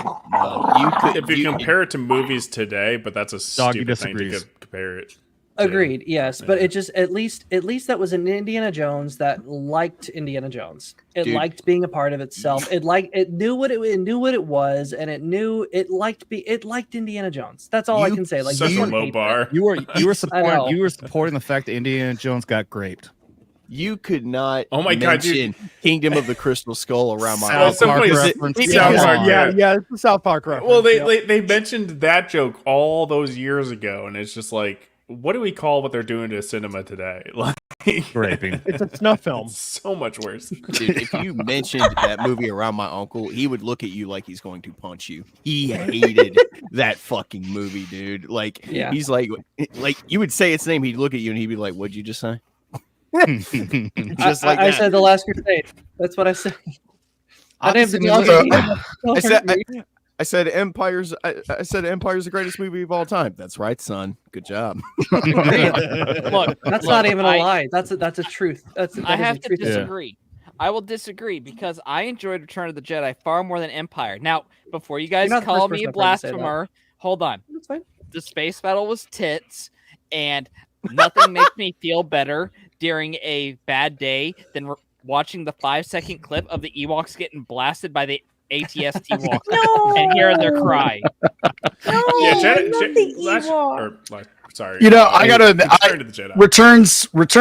Return of the Jedi gets way too much hate. I think it was a perfectly fine way to end the I love original it. sequel. It's great. Yeah. Especially I the think- kid, especially the kid, is my favorite movie. Now, as I love grow up, Yeah. I'll balance it with Empire, but I still love Return of the Jedi, and Now, I don't. It has agree some with of the all hate best it gets. moments in Star It's Wars. and still you can't take that Empire. from it. The Hoth battle thrills me. I've seen it a million times. Every time I am glued to the screen. My phone is nowhere near me. I'm like, yes. But Hoth is the only good part of Empire for me. Well, no, the asteroid trace is pretty awesome. Like I love. all I of did. that. I hated the asteroid Sky chase. City. That was so snore. Yeah, Bespin was Dude. fantastic. Sky City. Bespin was beautiful, but I hated the whole interaction with Lando and the betrayal and all that. It was like that was Vader corny as coming fuck. on the dining hall. Vader at the end of the table, dude. Come on. Right. But like I think, but it definitely. I mean, that movie made Han Solo cooler. Made Luke cooler. Made gotta Leia. It made me cooler. hate Leia. They did. That movie made me hate Leia. That movie gave you an idea of what to expect growing up and dating women. It's a whole lot. Hey, guys, Fucking truth. guys, I'm gonna kiss you so hard that the screen's gonna change into something else. How'd you call my husband? Perhaps you didn't want to Look, leave without giving look, me a they- goodbye kiss. I'd rather kiss George That Takei. movie made me hate Leia for so long, and then I got slave gold Leia, bikini. and then Yeah, I was just gonna say like, for so long, like And the second all- you see Slave Leia, you're Yep, like, okay, and forget all it. wrongs are righted, among Yes. other things. Yeah, and then Man, Return of the dude, Jedi comes made a whole around. We generation call of it men. Joey- Stomach was Boys like become men. boner engaged. Oh, What movie is that Let's from? everybody just calm the fuck down. Is that Grandma's Boy or something? Grandma's boy. When he's giving the Emperor spiel, he's like, I believe the deflector shield to be quite operational when operational. arrive. And Chris is like, geez, you ain't gotta be a dick about it. Am I the only one how that dare you? My dislikes dog's Rogue great. One? I like Oh, I Rogue didn't. One. I didn't like Rogue Rogue One. One was I liked good. it. I will It say was- the Emperor's all right. the Emperor's line in Return of the Jedi where he's like, an entire legion of my best troops awaits them, and it just cuts to them getting their asses whooped by fucking teddy bears. Like Rogue One was like an hour and a half of just Stupid shit. foreplay, That's what I think it was. and then Stupid finally shit. we get the good part where they just assault beachhead, and it's just like, okay, Well- now we got D-Day, and then we're cutting away from D-Day to all this bullshit that's going on in the Well, tower. the That's thing is, totally Everybody was like, unbelievable. "Oh, it's The so movie- cool and smart when they rammed the thing that was creating the shield. When the Yeah, entire maybe. fight, they're shooting the shield, and I'm like justifying my head. I'm like, okay, maybe this is like the weak part of the shield, and maybe they can't actually shoot the thing generating the shield. And then they start attacking the thing that generates the shield, and they're like, "It worked." I'm like, I see "Are you fucking Rogue retarded?" One, well, I see Rogue I One as the harbinger of things to come for Disney. Yeah. That's Mhm. what it ended up being. Well, it's also kinda in more ways than one, because if you look at the Force first two Awakens. trailers from Rogue One, It is not the same movie. There is none of the really compelling trailer shots showed up in the movie at all. They had a lot more time. They had a lot of reshoots. Yeah, spent more time like in the hallways. There's supposed to be all sorts of really fun interactions there. Krennic was supposed to be actually on the beach somehow. Vader was like Jyn was supposed to get vaporized by a TIE interceptor rising up right in front of her. Like there were people. She had the data tape in hand, running out to the beach, and all of a sudden the AT-AT comes for all those shots that made me really excited for the movie. Not a single one of them show up in the final film. Which is funny because the story that I created in my head for those original shots matched pretty much what the original script was, and they rewrote it, reshot about 40% of it. Most of it was Tony Gilroy, which we can now thank for Andor. But Andor is great. But that's the thing; it was a harbinger of things to come with all those reshoots. Yeah, but it was a complete disservice to the Bothan spies that died to get the prince. Fuck them Bothan spies. They only got one function. No, that's Return of the Jedi. Are they a bunch of cat people? They were the Bothans were for the Death Star 2, not for the original Death Star. Okay. Get it right, nerd. There were 3 high points of Rogue One, right? You had the altered Imperial droid, who was just a blast throughout the entire thing. Cool. You had the assault on the beachhead, which I enjoyed, and then Vader being true fuck mother and Vader at the end there, just yeeting motherfuckers, slamming him on the freaking ceiling, and then cutting him in half. Was a little continuity breaking though. It doesn't make sense in the beginning of having him watch the Tantive 4 launch into space was dumb. That was really stupid. That should not have happened, because the way that originally happened was much more believable. That he would suspect them. He wouldn't know for a fact. It was much more believable that Leia would try to talk her way out of it. Whereas Vader, because the whole time Vader in New Hope should have said, "I saw you leave, motherfucker. I saw this ship." Yeah, this is the same. Like this is. Yeah, Look. You're right, but we have to also count to the fact that you had retards at Disney writing the goddamn thing. We saw you switch the plates on your Corellian cruiser. We know it's this you one. can still appreciate Vader just making his appearance and just murking everyone. No, I can't appreciate it. I hate fucking bullshit fan service. I'm tired of people being like, well, Rogue One was good. Look, you hate bullshit the fan Vader hallway service, but scene at the same itself was a time, this was reshoot. during an era where we weren't sick of bullshit fan You're service. muted. What's the thing? The Vader shot I itself. think I gotta hit the button again. That was a reshoot too, because all right, let's everybody just calm the fuck down. that hallway scene was supposed to contain all the heroes. Vader was supposed to kill them all, slaughter them pell-mell. That was supposed to be all the heroes that you saw. He was supposed to completely destroy them, but they reshot it to make it a little less depressing and have him kill NPCs instead. Oh, that's lame. I know. It was still depressing. What do you mean? It couldn't have been any less depressing. What do you mean? Okay, well, everybody dies, but everybody doesn't get slaughtered by Vader. Which they also get killed in stupid ways. Most of them, like the machine gunner, he's like firing a machine gun, and then all of a sudden it turns into a pump action gun for no fucking reason, and then a grenade lands near him and makes zero attempt to try to jump out of the way or anything. It was so fucking retarded and cringy, and I'm like, how have you ever served in a Star War? How would you know?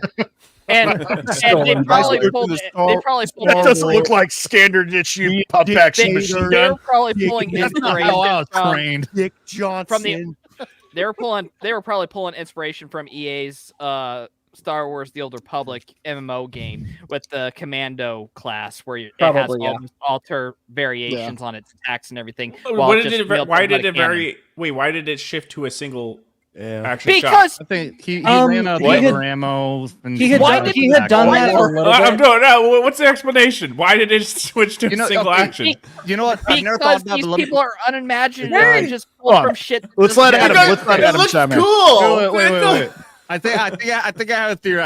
I've never actually thought about it until now. But okay, so clearly it's like a Gatling gun, right? Like picture Predator with fucking old boy. He's got the Gatling gun, right? The minigun. Yeah. And I think that what I think, okay, thinking about this, I think what he's got there is not a Gatling gun, but he's got a fucking grenade launcher. So my assumption is whatever fucking laser rounds he's got going through his Gatling gun ran out and he reverted to the fucking pump action fucking grenade launch is my guess. I served in the Star He was Wars. shooting normal lasers. Class 333 Death Star battle. Look, we all know What do you think? I don't know how people don't cringe at it. It's like he's like, "Drrrr. Oh no. Why do you think I didn't list it as one of my high points? Me and my boys all went on a rope ladder to the Star War. Vagabond, what do you think? The one thing is, at least we didn't have Chancellor Palpatine out there saying, "No one needs multiple lasers in their firearms." Anyway, Don't put it past Disney now. They absolutely will. The main Honestly, character. I don't remember anything besides everyone running and the whole time, and then Vader shows up at the end. So, The main girl is a total girl boss.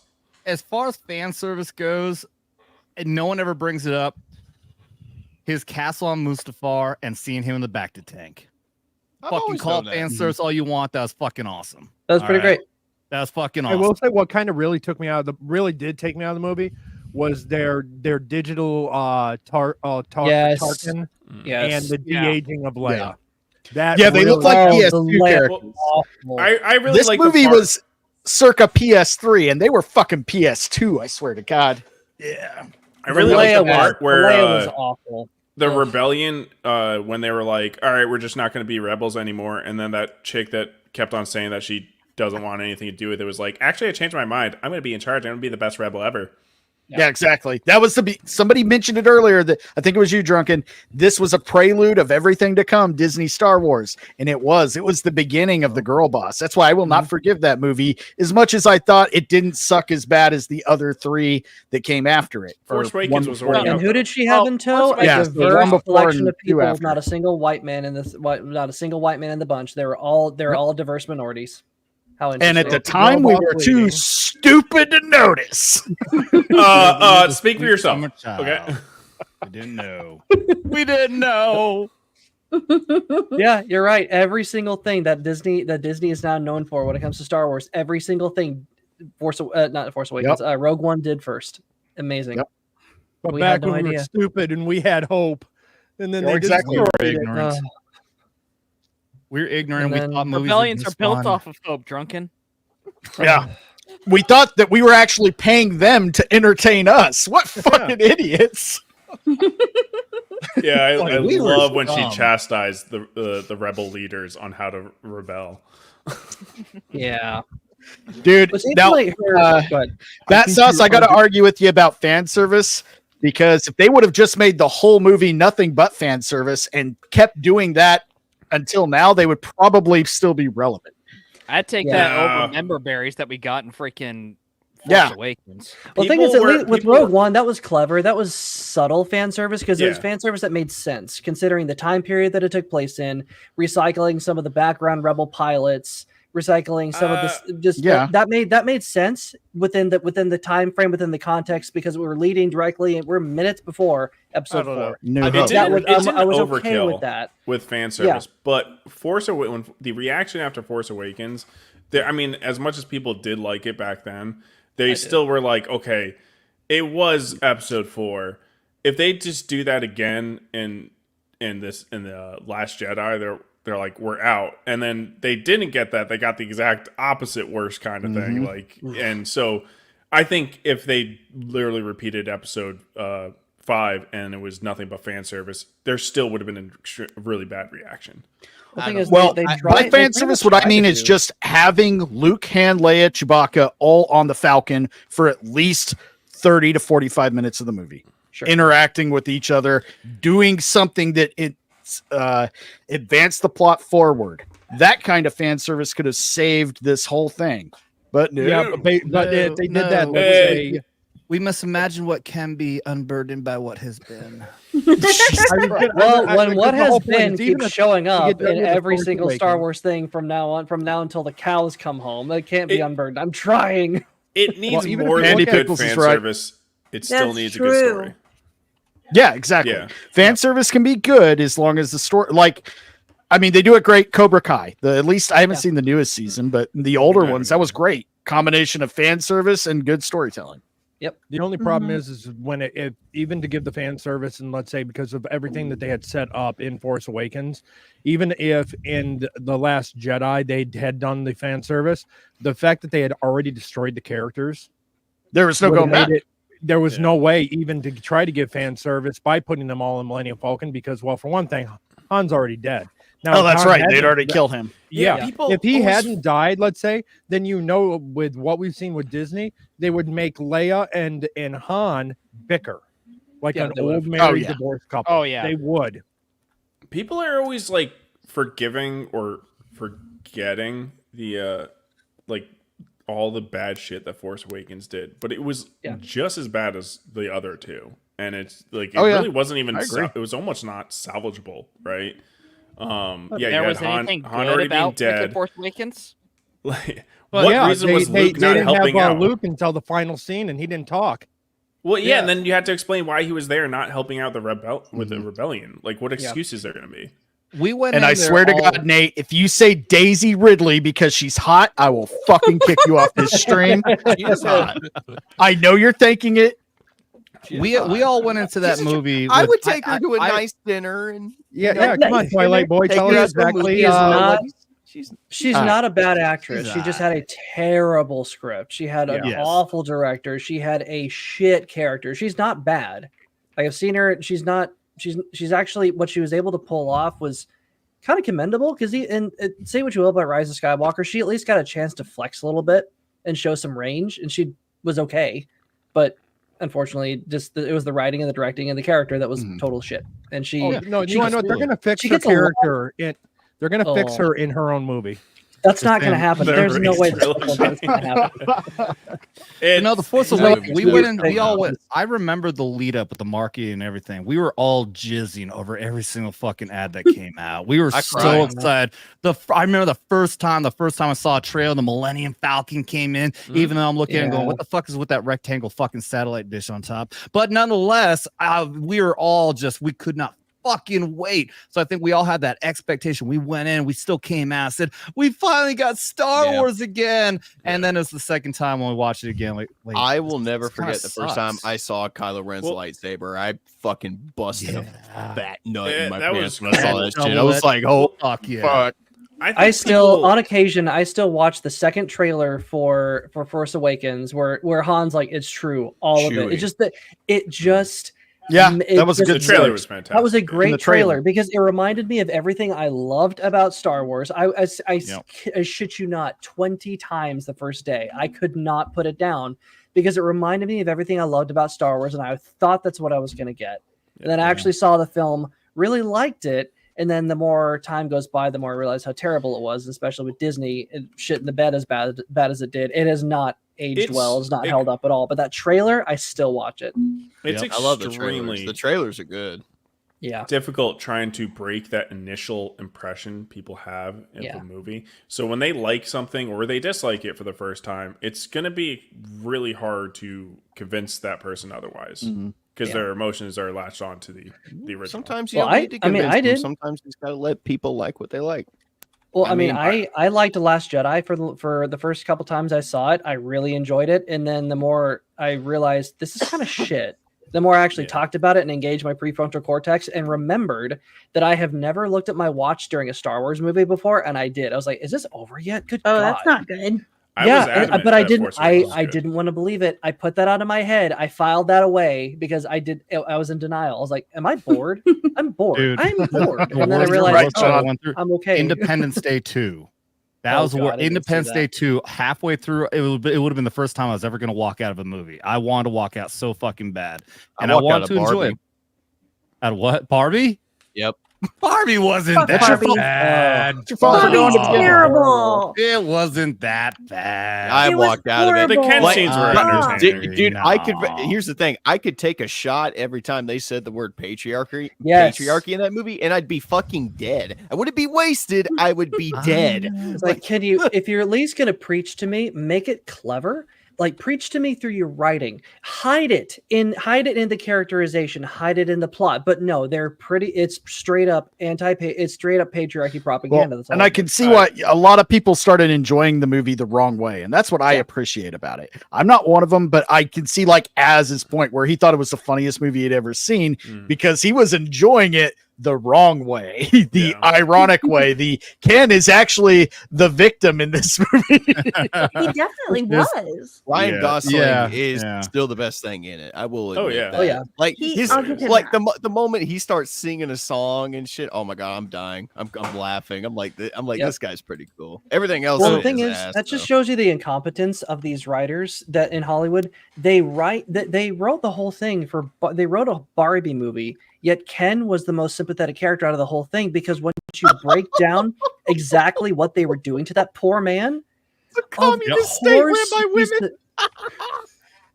They don't even know where he lives. They don't even know where any of the Kens live. They have no clue.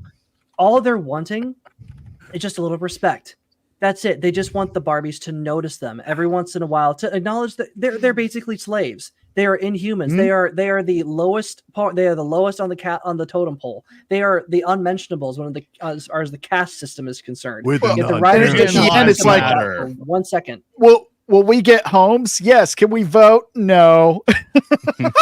See, I didn't watch the movie, but here's what I liked about it. I know what you liked about it. So it had Margot Robbie. Was it Margot Robbie? It was hard enough, wasn't it? I have no clue who's in the movie. I didn't watch it or nothing. But at Dragon Con, if you guys come to Dragon Con, so it always goes back to Dragon Con. It was people dressed up as "Are you Ken enough?" and they would mix match. So, are you Ken enough Mandalorians? Are you Ken enough Sailor Moon outfits? Are you Ken? Just whatever it was. It was "Are you Ken enough?" or whatever IP it is. Yeah, and that was the best thing the movie happened. Other than that, I have no clue what happens in the movie. Never seen it. Imagine after everything, the only person in that movie that got nominated was Ryan Gosling. Absolutely, like an entire movie based on girl power, and the dude in it is the one that's the only one that gets any recognition. That made me so happy when that happened. I was like, the irony of it all. Yes, thank you. You know, here's the crazy thing. And I thought about this the other day. Well, no, this is about a month ago when they released the Minecraft trailer.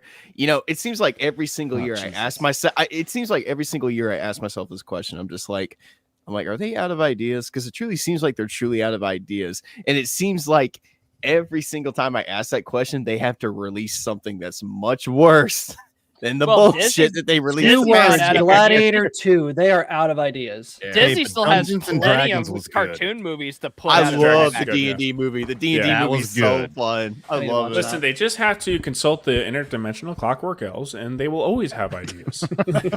Dude, when they start... I think it's more like South Park, where they just throw ideas into a pool of sea manatees, and they whatever balls they pick or the ideas are going with. They're picking on Family Guy. I like Family... No, fuck that. They're way too political. Fuck them. I can save Hollywood. I can save Hollywood like I can save a crazy woman. All right? Look. All you have to do is... I can fix her. Hear me out. Hear me out. Hollywood writers out there. Hear me out. Read a fucking book. Yep. Read? Yeah, read a book. I have a book available on Amazon. Anyone wants to read it. It's got interdimensional clockwork elves in it too. If you're interested, sci-fi. See, you have original ideas not put into play. Well, I think somebody actually read Dune, and we got 2 good movies out of that. Those are great. Those are it's because you're straight and white. This is what happens. I'm a cis white male. Must be white. Fucking. Adam, what do you think of the show? Did you see the trailer for Dune Prophecy? I'm gonna leave my opinion until I actually see the show because I want to believe it could be good. Famous last words. They're showing a lot of interesting stuff. This could be a pretty good story. I don't see anything wrong with the trailer. Yeah, I think it looks right after the Butlerian Jihad. It's the founding of the Bene Gesserit, the founding of the Kwisatz Haderach. We're getting the Gom Jabbar. We're getting the voice. We're getting like a glimpse into the Dune political machinations, which is basically Game of Thrones in space. It was Game of Thrones before Game of Thrones. Fuck you, George R.R. Martin. This is how you do it. Are they going to talk about trade? Are they going to talk about trade contracts and policies? I hope they do, because at least in the Dune universe, it would make sense. It would fit. I'm Not gonna in say Star Wars. I'm way more optimistic about this than I would had it not been for House of the Dragon, because we all assumed when House of the Dragon was announced it was gonna be a woke pile of feminist bullshit, and it's fucking not. It's diverse. They got gays, they got women bosses, and it's a good fucking show. And I'm gonna leave the possibility that the Dune series is going to be possibly good as well. Fingers fucking crossed. Well, I heard a lot of drama HBO, in the final episodes of the last season with That's them what I heard erasing an too. entire child. Yeah, If we it- haven't it watched it ruined- yet. Oh if yeah, yeah. They're missing Maelor, unfortunately, which is weird. Yeah, so I don't like know why they would do erased that. an entire like reasoning for a person's motives. A huge motivation, a big there are lots of events, there are lots of triggering events in the House of the Dragon story. That is a big one, and that should not have been left out, because what are you going to do? I don't know how they're going to substitute it. It makes him look like freaking Khaleesi and in season 7.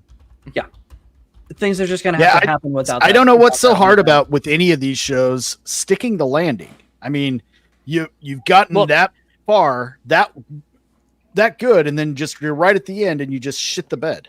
Their reasoning was it was too hard to find a baby to work with because babies make things so much harder on set. You don't. You just need to need to introduce the kid. You don't even need to have him get a whole lot of screen time. Just say, "Hey, here is Maelor, the other kid." That's all And that's you need. what everyone said. That is what everyone has said. But then again, we don't know how things work in Hollywood because we're too stupid. It's not like we know how every day can function and problem solve on the daily grind that allows them to fucking live their lives. When the We're all average just a bunch of everyday Jeff incels. can tell a better story than any of these Hollywood hacks, something is wrong. Hey, I just gotta say, whoever is fucking, in charge over there at HBO or whoever else, just don't offer the fucking showrunners of House of the Dragon a fucking offer to fucking run a Star Wars series, please. Yeah. Before the last season, please. Please. Just give me this. Well, means now mad. I don't know if it's true. It's what I've heard before when it No, they're came gonna offer to Taika Game of Waititi a Thrones. Star Wars movie. Game of Thrones actually was supposed to have an additional season. That was what was planned. It was going to still be a longer season, but Dan and Dave got their Star Wars contract, and they just said, "You want to know what? We want to get it done in 6 episodes, compacted down, real quick, get it done, so we can get out of here." You mean like that? You mean like that contract Ryan Johnson got?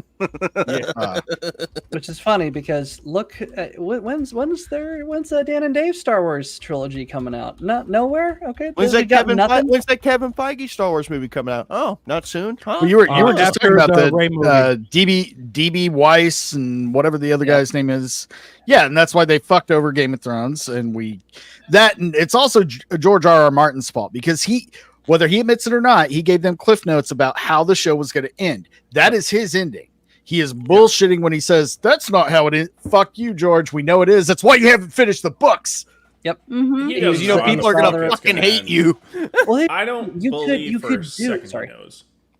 Oh, I was going to say, I don't believe for a second George knows how his story's going to end. Because he even talks about how he just writes as it goes. Yeah. And then if you read in the books, I quit after book 4 because book 4 was so terrible. 5 is no better. It's They boring as pull hell. out the dragon glass candle right out of their ass. There's no hint towards it. They're basically saying like, oh yeah, the Maesters, they might have been like behind the scenes work, like figuring out everything out. It's like, get the fuck out of here. You haven't hinted anything about this or anything like that. You pulled this straight out of your ass because you're like, oh, this would be cool. Let me add this in. And he's not, not tying anything together. Just keeps on adding more shit. Oh yeah, the character count doubled. We got a whole nother Targaryen that may or may not be an actual Targaryen, which is interesting because he was completely left out of the show, completely, and especially with the final season. That now spoils. And I said this at the time. The fact that he is not in the show at all means that in the book he's going to be a non-entity, which means all this mystery about whether or not he is actually Rhaegar Targaryen. Anyway, Daenerys' supposedly killed brother. Whether or not he is, that's not going to go anywhere. That whole the whole coalition of Westerosi knights who are secretly backing him, that's not going to go anywhere because it doesn't play into the final outline of the show. So now there's no point because Yeah, Lady Stoneheart's not a thing, and I mean, they kind of replace her, and maybe they could have had her at the Battle of Winterfell, being pretty much being Beric Dondarrion. But I mean, but what's the point of switching them? Because Beric Dondarrion gives up his life to bring Catelyn back, and she becomes Lady Stoneheart. So she is pretty much occupying his role at the Battle of Winterfell. What's the fucking point? Just keep Beric Dondarrion alive. We don't need that. But unless speaking of books that are done, here's Battsauce's book, Planet of Babel, Dawn Edge. You can get that now on Amazon for $15. Link is in the chat, guys, so go check it out. Yeah, you had to pull that up, but yeah, no, that was what I was mentioning about. It's just I got a sci-fi book that's out. Currently, looks good. I'll grab it. Thank you. The fact that just to point out what Nemesystemic said to Hollywood and women, read something. So there we go. There's for Hollywood to read. Yeah. There you go. Well, we were talking about ghosts, then it went into Star Wars, and now it's just sorry. Were we still supposed to be talking about ghosts? No. This is just always how the show goes. Like we'll have all right, these are the topics, and then by the last 2 hours, it's just ghosts. Because we all know Star Wars is the biggest ghost of them all right now. Right. It's been dead and buried for years. And Disney is just puppeting that motherfucker like a corpse on strings. Come on. Someone said I should go ghost hunting for Force Ghost. Man, I should go ghost hunting for Star Wars Ghosts. Oh, do it. The Ghost of the Dead franchise. Can you find a Liam Neeson younger than Liam Neeson? If you find Alec Guinness, that would be a great skit to do. Is take like parodies of the douchey Ghost Adventures guys, put them on like the set of a Star Wars TV show at the EMF, where it's like, Luke, I think I can hear his voice, man. George, are you there? Is that an EMF meter? Kathleen, is that you? And just show everybody walking around the set like, what the fuck are these guys doing? Oh, did you just feel that? Oh man, that was. I think I was just touched by Qui-Gon. Wow. Right? Alec Guinness walks in like, nope. Show me on the Sith Lord. Show me on the Sith Lord where the sequel trilogy hurt you. Show me on the Kylo doll. Show me on the Kylo doll where the Raylos hurt you. Oh, the fucking Raylos, man. Dude, the Raylos. I thought I'd never have to hear that expression again. Well, I forgot about them, and then the people that were shipping Kylo Ren and Rey. Here's the thing: they didn't die; they just changed shape. They just became the Haladriels from Rings of Power. Selena, they are single-handedly responsible for that cringe fucking kiss at the end of Rise of Skywalker. But weren't they brother and sister?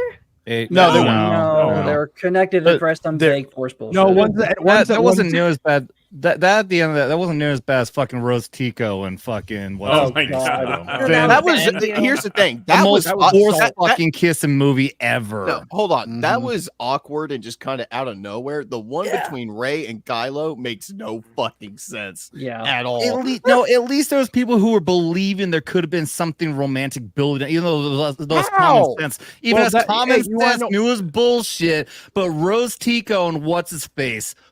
Where the fuck did that come from? Hey, you want to know what the Raylos understood? The Raylos got it. The Raylos got it because how you can really, because we learned this from Game of Thrones. The way to consolidate power is to bring houses together.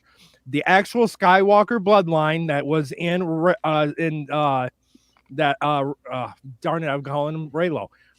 It was in Kylo Ren mixed with the blood of Palpatine to consolidate power. They become the Kwisatz Haderach, and then we get the Dune universe. Woohoo! All right. I hate everything about back this. to the beginning. You too. Could you Let's go to funny videos. I mean, think about it. That's ultimately what the Kwisatz Haderach was. It was the union. It was the offspring of the good house and the bad house, Atreides and Harkonnen. So, I mean, their offspring probably could have ruled the entire galaxy if Disney had any balls. Yeah, that could have been interesting. I think true Dune words have never been spoken. Hey, I think you're gay. Whoever said that. That's us. If Dune did not exist, Star Wars would not exist. Modern sci-fi would not exist. Fucking love Dune. I know. I know. I got a lot of friends that love Dune, but I'm like, I was not feeling I get the it. first I book. get it. Dude, you probably hate Blade Runner too, don't you? Fuck off. I don't hated Blade Runner. remember watching Blade Runner. It's been way too long. I didn't saw it like as an the adult for movie, the first time. but I will give it props. You hated because Blade I had Runner? it- But of course, I'm your typical Blade Runner fan. Well, did you watch the right one? There's several versions. I you didn't have like to watch this 2049. one. I saw it when I was adult after the fact. Okay, if I wish I would have seen it when a kid, because I love Tron. I saw Tron when I was a kid when it first came out, and I know a kid watching that now will go back and like, this sucks. This is garbage. This looks like shit. But I love it because I saw it as a kid. I didn't see Blade Tron's Runner as a cool. kid. I saw it I as saw an adult Tron. when I was like I 30 years old. I only saw Blade Runner a few years ago, and I loved it. I still I love saw it. Tron older. Tron's cool. Both Blade Runner. I love Tron 2 too. Both Blade Runner. I and do too. 2049. Tron Legacy was great. Yes. Not fun, enough yeah. love there. Both Blade watch it Runner on and shrooms. 2049, I did not really like the plot. It kind of snoozed me, but I was very appreciative of the legacy it built because without it, we wouldn't have Cyberpunk 2077. Let's be honest. I watched We would not 2049 have- in theaters, and my mom called, and I walked out and took the call, and I was so fucking happy. I was so bored and falling asleep. it was movie really so long. fucking You're boring. talking about the new It was- one with yeah, 2049. Gosling. Ryan Gosling, yeah. I didn't watch it. I have no interest in it. I think that it was a great film the way it is. Leave it alone. It was Doesn't like, need to oh, see it it. looks you so really didn't pretty, and I'm like, cool, but I'm falling asleep. Like, Hot take. Hot take. Go to the next Judge scene. Dredd, better universe than Blade Runner. That's not. No, a hot I'll take. agree. I'll agree with that. That's not a hot take. Wait, I'll agree with that. I love Blade Are we Runner. talking about the Urban or Stallone? Both. Stallone. Both. I like Well, Stallone better here's than here's Urban. another. Well, here's All right, another all right. component. Here's Here's my another argument component to for that. Stallone. Here's my argument for Stallone. They actually had the flying bikes. Yeah. That's true. And you know what Stallone had that Urban didn't? Rob fucking Schneider. Rob Schneider is. And he was fucking hilarious. I My have met that dislikes guy, for- and he is as short as everyone thinks. Wow. My really? dislikes for the Dune universe is just like pretty autistic. So, but it mostly comes down to the shielding. That's I get in it. that universe. Yeah, Sure. That's fair. it's I retarded. just like the fact that, you know, Frank Herbert thought about this shit before he did, because rereading the book, it is the instruction manual for setup and payoff. Everything has a purpose, even the most mundane details of what he's describing. It has a purpose. Okay, All of it is meant to give you context and give you greater appreciation for what's happening next. You can I kind of have been anticipate getting it. through the audiobook. Yeah, And that's all how the one part I can remember more than anything else before the fucking attack on the Atreides is the 2 hour fucking dinner scene. It seemed like 2 fucking hours of a dinner scene. We're talking about a smuggler and a hooker and all this. Like, what? Yeah. Tell me there's a fucking payoff for that, please. Well, here's the thing. It's That is not. No. I listened to 2 hours of that for fucking nothing. I knew well, it. no. If you, I understand that. I thought it was boring. When that as fuck answer the first time I starts read with it. "Here's the thing," you know it's like, oh shit. Well, here's Well, the no, thing. it's a red wedding. It's a red wedding. The dinner itself, there's no plot. It serves no plot purpose, but it serves the characters. It shows to it demo. It's meant to demo. And I thought the same thing, but then I reread it a second time. It's meant to showcase Paul's deftness amongst a crowd, his ability to sway people who hate him. You know what it is? That sets It's a up bunch his of being able YouTubers to make in-depth video essays and talk about how deep it is, and then people are like, "Oh, I guess I'll just have to look for whatever the fuck they're making up," and then they're like, "Oh, I guess I see it now." Well, That's no, what I do. I came up with this on my own, but here's another thing you have to understand. I'm gonna have to hit the Here's button, another thing- guys. Sorry. But Vagabond, I feel your pain. I have a button for it. Oh no, I haven't read the. I only seen the movies, so okay. And then I'm waiting for the game to come out from Funcom. Oh yeah, Yeah, Dune game, yeah, Yeah, looks I love Conan Exile, and I've been playing Conan Exile since beta and alpha. I've And played so- all the Dune strategy games growing up, so that's what made me fall in love with the world. Look what Gary just posted an hour ago. Full screen that, Nate. Yeah, full screen. Yeah, I can't see that. There we go. Oh, Gary, why? He actually did it. We were talking about this on FNT. Control plus. Huh? No, Jack's still favorite small. movie. Shad was saying, we've got to watch it. We've got to watch it and talk about it. And then Mahler's like, I'm not doing that. So is Steph his wife or something? No, Steph is gamer. It's my nerdy home. Oh, she said deflowering Gary's TV. It's Twilight season, and he goes, "Fuck! Now I have to burn my solid screen and protector."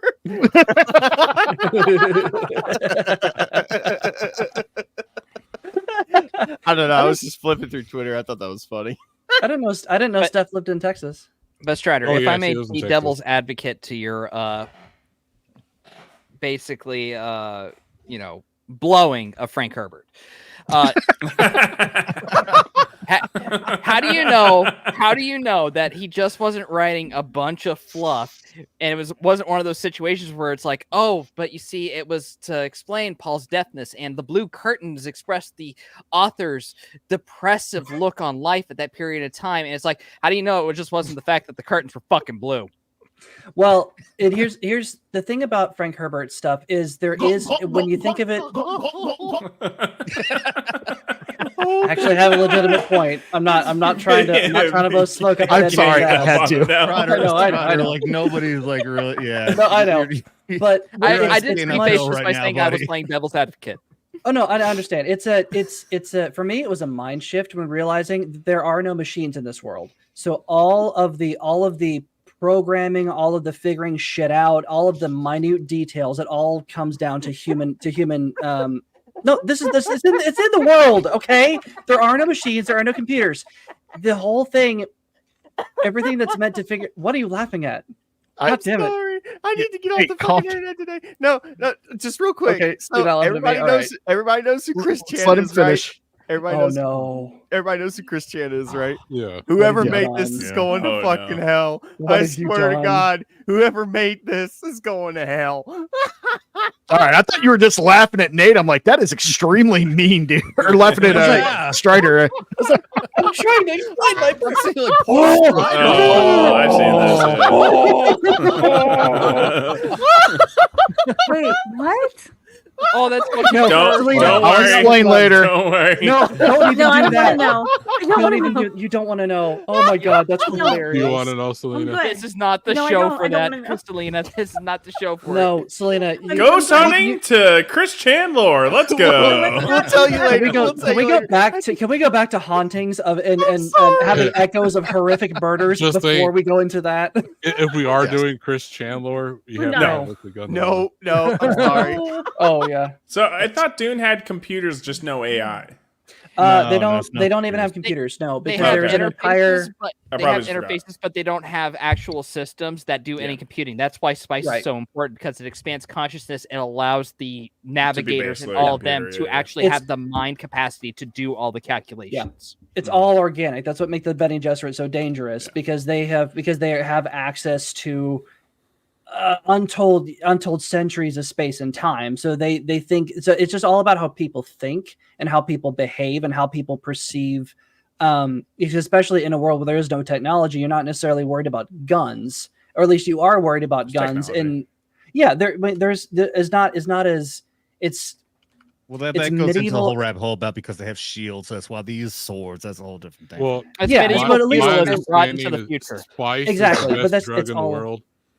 Pretty much, yeah. You It can't use allows you to lasers against see- the shields. The thing that will break it because it'll reverberate and nukes will happen on both ends. So somehow a personal shield ends up exploding in a nuke.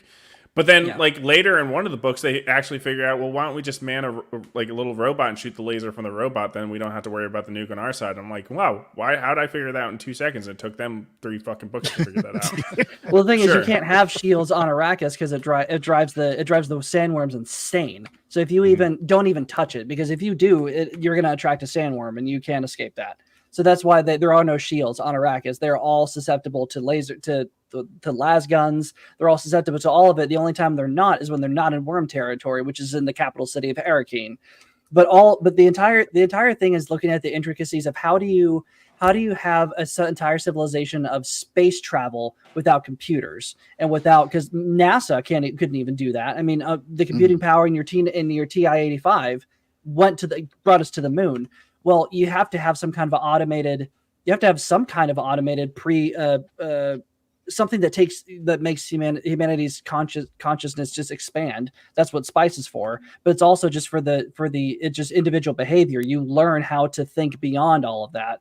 That's what I find fascinating about it, even though for some people it doesn't make sense, which is why all these different behaviors, 25,000 years. Indeed, which is why all the behaviors matter, because it tells you, because the book goes through this, it tells you what the other person is thinking. Every single choice, every single decision tells you something about the other person. It's like playing poker. Right. Every decision that you make tells to you. get the spice.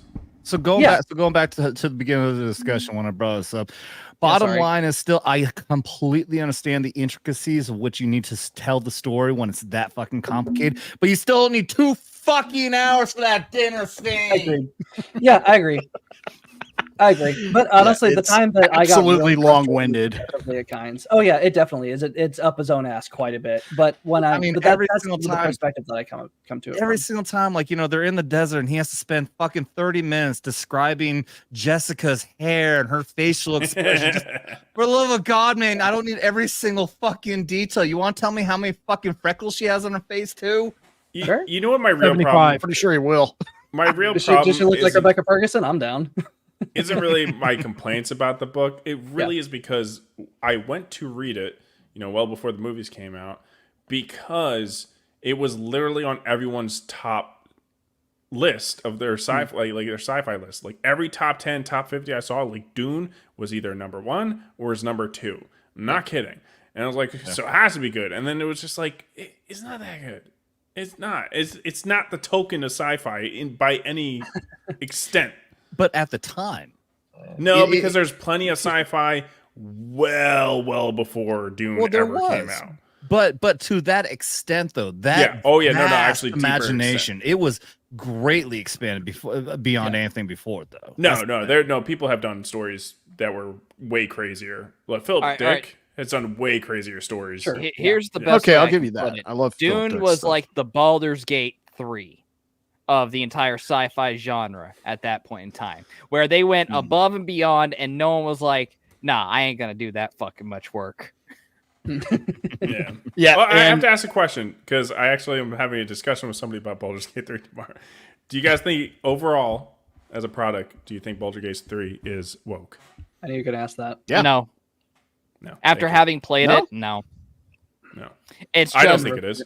They decided that they wanted to give the players options. Now, their marketing was fucking woke, without a doubt. Okay. But the game itself is not, having played it through like 3 times already. Well, what was the market? Because the whole bear thing, that wasn't even them. That was some other. That wasn't intended. That was someone that did it. But after it was such a hit with the fucking woke, fat, smelly crowd, they because they're all closet furries that want to just get railed by animal dick.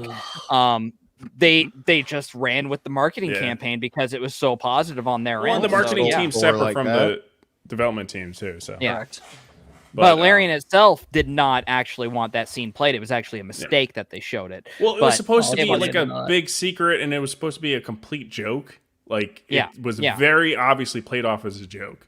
Was it? Fill me in. Wasn't that the one where it was like an underage child turned into a bear and they fucked or something? Whoa, no. I didn't go that. Okay. Allison is a big bear. The only part you're wrong on the underage part. That's it. Allison is a 6'7" fucking druid, man. That is not a child. He is a druid. So it's a game with options. So the game will let you do the weirdest shit ever if you want to. It will even let you genocide races if you want to. So, like one of the things was the guy turns into a bear if you ask him to, and then they do it. They also they do it as a joke. Like that somebody sees it and they're like, "What the fuck?" And they're like, "That game is so immersive. You can completely just nuke entire quest lines by killing certain characters." Now, one of my simple arguments to say that it is on the woke side is the female design characters, because you need mods to even make them look remotely non-masculine. She looks exactly like the 4 voice actress. There Hotter. are they do not have masculine models at all in that. No, not that don't. was the craziest argument. Carlac. Okay, so I haven't actually fucking, played the game, dude, so I don't have Dude, the dog. Carlac.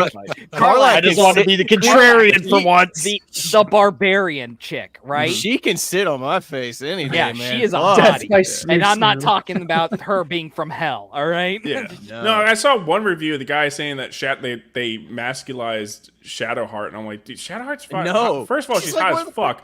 Second of all, she's like looks identical to the voice actress. Yeah. So it's like, what are we fucking talking about here? Larry They're probably referring to the body. And so with the body, I can. Our body's better than the voice actress, so. Okay, sure.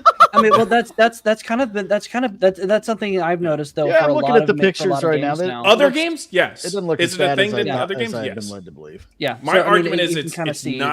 it's not overt or anything in Baldur's Gate, and if it is more on the woke side, it's because like they had some lefty creators, but they did it with the intent to make a better game.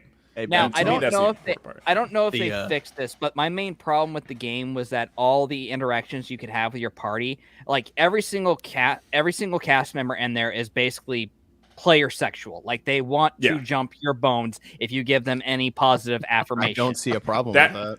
That is well, here's the problem I have with it, because it's obviously written by someone that either A, has no idea about how relationships work, or B, they obviously are proving the point that homosexuality is a choice.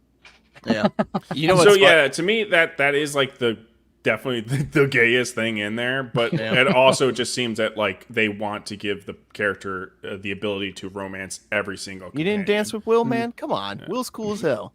because it's like playing Mass Effect, there was like a character that I would want to romance because hot, and it was like, nah, she's a lesbian. I'm like, fuck, But Who's a I lesbian? prefer a game to do that. Start searching Nexus mods immediately. There has to be a fix. I can tell you exactly who he's talking about. It's the race that Tiny's playing in Curse of Strahd. There's an Azamar in Baldur's Gate. She's a bad bitch, man, but she's lesbian. She's bad. Oh no, I was referring to Mass Effect. Who's lesbian in Mass Effect? I don't remember. There's a lot of people who are lesbian in Mass Effect. What are you talking about? I mean, like, who is the romancing option? I don't mean to derail anything. I was just curious. I don't know if you knew what the option said. I know there's a gay character that was he's just the worst. I hate him, Steve. It's a blue chick. Yeah, Steve. no, there isn't. Steve. There No, isn't- like Queer Steve. I whenever wasn't his name? It just reminds me of that Flight of the Oh, no, I haven't Conchords played- names. Who told I'm you not that? sure. Steve? I'm not sure if there is a lesbian character other than freaking there what's is. blue tentacle chick or tentacle head chick. I can't remember. Yeah, I mean, I'm not sure. I was talking about she the. can But be she's for bisexual. anyone. That's their race. I was But talking no, about the no. assistant in the third game. I was It's pretty been sure that they were trans. good decades. Oh, I know, I know, No, I they know were who it trolling- is. What? It's the Irish poet chick. She's one of the engineers Yeah. from Normandy. I remember. We don't That's talk right. about Oh, Mass yeah. Effect I Andromeda. could have sworn that the big thing was that they made. No, wait, that was Andromeda. We don't talk Was about it? Yeah, you're probably Andromeda. talking about it. I hated that game No, so Mass much. Effect 3, the like your secretary, who like the entire time, yeah, the entire time they make you think like, oh, this chick's gonna be like really easy, like she's coming on to you, and you're like, hell yeah, and then she comes up to your cabin, and then you're like, you're about to do it, you're like, so let's move things to the bed, and she's like, wait, no, I'm gay, and then like, really, you just like missed all the hints that she was giving you. And If you're this like, was real "Fuck." life, really? if this was real life, I would have been like, well, not anymore. Come on. Yeah, Battsauce is correct. There should have been a Trans was- speaking option. You're saying that like it's my problem, and then No. turn to lock the door. No, The it was trans like character was Andromeda. it's like Tobey Maguire from Spider-Man. I missed the part where that's my problem. It was the developers like trolling the shit out of you because they knew that you would like Oh, that's try to hilarious. romance her and be like, ha, cock blocked. Plot I'm twist. gonna bang the But secretary. yeah, you're gonna bang your underling, a woman directly under you, giggity. But it's when a man does it, it's problematic. But when a woman does it, it's okay because she's gonna respond to you. No, but yeah, back to Baldur's Gate 3 though. I'm like, Yeah. the game is it's I just hard heard to him say say it's woke when Bulger. Tarlac is literally so hot that you can't even touch her at first. Yeah, but I'm like, I had a don't ask, don't tell policy, and like if somebody came on to me, I'm like, you're dead, and then I was like, all right, I'm gonna kill every single tiefling. I committed genocide in the game. Wow. I'm like, how is this game? Yeah. I didn't like them being on the druid's property. I'm like, get the fuck off of here. They want you gone. So I fucking like, you got demon blood in you. You're done. So I was like, I killed them all. I have a playthrough I need to get back on because I'm playing a bard that's basically Dexter Morgan. I'm just going through and just being a serial killer, luring people into false senses of security, and then murdering Can I say how absurd it is? It is. That taking sounds this- awesome. Actually, now I gotta buy this. I know Do this it. sounds wonderful. It's taking I was a this. serial It's taking killer, us this yeah. goddamn long to get Hold a on. game this immersive. Hold Yeah. on. How? I will say this too, just because Iron, you're here, Strider, you're here. Any of my players, you've played with me for about 7 episodes now. All the rules and stuff that you use for combat in the tabletop game are in the game. It plays just like the tabletop game. Yeah. Yeah. Almost. Also, there's some, but it's multiplayer up to 4. Yep. So player co-op, you can have a whole lot together. Divinity Original Sin had that too. You had actually couch multiplayer, which is actually kind of awesome the way they divided it. So if you play Divinity Original Sin, it you can play with like up to 4 people. But when you move out of frame, if you're all in the same frame, it stays there. But when you move out of frame, it very expertly, and you don't even notice it till you notice it, but separates into like 4-player windows. It's actually pretty awesome. And so once you come back together, it merges your screens again. It's pretty wonderful. So I hope they do that with this one. And Larian Studios. Has that dropped in price yet? I gotta check it out. No, it's like $60. It's like $60 on Steam. It's still $60. It's been what, 2 years? It was Game of the Year 2023, man. If you want a good stand-in, Divinity Original Sin 2, it's very much the same. Learning the same curve studio. on that is pretty severe. It is, but Yeah. once you get it, once you get it, it's pretty. It gets. I more didn't know fun. what I was getting into, and it turned me off. And now that I bought I don't blame you. now I kind of understand more about But it. it's the same thing. There's so many different quest lines you can go on, and stuff is cut off from you if you do something wrong, and I really appreciate that. But playing Baldur's Gate 3, the alpha, like I played that a lot, and it was very obvious for a lot of people who are like, yeah, this is probably going to be game of the year, because like the amount of stuff you could do in the alpha and the amount of like shit that would happen to it. Like I ran into like a huge like 20-man force of goblins and some other things. I kicked a squirrel and it died. And I go on top of a hill. And I'm like, oh shit, they're just gonna kill my team. Whatever, I'll try to face them. I do like a wind move, and it knocks like 4 of them, and they insta killed them. And then it scared the rest of them away. I'm like, holy shit, I kicked one of the main bosses off a balcony, and he died instantly. I didn't even have to like do the boss fight. That's awesome. Yeah. But that's what's so cool. A game like this exists, and you can have experiences like I kicked a squirrel, or I faced down a huge horde of 20 goblins and they ran away. Because I guarantee you, the next person to do that would probably do that, and then the goblins would respond differently. I love Battsauce had me sold on genocide, and Nemesis had me sold on being a serial killing bard, going from village to village. Can you genocide all the black characters? Actually, yes. Well, we know you're getting it, Vagabond. Asking for a friend, are you, Vagabond? The final solution. Put them all on a boat. Well, you're definitely going to be one companion Ship down. off to a foreign land. Can I build walls? Dude, Iron Strider. I mean, yes, you can. You get enough boxes, you can build all the walls you want. That's true. Yeah, you can move everything around. Dude, if all 4 of us get it on Steam, we should play it. I'd love to. Yeah, that would be love awesome. I'll save up and get it here over the next couple weeks. the amount of ways you can interact with a fight is just like it was insane. And just the very first like town you go to where the refugees are and the druids are, like you can not even side with any of them. You can side with the goblins and join the goblins and raid them and massacre. You could just all their stand there and watch a tieflings. child die. Yeah. For a second, I thought you said another R word other than raid. Adam, he's referring to our D&D campaign. That almost happened. We had how many of our party? 6. We had one guy in our party. We found a girl on the brink of death, and all of us wanted to save her. And then one guy, we know is the better MSK, was like, why don't we just let her die? We're all I'm the it's just like, nah, fuck that. I'm the I feel like I'm like, listening to a radio interview with the governor of Virginia. Well, the child may be born, and then we'll let it to rest, and then we'll make a decision on what to do. By the way, just let it die. We'll consult the dark mages first and get their opinion on the. Iron Strider, her story ain't Hey, done yet. so I this game was finally, made by Democrats. Okay, good to know. I finally figured out what I'm gonna do with her. I'm glad y'all saved her. Cool. Good. Oh, right. We're all gonna be wishing we went. Should have listened to the black guy and killed her. Fuck them kids, yo. Can we have I a gotta 30th say, trimester abortion? Oh no! Can we go out for milk and cigarettes and not cover? Well, here's what's so cool. Here's what's so cool about that. We're just kind of joking and laughing and all the scratching. black people. This is the most fucked up stream I've ever been on. You better thank your lucky stars. We're almost 4 hours in because no way would your reputation have survived 2 hours. Oh man, I don't know how many fucking IPAs I'm M2 of right now. I don't give a fuck. That's fantastic. After coming on, well, honestly, I don't think this is the show that'll get you on a watch list. You can go on MSK's show, and that'll definitely get you on a watch list. I've been on with MSK. I know. Really? Did he nuke your stream My too? opinion is, if I'm not on a list, I ain't doing things right. Dude, he Hi, came Adam's NSA agent.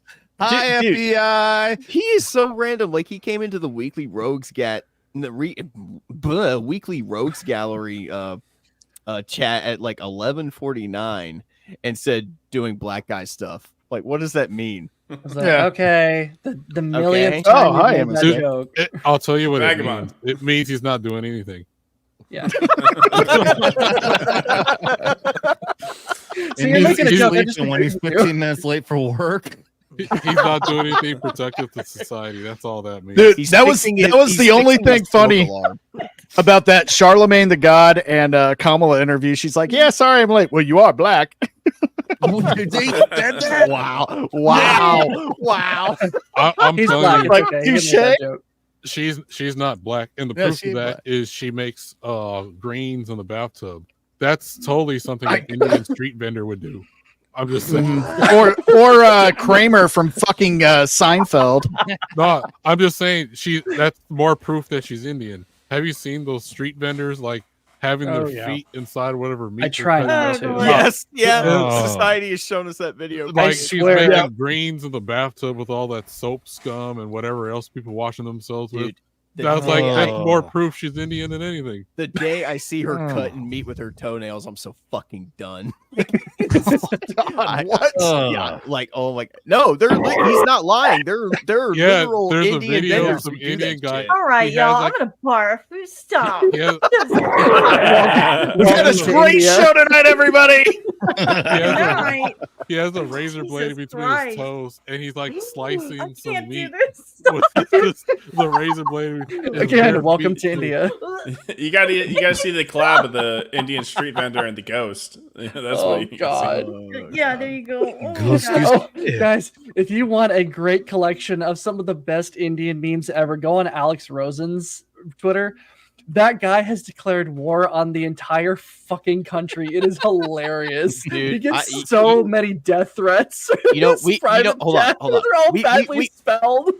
We shouldn't entirely blow India off the face of the map because, man, they got some beautiful fucking women over there, They man. do, absolutely. Yeah, They're they're all not getting beautiful, raped. they're They're all making, getting raped by their sandwiches fucking with their thick armpit fucking and men shit. over there, though. It's okay. Right. I can You're not save wrong. one of them. She can You got come some over great here. call centers. I mean, Dude, that's no joke. I Yo, got I'm trying scammed I got scammed 2 years ago, bro. I'm They trying to run a fucking called me. business, I got man. scammed out of $8,000, man. Thank What? God USAA Okay. fucking reimbursed me. but- No shit. but- That but- fucking but- shit happened, dude. They're good. No. Call centers. They're good at what they do. Trying Thank to you for run a calling. business, My name man. is Steve. It's How too can I expensive help you here. today? My name is Abu. How can I help you today? No, Probably it's the only like the white only still funny lightning. joke in probably the best joke in Big Bang Theory. It's not saying a whole lot. But they said, hey, yeah. It said Raj, you'll handle customer service. It's like, hey, that's pretty racist. Like, no. You'll give the appearance that we're some kind of multinational corporation. Oh, okay. Still racist. That one actually got a really big laugh out of me. It always does. That was a good joke. I don't know. I like the one where James Earl Jones and Carrie Fisher make a cameo in the same Yeah. episode. Like they're going up to Carrie Fisher's house to like a ding dong ditcher, and he's like, where are we? And James Earl Jones is like, this is Carrie Fisher's house. We need to get out of here very quickly. She's a little crazy. And they ring the doorbell and walk away and run away. That was from And Carrie comes Bang. Yeah, Yeah. Carrie Yeah. comes Bang. out of the door. She's got a night robe on. She's like, "It's not funny anymore, James." And you just hear him off. You just hear him off screen. He's like, "Then why am I laughing?" Yeah. He does a great parody of himself, similar to the way what's the actor from Rocky again? He just passed away about a year ago. Oh, Carl Weathers. Carl Michael Weathers Cameron. played a parody of Yeah. himself on Monster Arrested Carmel. Development. That was hilarious. They do kind of the same thing in Big Bang with James Earl Jones, where they're excited to meet him at first, and then they realize he's completely out of his fucking mind and got to get them in trouble. What's actually kind of cool, that was the first time that They James met, Earl Jones and Carrie Fisher had ever met. Yeah. They'd Wait, never what? met Oh, before damn. that. No Or is that- shit. That's Nope. the story I hear. That's the story James Earl Jones had told. Like we'd never That met makes in person sense. before then. Yeah. Wow, Yeah, I had no because he's idea. always just doing voice acting. But you think They maybe just put his ass in the voice yeah. acting Well, booth. that's the That's what I would the think thing. is a convention. Yeah, but 'Cause the I know they convention's both so went. crazy. It's not like they always get together and hang out or anything. So yeah. James Earl Well, it's- Jones not do much of that though. Or I don't know. He didn't. I do guess as he much as wouldn't Carrie have did. to. Carrie like loved being there. There's Yeah. so many. There's hours of footage of her just being at Well, of conventions and course enjoying she the did. hell out What of it. else did she have that came of any success? True, but She here's the did a thing. lot of. She was pretty prominent behind the scenes doing stuff like script writing, feel like editing. That was blown but- up a little bit to be like. But I look think how she was great more. was. Yeah. She Look, had a modestly good career. She you look probably at- didn't need to do it as much as wanted to. Like Harrison- enjoyed getting the she- attention. Well, Harrison that's- Ford and that's James something I Earl hear. Jones, they're not going to a convention and saying, No. "Hey, I want to go see Carrie Fisher." No, fuck that. Right. Well, especially because Carrie Fisher, especially with how tough she had it trying to get sober. She needed that encouragement. She needed all the she needed all that. She loved being around fans, and that's from a lot of people. She loved being at Celebration and everything, which is pretty. I think is pretty cool. She did it because she wanted to, and in fact, it's due to her. Well, for better for worse, it's due to her that Mark Hamill and Harrison Ford came back for the sequel trilogy, because they were like, I don't really know, because that's how the story goes. It's like, I don't really know if this is something we want to do. I mean, are we kind of past at this point in our career? She's like, no. She pointed to Harrison. You're Han Solo. You're Luke Skywalker. I'm Princess Leia. That's this a is who we make-believe are. story. Embrace it. Yeah, I don't know. I don't know. I don't know. I'm sorry. He came back. How many fucking movies is fucking Han Solo coming back for? Like after the new trilogy, and that's then the thing. This is Mark, kind we're of gonna believe before- for a second Mark Hamill was gonna come back, like because he has Right. so much opportunity going Well, on. Mark That's- Hamill that- had to do conventions. That was part of his income. Well, that story Yeah, comes exactly. from Mark Hamill. Then I Because really don't believe it. Yeah, oh yeah. no, Well, I just- believe it of Harrison Ford, but I also believe it of Carrie Fisher to try to convince them, be like, guys, just embrace it, because she embraced her Princess Leia. She embraced Princess Leia a long time ago. Mark Hamill still tried to break out into more mainstream roles. Harrison Ford did it and nailed it, but she was the one. She always embraced her Carrie Fisher role. She's like, this is who I am. This is the hand that life has dealt me. I'm going to embrace it. I'm never going to deny it. I'm never going to be ashamed of it. This is who, and I really appreciate that, because it showed that in how she interacted with fans. She wasn't resentful.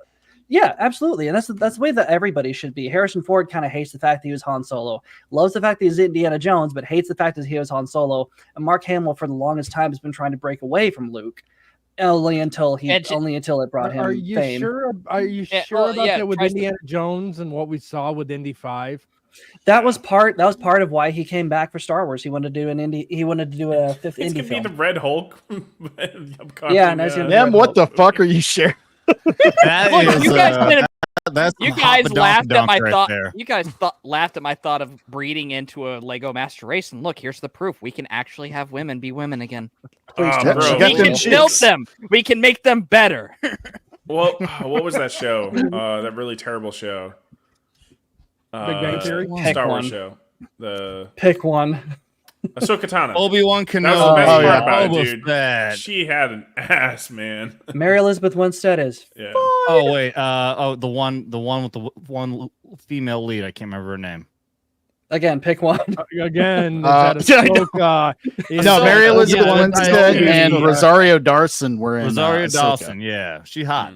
She's hot. Yeah, Rosario Dawson is attractive. Yeah, she was absolutely perfect. She's actually perfect for that role. The fans managed to get her into that role, but fucking Disney managed to fuck it up. I think she was hot. decent. I think she was too old. It's just because, like, I mean, There's- I'm sure the there's no choreography, like, is part of the production and not totally her fault. But like, she's also just way too stiff and the action. There's I no think that's reason the to bring back direction. Ashley. There was no reason not to bring back Ashley direction. XD. That's not her fault. She is an amazing actress that has a wide range. She can be funny. She can be emotional, but the direction had her too fucking stiff. That's the problem. I think a little bit was on her. For my D&D players, who was that? Yeah. That looked like Strahd. Yeah, that was Strahd. Yeah, my uncle Matt sent me that earlier. Nice. They were at a Lego store. Oh, that's cool. They have D&D Lego sets up there in his state. So yeah, they had a Curse of Strahd set. It was fucking cool. Nice. There's a Lego store here in town. I might need to go. Well, we'll give Adam a few minutes to get back, and then we'll probably start wrapping up here. We got funny Holy film, or we got funny videos to share. Yeah, we If I've All right, yeah, let's go ahead and jump into that. If I've been erratic during this stream, I do apologize. It's been You're fine. good. It's fine. been a rough 48 hours. Yeah, you're fun. Whoever wants to go ahead and share their screen, we're doing it that way instead of me sharing it with everybody. I'm just gonna let you guys pull them up. So whoever wants to go first. Now I gotta go find. I should my probably game. start doing that. Let me scroll on up here. All right. for the meme segments. There's my funny clip. Yeah. Okay, there we go. Hiya. Great. All right, let me rewind you. All right, cool. And present. Share screen. Do it. Do it now. Do it. Shell it. Shut the fuck up and do it now. Run, kill me. Goddamn, son. How long does it take you to hit the button? Oh, whoops. Sorry. I've got it muted. There we go. Here's the logic that goes into that's not real communism. Okay, imagine we're going to bake a cake. I got this recipe. According to the recipe, it's going to cure everything. People are just going to be perfect people. Everybody's going to be happy. Surely, whoever came up with this recipe must be the best baker of all time. Well, that's where you're wrong. Homie never baked a cake ever, okay? His name was Carl. He wrote this book. We'll call it the Cake Baker's Manifesto. We're going to go to Eli's house. We're going to bake this cake. I'm going to pull out the cake pan. I'm going to take a shit in it because that's what the recipe says to do. We're going to stick it in the oven at 450. We're going to pull it out. We're going to eat it. Guess what? It's going to taste like. And you know what? It's Eli's fault because Eli's oven f***ed up my cake. So we're going to burn Eli's house to the ground. We're going to go to Cody's house. We're going to bake the cake at Cody's house exactly how I just tried it at Eli's house. It tastes like naturally, it's Cody's oven's fault. So we're going to burn Cody's house down. Then we're going to go to Brandon's house. Brandon's going to be like, Nick, maybe, just maybe. What happened? It's the recipe and not everybody's oven. At which point I'm going to inform Brandon that you're uneducated and that you should read a book and go to college, because if you did, you would know that this recipe was going to work perfectly, even though it never fucking has ever in the history of mankind. Here's the That's awesome. That's pretty accurate. Though. Also, if you guys have never listened to these guys, they do a lot of really good shows. They're really cool. Yeah, of course. I recognize them, but I wouldn't know how to find their channel. If you have it, just throw it in the private chat. Yeah, this is an unsubscribed podcast. I'll share the link to their channel. They've had Gary on. They've had a bunch of other YouTubers Yeah, on. it wasn't last episode, but the episode before they had Gary Neurotic on for the second time. Oh yeah. Okay. Yeah, they're really cool. Yeah, Brandon Herrera, he ran for Congress in Texas. He just got his forced valor. He got his Purple Heart. And then, all right, Strider, pulling yours up now.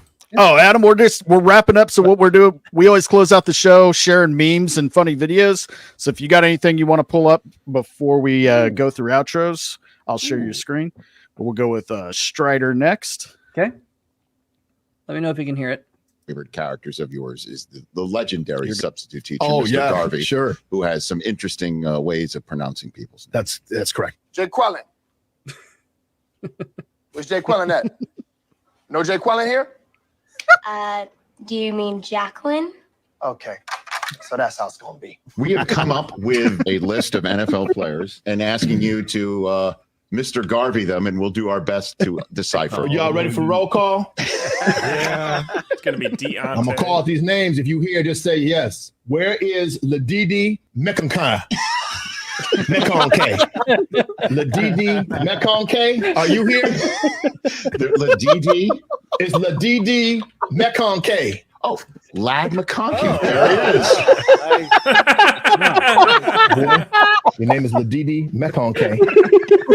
When I call your name, say here. I'm not going to do this all day. Is Darake Maye here? Where is Darake Maye? I don't know. I think he Come on, Rich. Where are these people? Where are the students at? He might be in New England. Let's see if we guess this one right. Here he is. Yes, there he is. That's what I said. Darake Maye. Next. Where is L.I.M. Itchenberg? Is L.I.M. Itchenberg up in here? Let's see if L.I.M., huh? Let's see if L.I.M. Oh, no. Okay. Itchenberg. That's a CH. Is Chauncey McLaughlin in here? Where's Chauncey McLaughlin? Crying. Oh, God. Chauncey. I mean, I don't know how else to say this. Chauncey McLaughlin.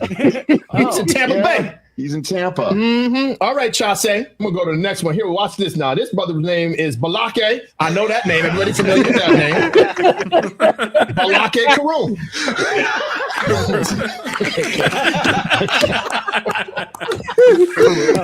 Balake Karoon. Where you at, Balake Karoon? UK Relay. It's Duque. It might be, hold on. It may be Dookie. Dookie Relay. What the hell? What is it? Let's see what he is. Okay. No, he's in Miami too. Oh, he's also in Duque. All right, last on the list, last but not least, we got G-Reg Zerillion. Where is G-Reg Zerillion? I feel like G-Reg Zerillion might be a kicker. Am I right about this? This is the feeling. See, yep. There he is. Oh yeah, G-Reg Zerillion. G-Reg. He plays with Aaron. He plays with Aaron. That's right, Rodgers. Aaron Rodgers. Where are you? So right. much fun, dude. You're the best. My favorite show to ever do is Richard Ezon. One of our favorite characters. Oh shit! That's great. That's going to be a hard one to top. Man. I have an Excel spreadsheet where I save everything on, and I'm going through everything now. As the further that video went, I'm like, I can't top it with this. What There's the nothing. fuck? Oh no. Mine is so fucking dumb in comparison. I'm ashamed to share it. I don't even know if I will. Drunken, you're next though.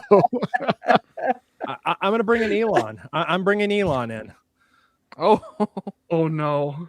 Yeah, I mean, I saw an interview with Mark Cuban and what's her name again, Rachel Maddow, but I couldn't tell which was which.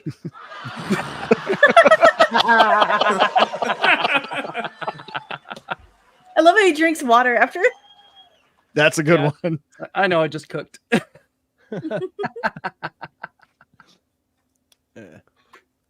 All right, who's next? Anybody else? I thought you had one, Battsauce. Nah. I got one. You guys remember Darth L. Jackson, right?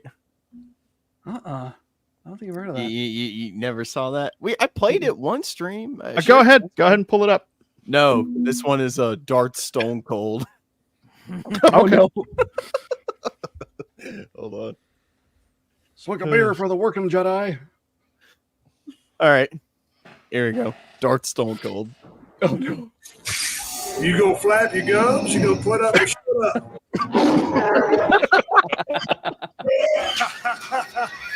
Settle the fuck down.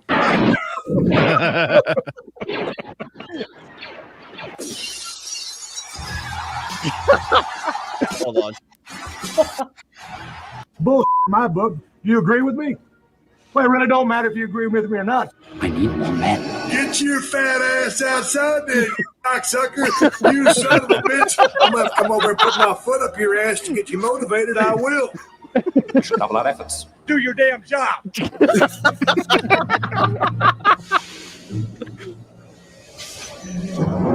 There ain't nothing better than getting out in the woods and hunting and fishing and enjoying God's green earth, enjoying Mother Nature. That's where more motherfuckers need to be, period. I'll be damned. This is a rebel that surrendered to us. How you doing, Luke? I heard you've been running around saying you could take me in a fight. Done with all of your hatred, and your journey towards the dark side will be complete. What kind of cat are you? How much motivation you need? What the fuck are you waiting for, huh?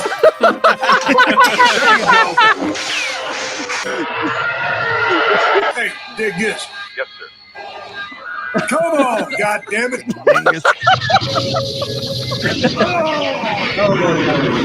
There you go, you piece of I will always be on your ass. Right there in your privacy.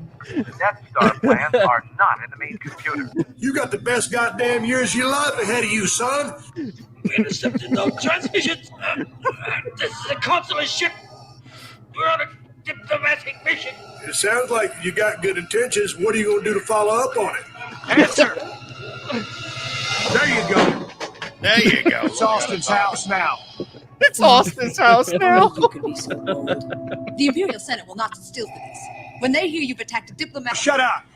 Basically, loosely translated, you're saying, I'm afraid Stone Cold is going to kick my ass. I literally watched you take I don't know it. what you're talking about. I'm a member of the Imperial Senate on a diplomatic mission. Yeah, this kind of circles back to our conversation I'm a lot more pissed off now. Get the hell out. I caught it. Oh, this is the best one. This is the best one.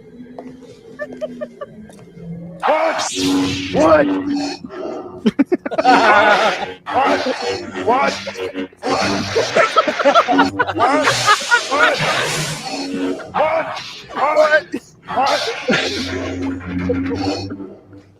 What?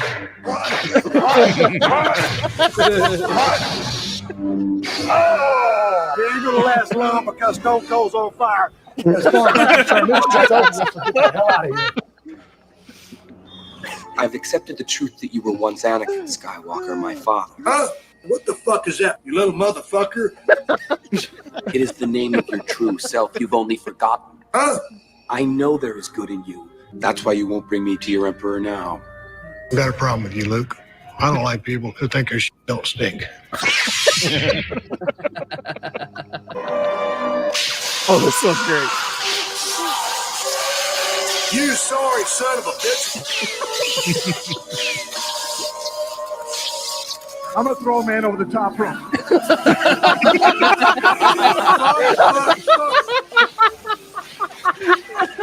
You ain't no spring chicken at 61, motherfucker. Just hold him up, work. Okay, I think that's enough. Oh, I should have ended right there. fuck. That was a perfect ending. Yeah. Oh, that's good. Oh, that was good. That was even better. Like, I knew it'd be funny, but that was way funnier than I even anticipated. That was, yeah. I dare say, better than Samuel L. Vader or It was better Darth than Jackson, Darth whatever it was. Jackson. Dude, he kept hitting him Yeah. with the saber and just going, what? What? What? What? I'm about to All right, Adam, I'm going to pull up yours for the end here. I hope it can hold up, man. I hope it can hold up. I don't know. Let's see. It's been a while since I watched this. Let's find out. All right. You know why I pulled you over? Because I was speeding? No, because you're black. We're supposed to pull people over if they're black. I'm supposed to hit you with this now, okay? What? No way. What? Yes, Ray. Please get on the ground so I can beat you. No. Come on, I'm just trying to do my job. Oh my god. That's a classic one. Girl. Short Oh, today's but a sweet. Vaughn. Short but sweet. Oh my god. Mine was a little long. I Not apologize. easy where they added a beginning part where it's like the kid with Downs who gets to be cop for a day, and then they transition to that one. Oh, no. Oh no. Great. Like a Now, make is a this wish. now? He just wants to beat up a black guy. Okay. This is my actual make a wish. Oh, my face hurts. That was a great. Mine is too stupid. I'm gonna have to hold that. No. No. Play it. He can't All right. his in shame. This is gonna be a horrible way to end the show, but here we go. Maybe from now on, you get to do yours first. You're the host of the show. So. You I probably should, especially if mine are gonna suck and everyone else's are gonna be fire like that. Oh, I love mine. Thank you. Clever. What's that? A backpack? Yeah. What's in the backpack? Actually, can I see the backpack? Yeah. Just say me the backpack. Why are you shutting the door? Who's this? Let me in! Let me in! What the hell are these? Hard drives. Why are you trying to flush hard drives down the toilet? Why is that freezer locked? Unlock the freezer. Get the key. Open it up. That's it. Holy shit! How did you fit so many bodies in there? They're so young. The hell is that? You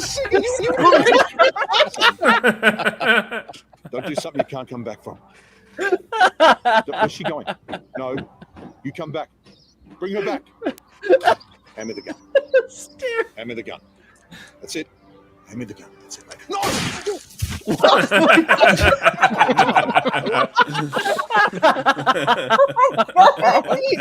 was good. That was fun.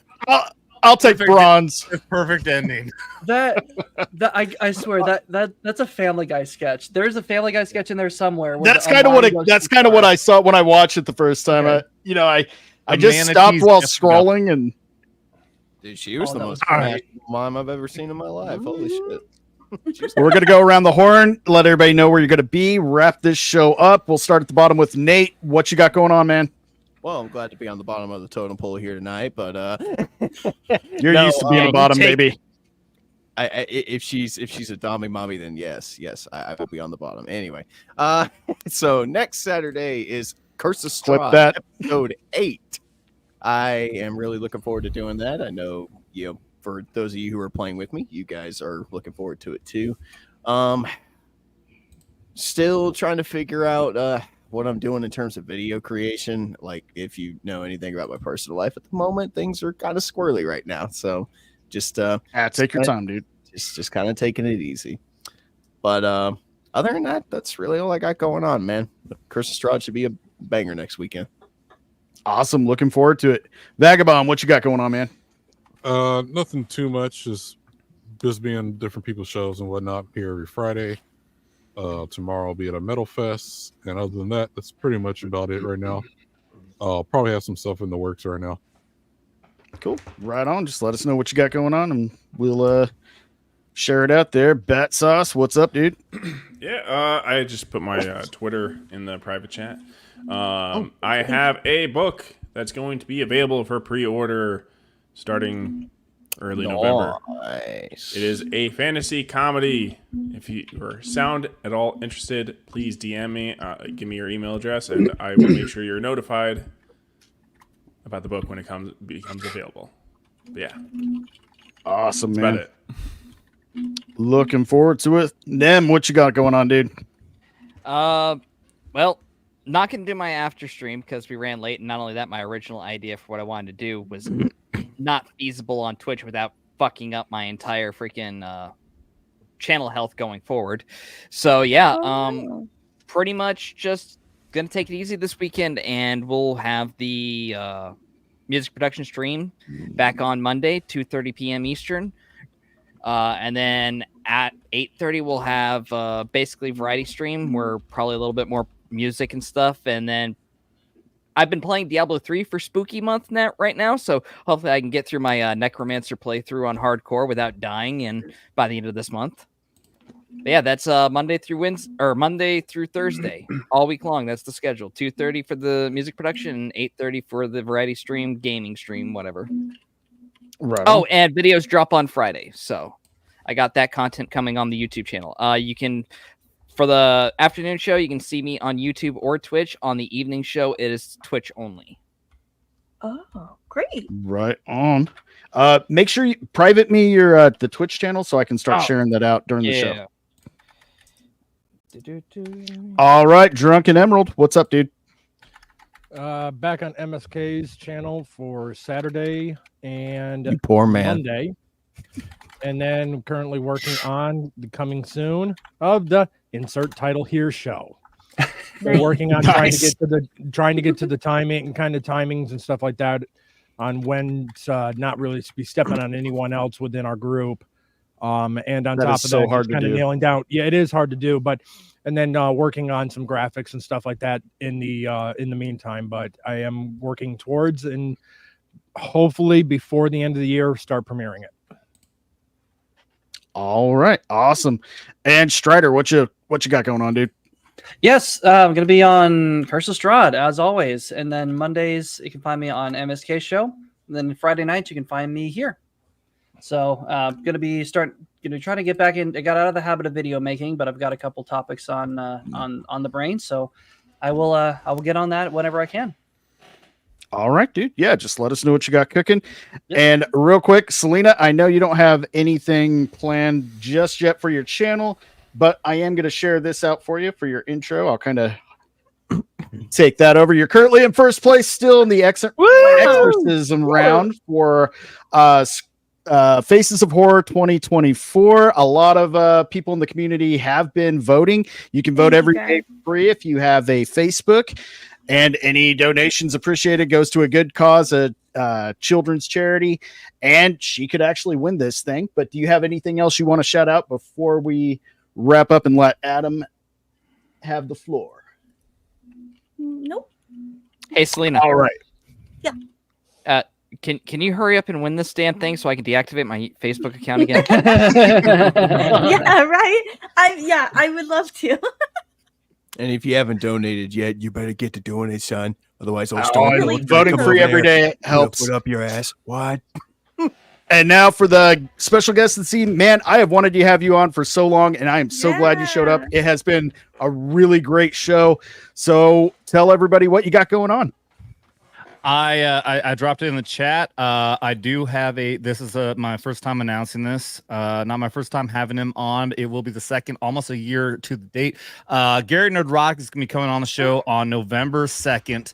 Coming up. The big reason being last time is because on January 6th of all days was my 1 year anniversary of starting the channel, and he managed to come on that date, which is very cool as fuck, because also 2 days away from his 10-year anniversary. Amazing fucking coincidence. But the big reason I reached out to have him back on again is because I have been rolling big on trying to help out with the election, trying to do what I can using this camera, this microphone, and my ugly fucking mug, drunkenly talking to a camera to try to get out the vote and try to help Trump get elected, because I love him or hate him. He's the only way that our country is going to get back into a better direction.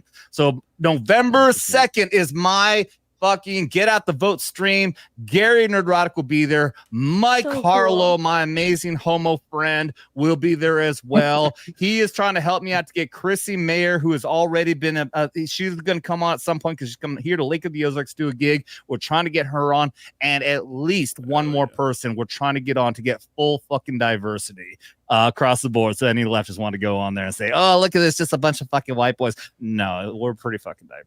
Well, I'm your friendly neighborhood Uncle Tom if you need one. Dude, I was thinking about that, man. I may hit you up, bro. I may fucking hit you up, man. That is so fucking cool, man. That's amazing. Really looking forward to watching that. Dude, I'll be in the chat the whole time, man. And sharing that out up until the day. Stay fucking tuned, man. And yeah, no bullshit. I haven't even told anyone in my fucking Vets Talking group, but we're about like 2 weeks away. We're up. I think it's like 17 days now since 17 days away from the election. This is no fucking bullshit, guys. I'm not fucking around. I'm not doing this for clout or anything else. I want to save our fucking country, man. I am a hardcore fucking patriot. My service in the fucking in the U.S. Army for 9 years because I want to serve this country, because I'm proud of this country and I'm proud to fucking serve this country. And post military service, I'm proud to do whatever I can. Like I said, with a microphone and a camera, try to help out my country in any way, shape, or form. And I've got Gary, we've got Mike Carlo, hope we got Chris and Mir, and who else, who knows? And it's to get the vote out, guys. We are only 18 days away from the most important election of our fucking lifetime, if not for this country, because if we lose this election, guys, I'm not exaggerating when I say we may lose this country completely. Yeah. I am not exaggerating. They've been using that fear mongering this entire fucking time. They've been using that against us. only because they're the ones who are going to actually try to destroy this country. Trump is not. Trump could be out there fucking tanning his balls like Biden has been doing every other fucking weekend. He's not. He's out there getting shot in the fucking head, and he's still fucking going. All right, he ain't doing this for his fucking self. All right. So, guys, please. I'm not just saying just come to the stream. I'm saying please get out there and vote, and please encourage other people to vote. Right now, early voting is happening. Please vote early because on November 5th, they're going to fucking pull some shenanigans, man. If you're in any swing states or any other state, get the popular vote as well. Let's get him the fucking popular vote. Vote down ballot. Give him the fucking Congress and all that good shit. Guys, I'm going to get off my soapbox now. Please, you can show up in November 2nd for the show, but please show up between now and then at the election booth. That's the most important thing, guys. Yep. At Vets Talkin, by the way. That's the channel right there. Right. We put the chat Vets Talkin. I'm putting it in the chat right now. So if you guys are not subscribed over there, you ought to be. Dude, I've been watching your content for a long time, man. I think you and Dermy were probably the first people from the fellowship that I really caught on to, and just like, man, these guys are fucking awesome, and that's what inspired me to do this. It was definitely between you, fucking Common Nerd, and Dermy Wormy. You guys are fucking awesome, so keep it going. And same to you, man. Really, you're fucking rocking, this, man. Dude. You're fucking right. This is so much fun tonight, man. You and Selena, you guys are fucking killing. Okay, I had a lot of fucking fun tonight. All right, I have not been on a big panel show in a long time. I had a great fucking time tonight, man. I could have bailed out at any point. I'm like, no, I don't want to. I am enjoying the fuck out of this conversation. So thank you, dude. You're welcome back any fucking time, dude. And looking forward to doing some ghost hunting too in the near future. All right, everybody. Absolutely. Everybody in the chat, thanks for watching. It's good to be back. We will definitely be back next week and the same time, same channel. So please subscribe to everybody on the panel and have a great night, guys. Talk to everybody later. There's the outro button. Gotta find it. Do it. I got so many videos. There it is.